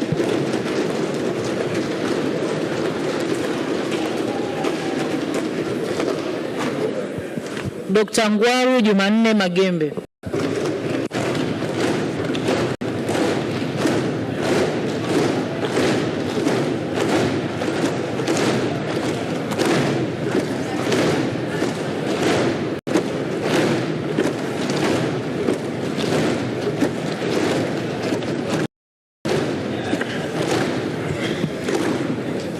Dr. Ngwaru Jumanne Magembe, you're welcome to this August House, which is going to vote for you. And before you are members who are ready to hear from you so that you convince them why you are, why they should vote for you. So you're given 3 minutes to convince the House.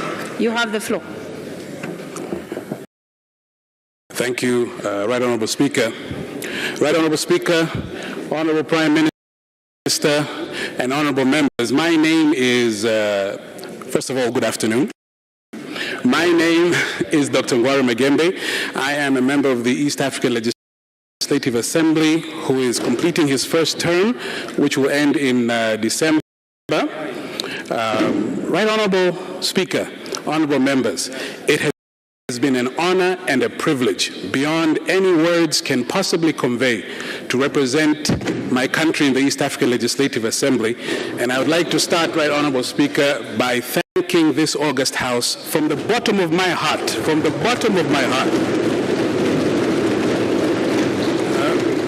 the 5 years that they gave me trust to serve in the East African Legislative Assembly.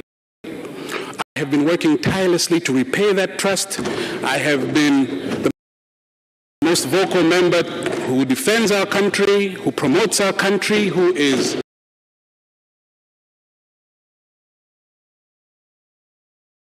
tough on oversight to make sure that the taxpayers' money of the United Republic of Tanzania do not go to waste or are used negligently.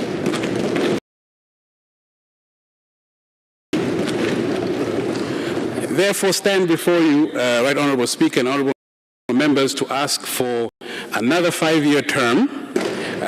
If I'm given another 5-year term, Right Honourable Speaker, I have a few priorities. The first priority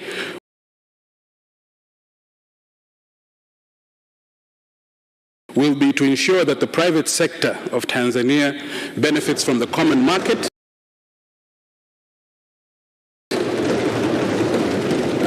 As you know, Right Honourable Speaker, since 2016, our country has been recording a trade balance surplus, meaning that we are exporting into the region more than we are importing. It will be my duty to make sure that the countries that we are exporting to, I will advocate that we will remove all of the non-tariff barriers, the NTBs, things like unnecessary tax measures, unnecessary product health standards, and so forth. Secondly, I will continue to be tough on the issue of execution of the budget to ensure that the contributions from my country and the other 7 countries to the EAC budget are used judiciously and diligently. Thirdly, Right Honourable Speaker, I would like to promise the honourable members that I will continue to give them feedback, continue to be close to them, because, honourable members, without you, there can be no me. Bila nyinyi. Thank you so much. Hamna mimi. Thank you so much.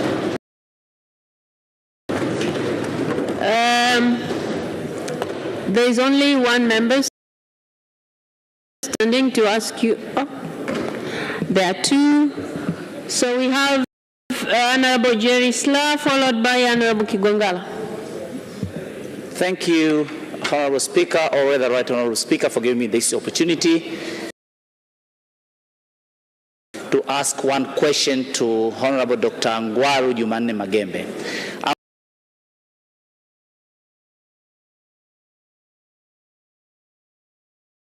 I'm quite impressed, not only for your strong and credible presentation you just presented to us, but also for your pronounced academic qualification to a young age. And I'd like to ask you one question. When you are elected to represent us on 2017, East African Community had 5 member states by then.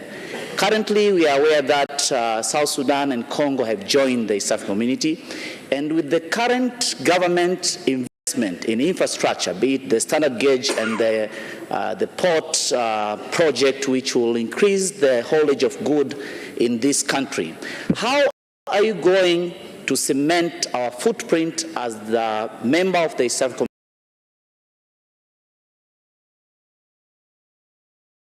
Community on the biggest market of trade in the Congo as the new member of the East African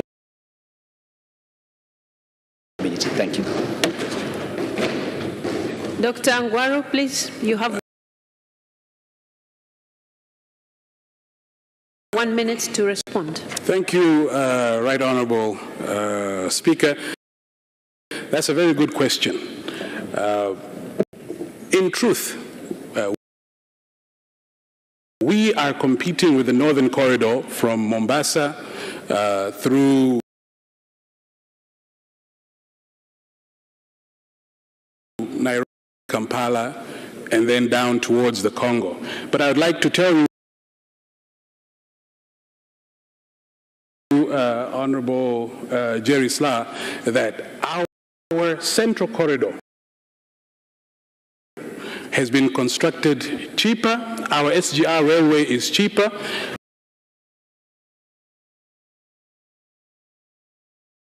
And we will be very competitive once it's operational. And I don't see how,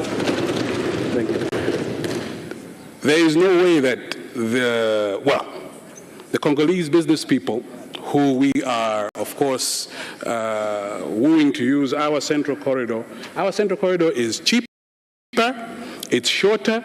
We will be very competitive, Honorable Jerry Sla. I don't want to say too much more in case I step on the toes of the Executive, Honorable Prime Minister, and the Minister of Foreign Affairs. But that's a very good question.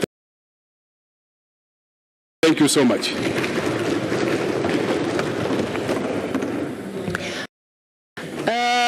Honorable Dr. Kigwangalla. Oh, sorry, I also forgot, because the candidate has only 1 minute to respond, so you have to try and be brief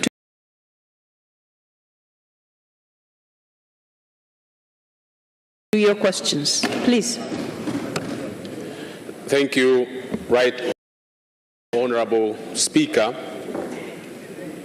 I would like to ask one question to the contestant, Dr. Ngwaru Magembe, and that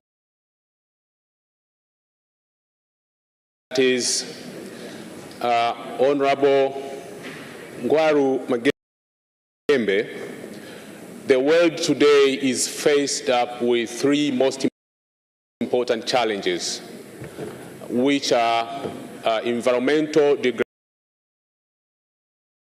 degradation, the threat to food security that is posed by environmental degradation, and the third one is the high rate of unemployment amongst the youth. I would like to ask you, if you are elected as a member of IALA, how are you going to foster the IALA as a constituent body of the East African community towards finding solutions of these three most important challenges? And what is your take? Well, only one, please.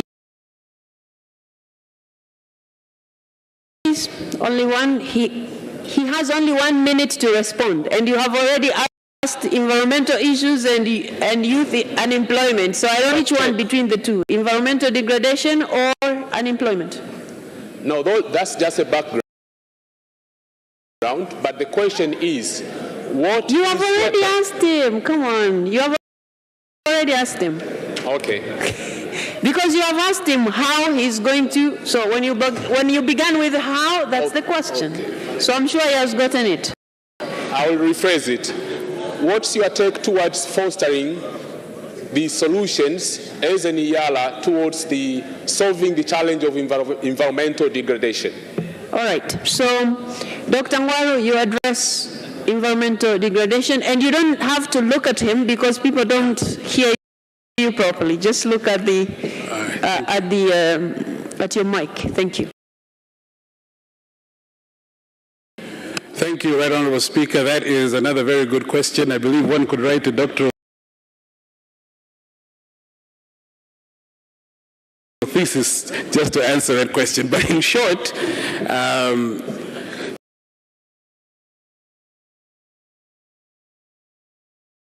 environmental degradation is a real issue. And if re-elected, this is an area which I'm sure that I could form a bill that would help. Thank you. I could form a bill, and the bill would help to decrease environmental degradation within the 7 partner states. Thank you so much. Those were the 2 members of parliament who had wanted to ask you questions, and you have already responded to them. So I'm giving you 30 seconds to wind up, then you can leave. Thank you. Right Honourable Speaker, I would first like to start by asking you for your vote, and I'd like to ask for the vote of all of the members of parliament here. There are votes for yes, yes, yes. Let's send Dr. Ngwaru Magembe back to the East African Legislative Assembly. And I love you all, and God bless you. Thank you so much. Thank you so much. Thank you.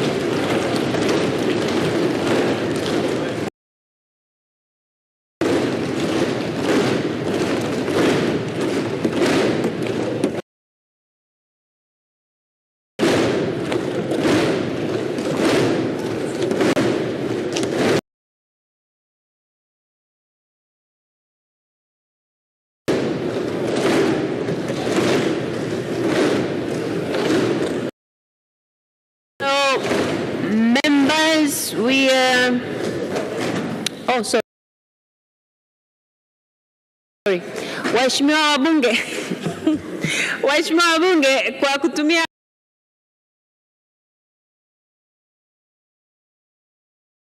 kanuni ya 34 na fasili ndogo zinazofuata hapo, tutaendelea na hii shughuli mpaka tumalize. Kwa hivyo katibu, endelea kuita waliosalia. Anayefuata ni ndugu Adui Saif Kondo.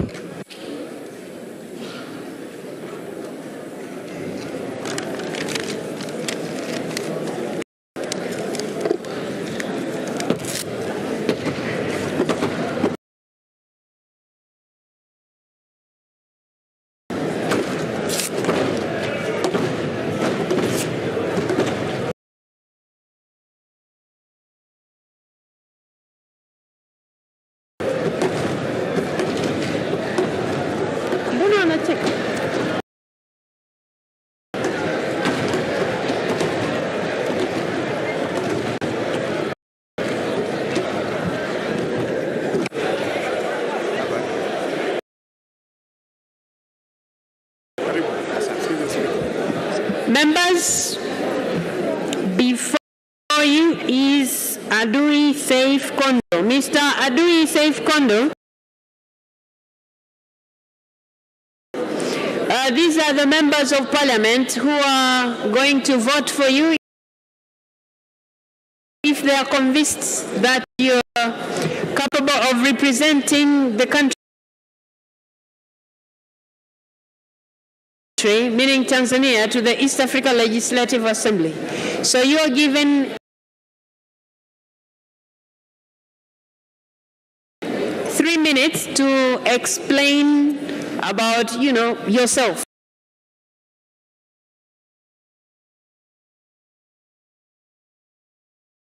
And so convince the members to vote for you. So you have the floor. 3 minutes.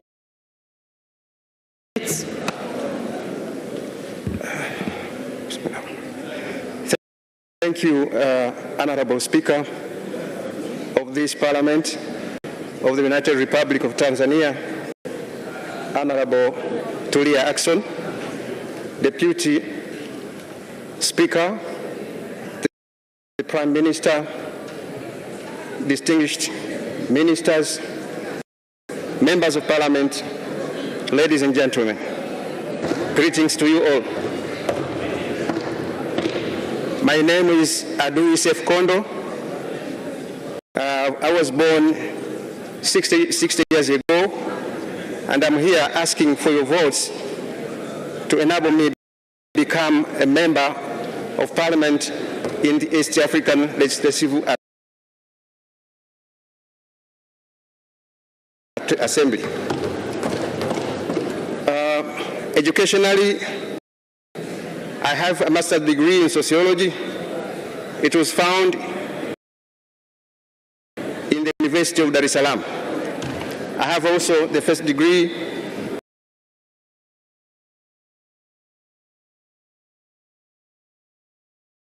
in the same discipline, same university.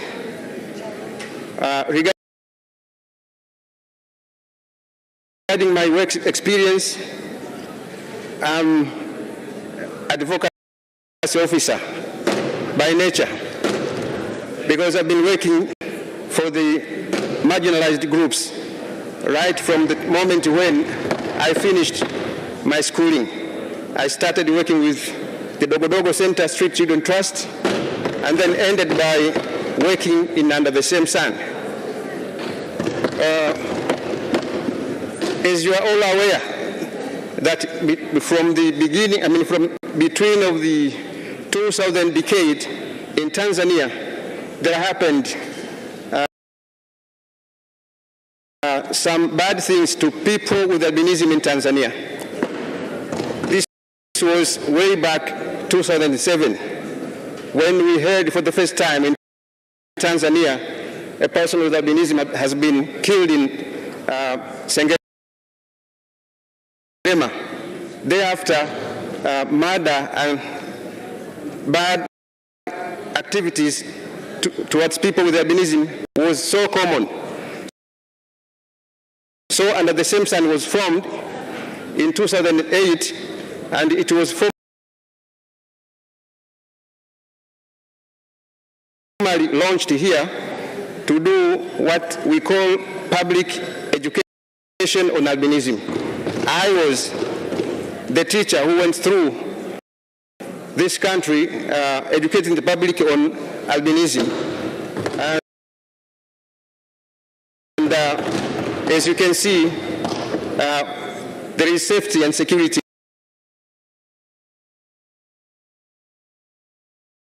of persons with albinism. So my intention, if you allow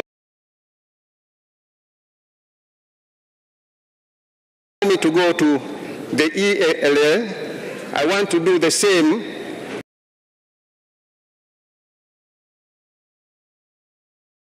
at the capacity of East Africa, because such practices against persons with albinism and people with disability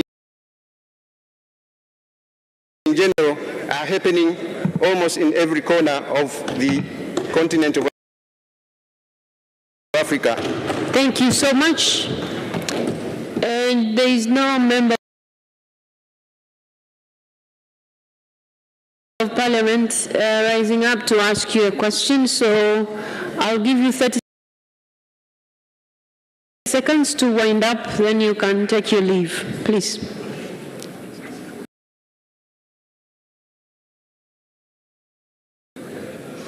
I beg your pardon, I didn't hear.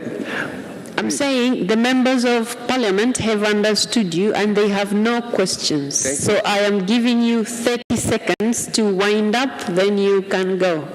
Thank you. Thank you, Your Excellency Speaker, the High Table, members of Parliament, ladies and gentlemen, please vote for me to enable me become an ELA member. And thank you very much. Thank you so much. You may now take your leave. Thank you. Thank you so much. Okay. You can go now. Thank you. Wait a second. Somebody is coming to show you the way out. Okay. Katibu anayefuata ni ndugu Mohamed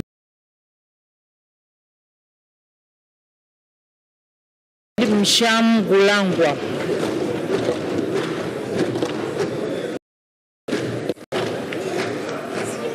Ndugu Mohamed Mshamgulangwa.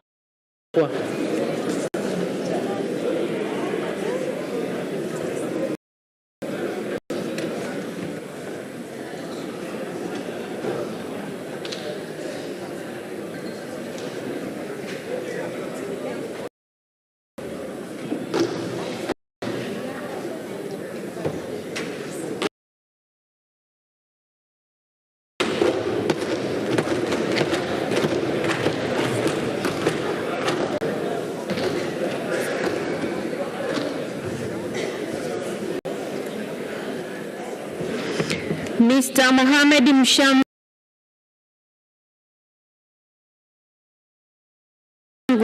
you're welcome to the House. Before you are the members of Parliament who are likely to vote for you when they are convinced about your capabilities of representing the country at the East Africa Legislative Assembly. So you're given 3 minutes to express yourself. Please, you have the floor. Thank you, the Honorable Speaker, the Honorable members of the Parliament. Before you is Engineer Mohamed Mshamgulangwa, possessing a master's degree in engineering management from the University of Dar es Salaam, also holding an MBA degree from the Open University of Tanzania, holding a bachelor's degree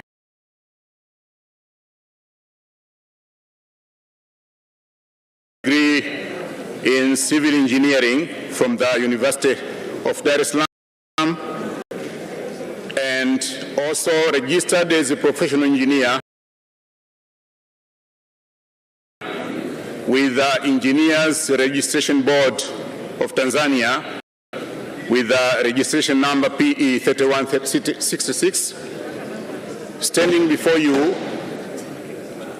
I request for your votes to represent the nation in the East African Legislative Assembly. The Honorable Speaker and the members of Parliament, I humbly request for your votes. Okay. There is one member of Parliament who has just risen up to ask you one question. Honorable Manaisha Ulenge. I should know you are the member of IALA. What is your true main agenda that will foster economic development, considering of the geographical advantage and the resources that Tanzania have? Okay. Mr. Mohamed Mshangulangwa, you have 1 minute to respond. The Honorable Speaker, the members of Parliament, being a representative of the nation in the Assembly, I'll be led by the instructions from the nation because I'll be representing the same. So what I'll be doing there, I have passed through the core values of the EAC, and I know that team spirit, I'll be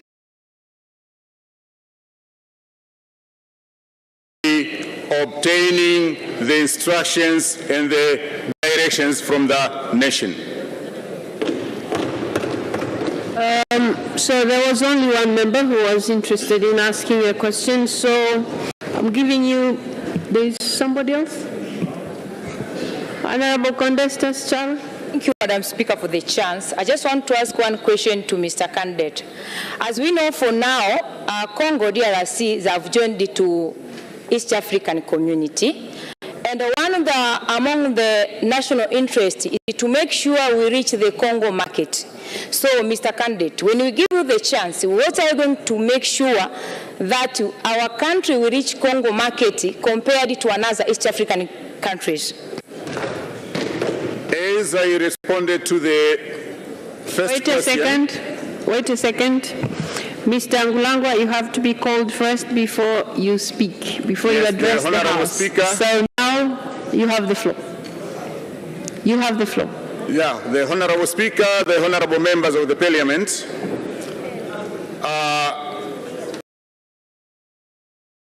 as I said before when I was introducing myself, I have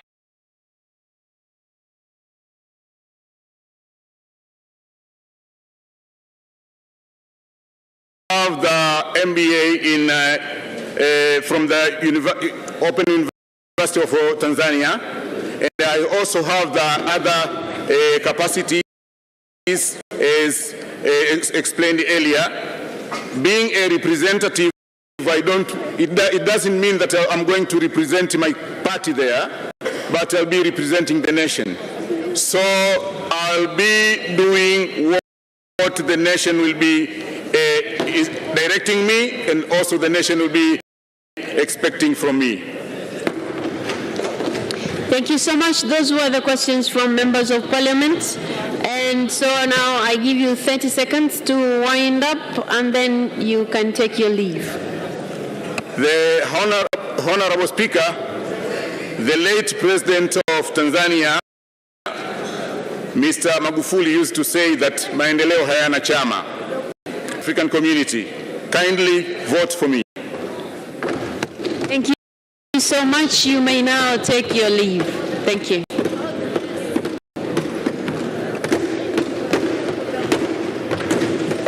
Katibu anayefuata. Anayefuata ni ndugu Thomas Malima.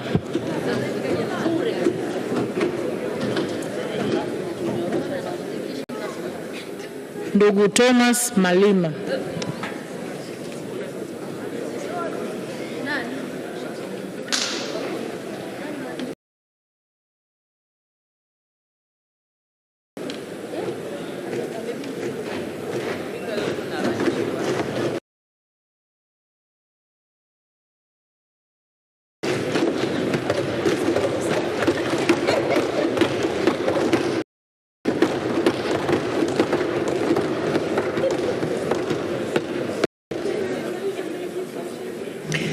Mr. Thomas Malima, before you are the members of Parliament of Tanzania,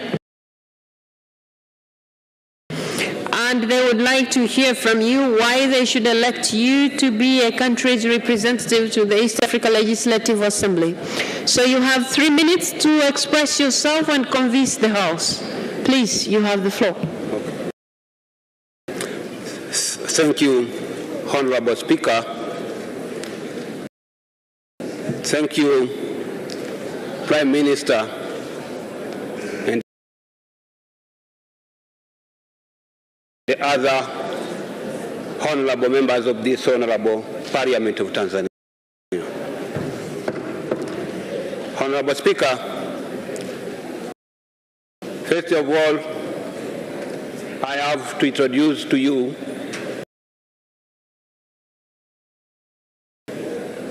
my name is Thomas D.C. Malima. I'm a graduate of Bachelor of Arts with Education from the University of Dar es Salaam. And through that education, I'm also a head of school in Kigoma, at Kigoma. I'm here just to vie for the post of representing our nation to the East African Legislative Assembly due to the fact that, first of all, I'm a Tanzanian. I have the right to contest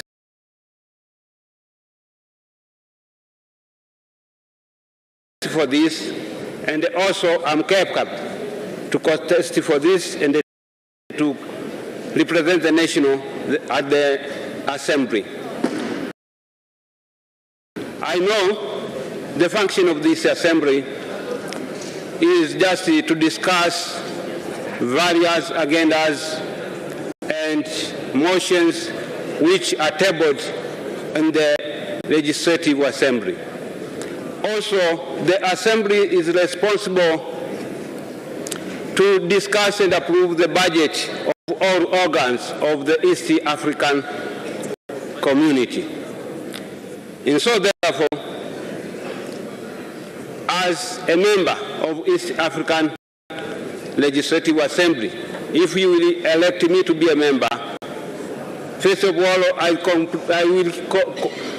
coordinate and communicate together with other elected members from Tanzania to take the national interest to the Legislative Assembly. Here, we need a person who is loyal to the nation, a person who is cooperative to the government, a person who knows the resources of the nation and how to protect them. I'm the one who am able to cooperate with other members who will be elected and to be a member of this Legislative Assembly for the interest of the nation, so that to make the nation of our nation to grow longer. Also, as a member of this Legislative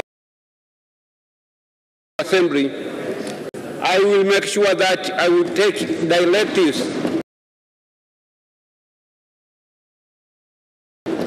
from the ministry responsible for East African community affairs in order to make sure that when we are discussing issues in the Parliament, we will discuss according to the national privileges and the priorities.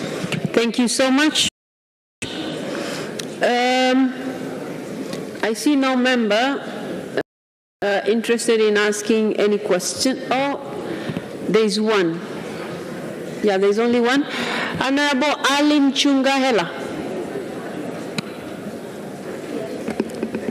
Thank you, Mr. Honorable Speaker. This region has been one of the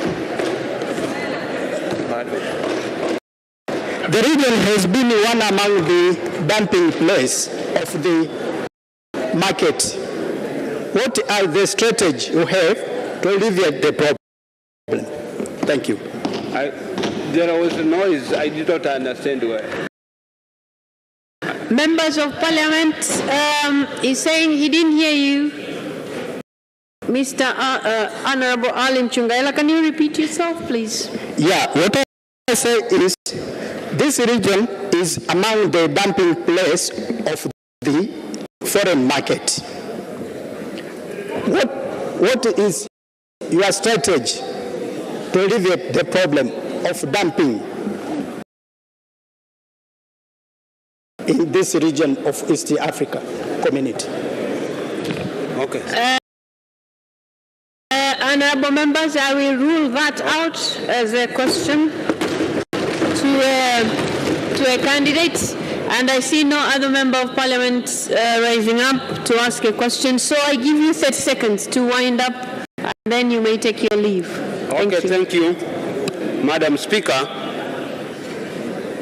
As I've introduced to you, I'm vying for this post because I know there are some issues which we are going to discuss, not for my own views, but the national views to the community. Even the issue of markets,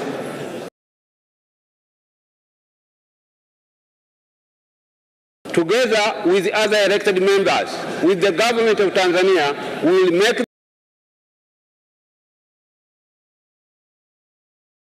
the strategy to make sure that this will be our strategy to the East African Legislative Assembly. So through that strategy, we'll make sure that our nation benefit from the community, and also the East African community benefits, and will will prohibit Thank you so much. the dumping commodities from other countries, not from. Thank you so much, Mr. Malima. Thank you. Thank you so much. You may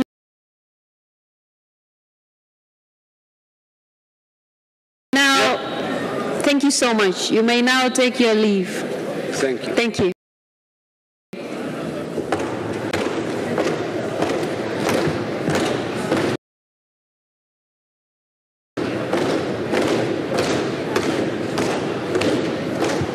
Mheshimiwa wabunge, huyu ndio alikuwa mgombea wa mwisho kuja kujieleza mbele yetu. Sasa tunaelekea kwenye zoezi la kupiga kura, na kwa hivyo ni waombe wabunge wote walioko nje waingie ndani ili tuhesabiane. Na tukishamaliza hesabu, mbunge aliyeko nje, kwa sababu tunataka kutenda haki, hatoruhusiwa kuingia tukishamaliza hesabu, ili tusisumbuke kwenye kuhesabu kura. Wabunge wote walioko nje waingie ndani. Zoezi la kuwahesabu linaanza mara moja.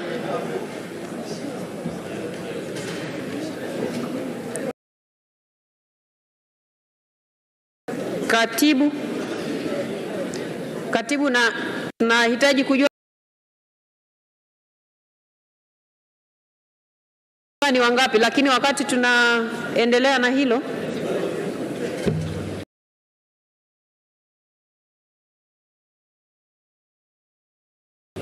waheshimiwa wabunge, tuwe watulivu kidogo wakati tunaendelea kuwasubiri wenzetu walio nje, na waona wanaendelea kuingia, ili tupate hesabu yetu kamili kabla hatujaanza kupiga kura.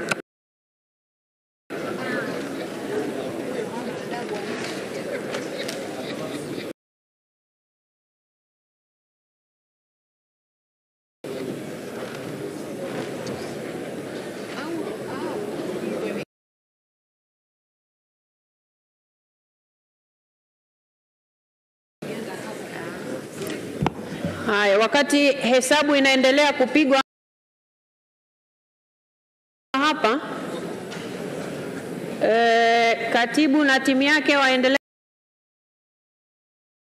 kujiandaa, kwa sababu zoezi la kupiga kura linapoanza karatasi zitagawiwa.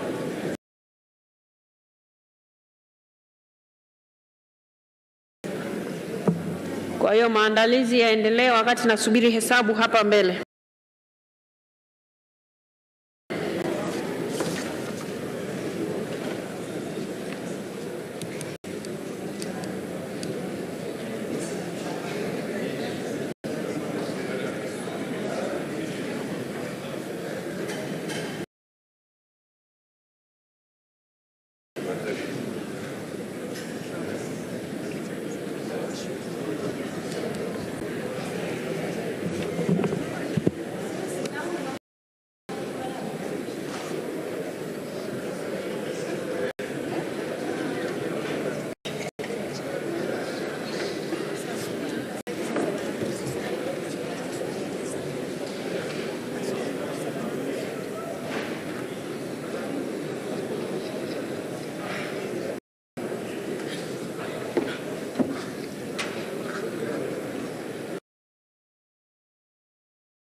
Haya, waheshimiwa wabunge, sasa milango hiyo haitafunguliwa. Nimeshaletewa orodha hapa, sio orodha, nimeletewa idadi ya wabunge waliopo.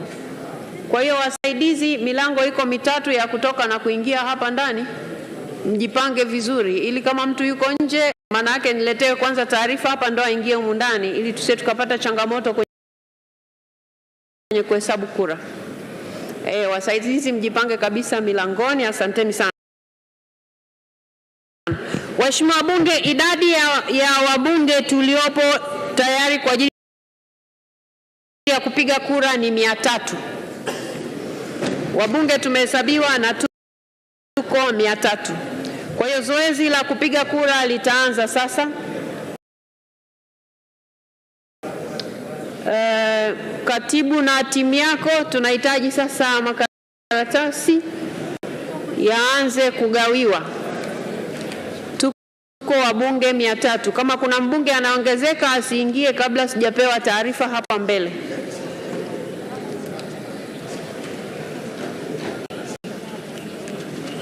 Waheshimiwa wabunge, wakati wanawaletea hizo karatasi, mtapewa karatasi za kupigia kura 4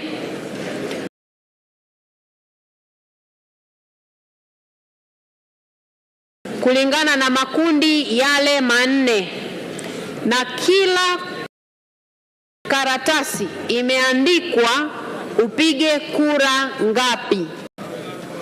Kundi la kwanza unapiga kura 3 kati ya majina 6 na mtayaona hapo. Kundi la pili mnapiga kura 2 kati ya hawa 5 walioko kwenye hiyo karatasi ya kura.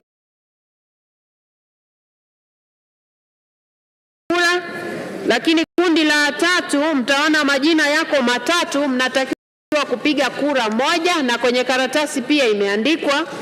Na pia kwenye kundi la 4 mnatakiwa kupiga kura 3 kati ya wagombea 6 waliopo. Na niwakumbushe, kwenye sehemu ya kupiga kura 3 ukipiga 4 kura imeharibika. Nadhani hilo limeeleweka. Na kwenye kura 1 ukipiga 2 imeharibika. Kwenye kura 2 ukipiga 3 imeharibika. Vivyo hivyo na nyingine zote.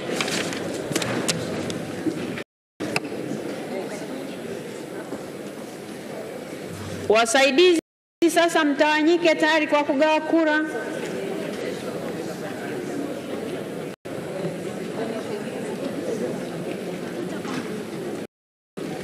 Sasa ngoja tuelewane.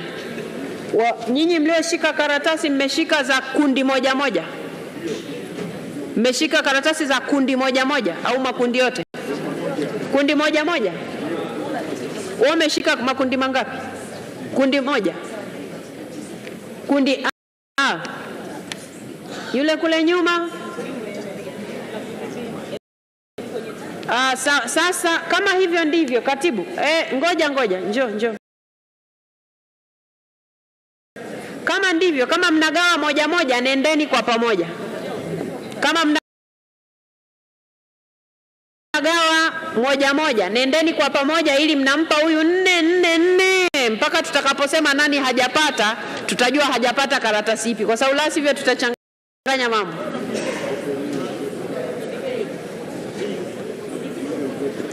Hebu njoo, usichukue hiyo karatasi yache tu, haina neno. Njoo huku mbele. Wale walioshika kundi A ni wepi? Walioshika kundi A? Haya, kundi la kwanza. Jamani, mwe mnanisikiliza huku. Wewe na wewe umeshika ya kwanza. Huyu wewe. Sogea nyuma kidogo, si wewe. Sogea wewe, mpanda. Sasa mfuatane kwa mtindo huo.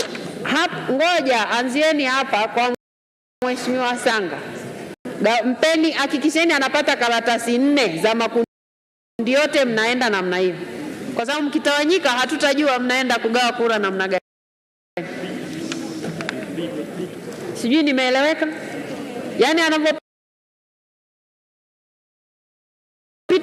anapita na B, anapita na mwingine. Kwa hiyo mwingine anzie pale kwa waziri mkuu. Kwa waziri mkuu A, B, C, D pale. Kwa hiyo naenda kwa makundi namna hiyo.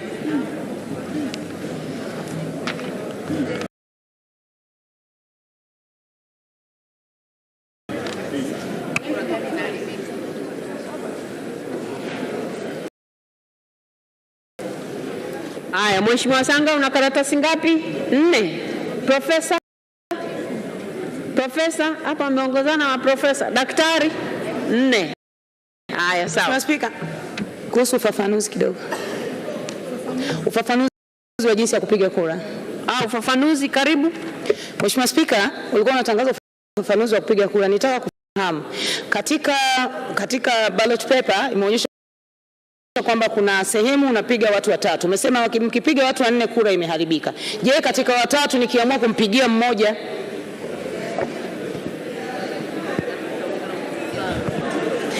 Sawa, sasa masharti tuliyoweka kwenye hizi karatasi za kura na masharti aliyokuwa ameyasoma katibu mapema. Karatasi inaelekeza hivi, kwa mfano kundi A inasema piga kura 3 tu kwa kundi hili. Weka alama ya vema. Weka alama ya vema. Sasa kwa sababu imesema piga kura 3, haijasema piga angalau.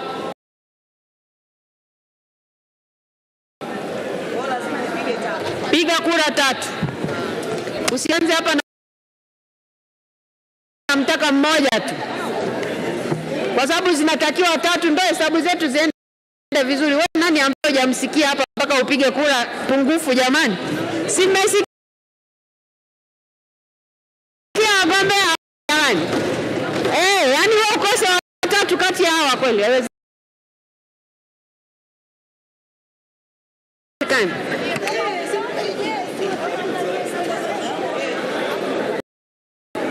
Haya, waheshimiwa Bunge, zoezi la kugawa makaratasi limeshaanza na sasa naambiwa wako wabunge nje wanasubiri kuingia.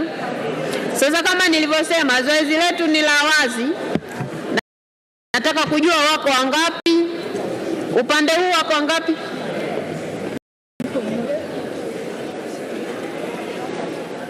Mheshimiwa, ngoja. Mheshimiwa Mariam Kisangi na kuona unaingia. Ulikuwa umeshahesabiwa au hapana?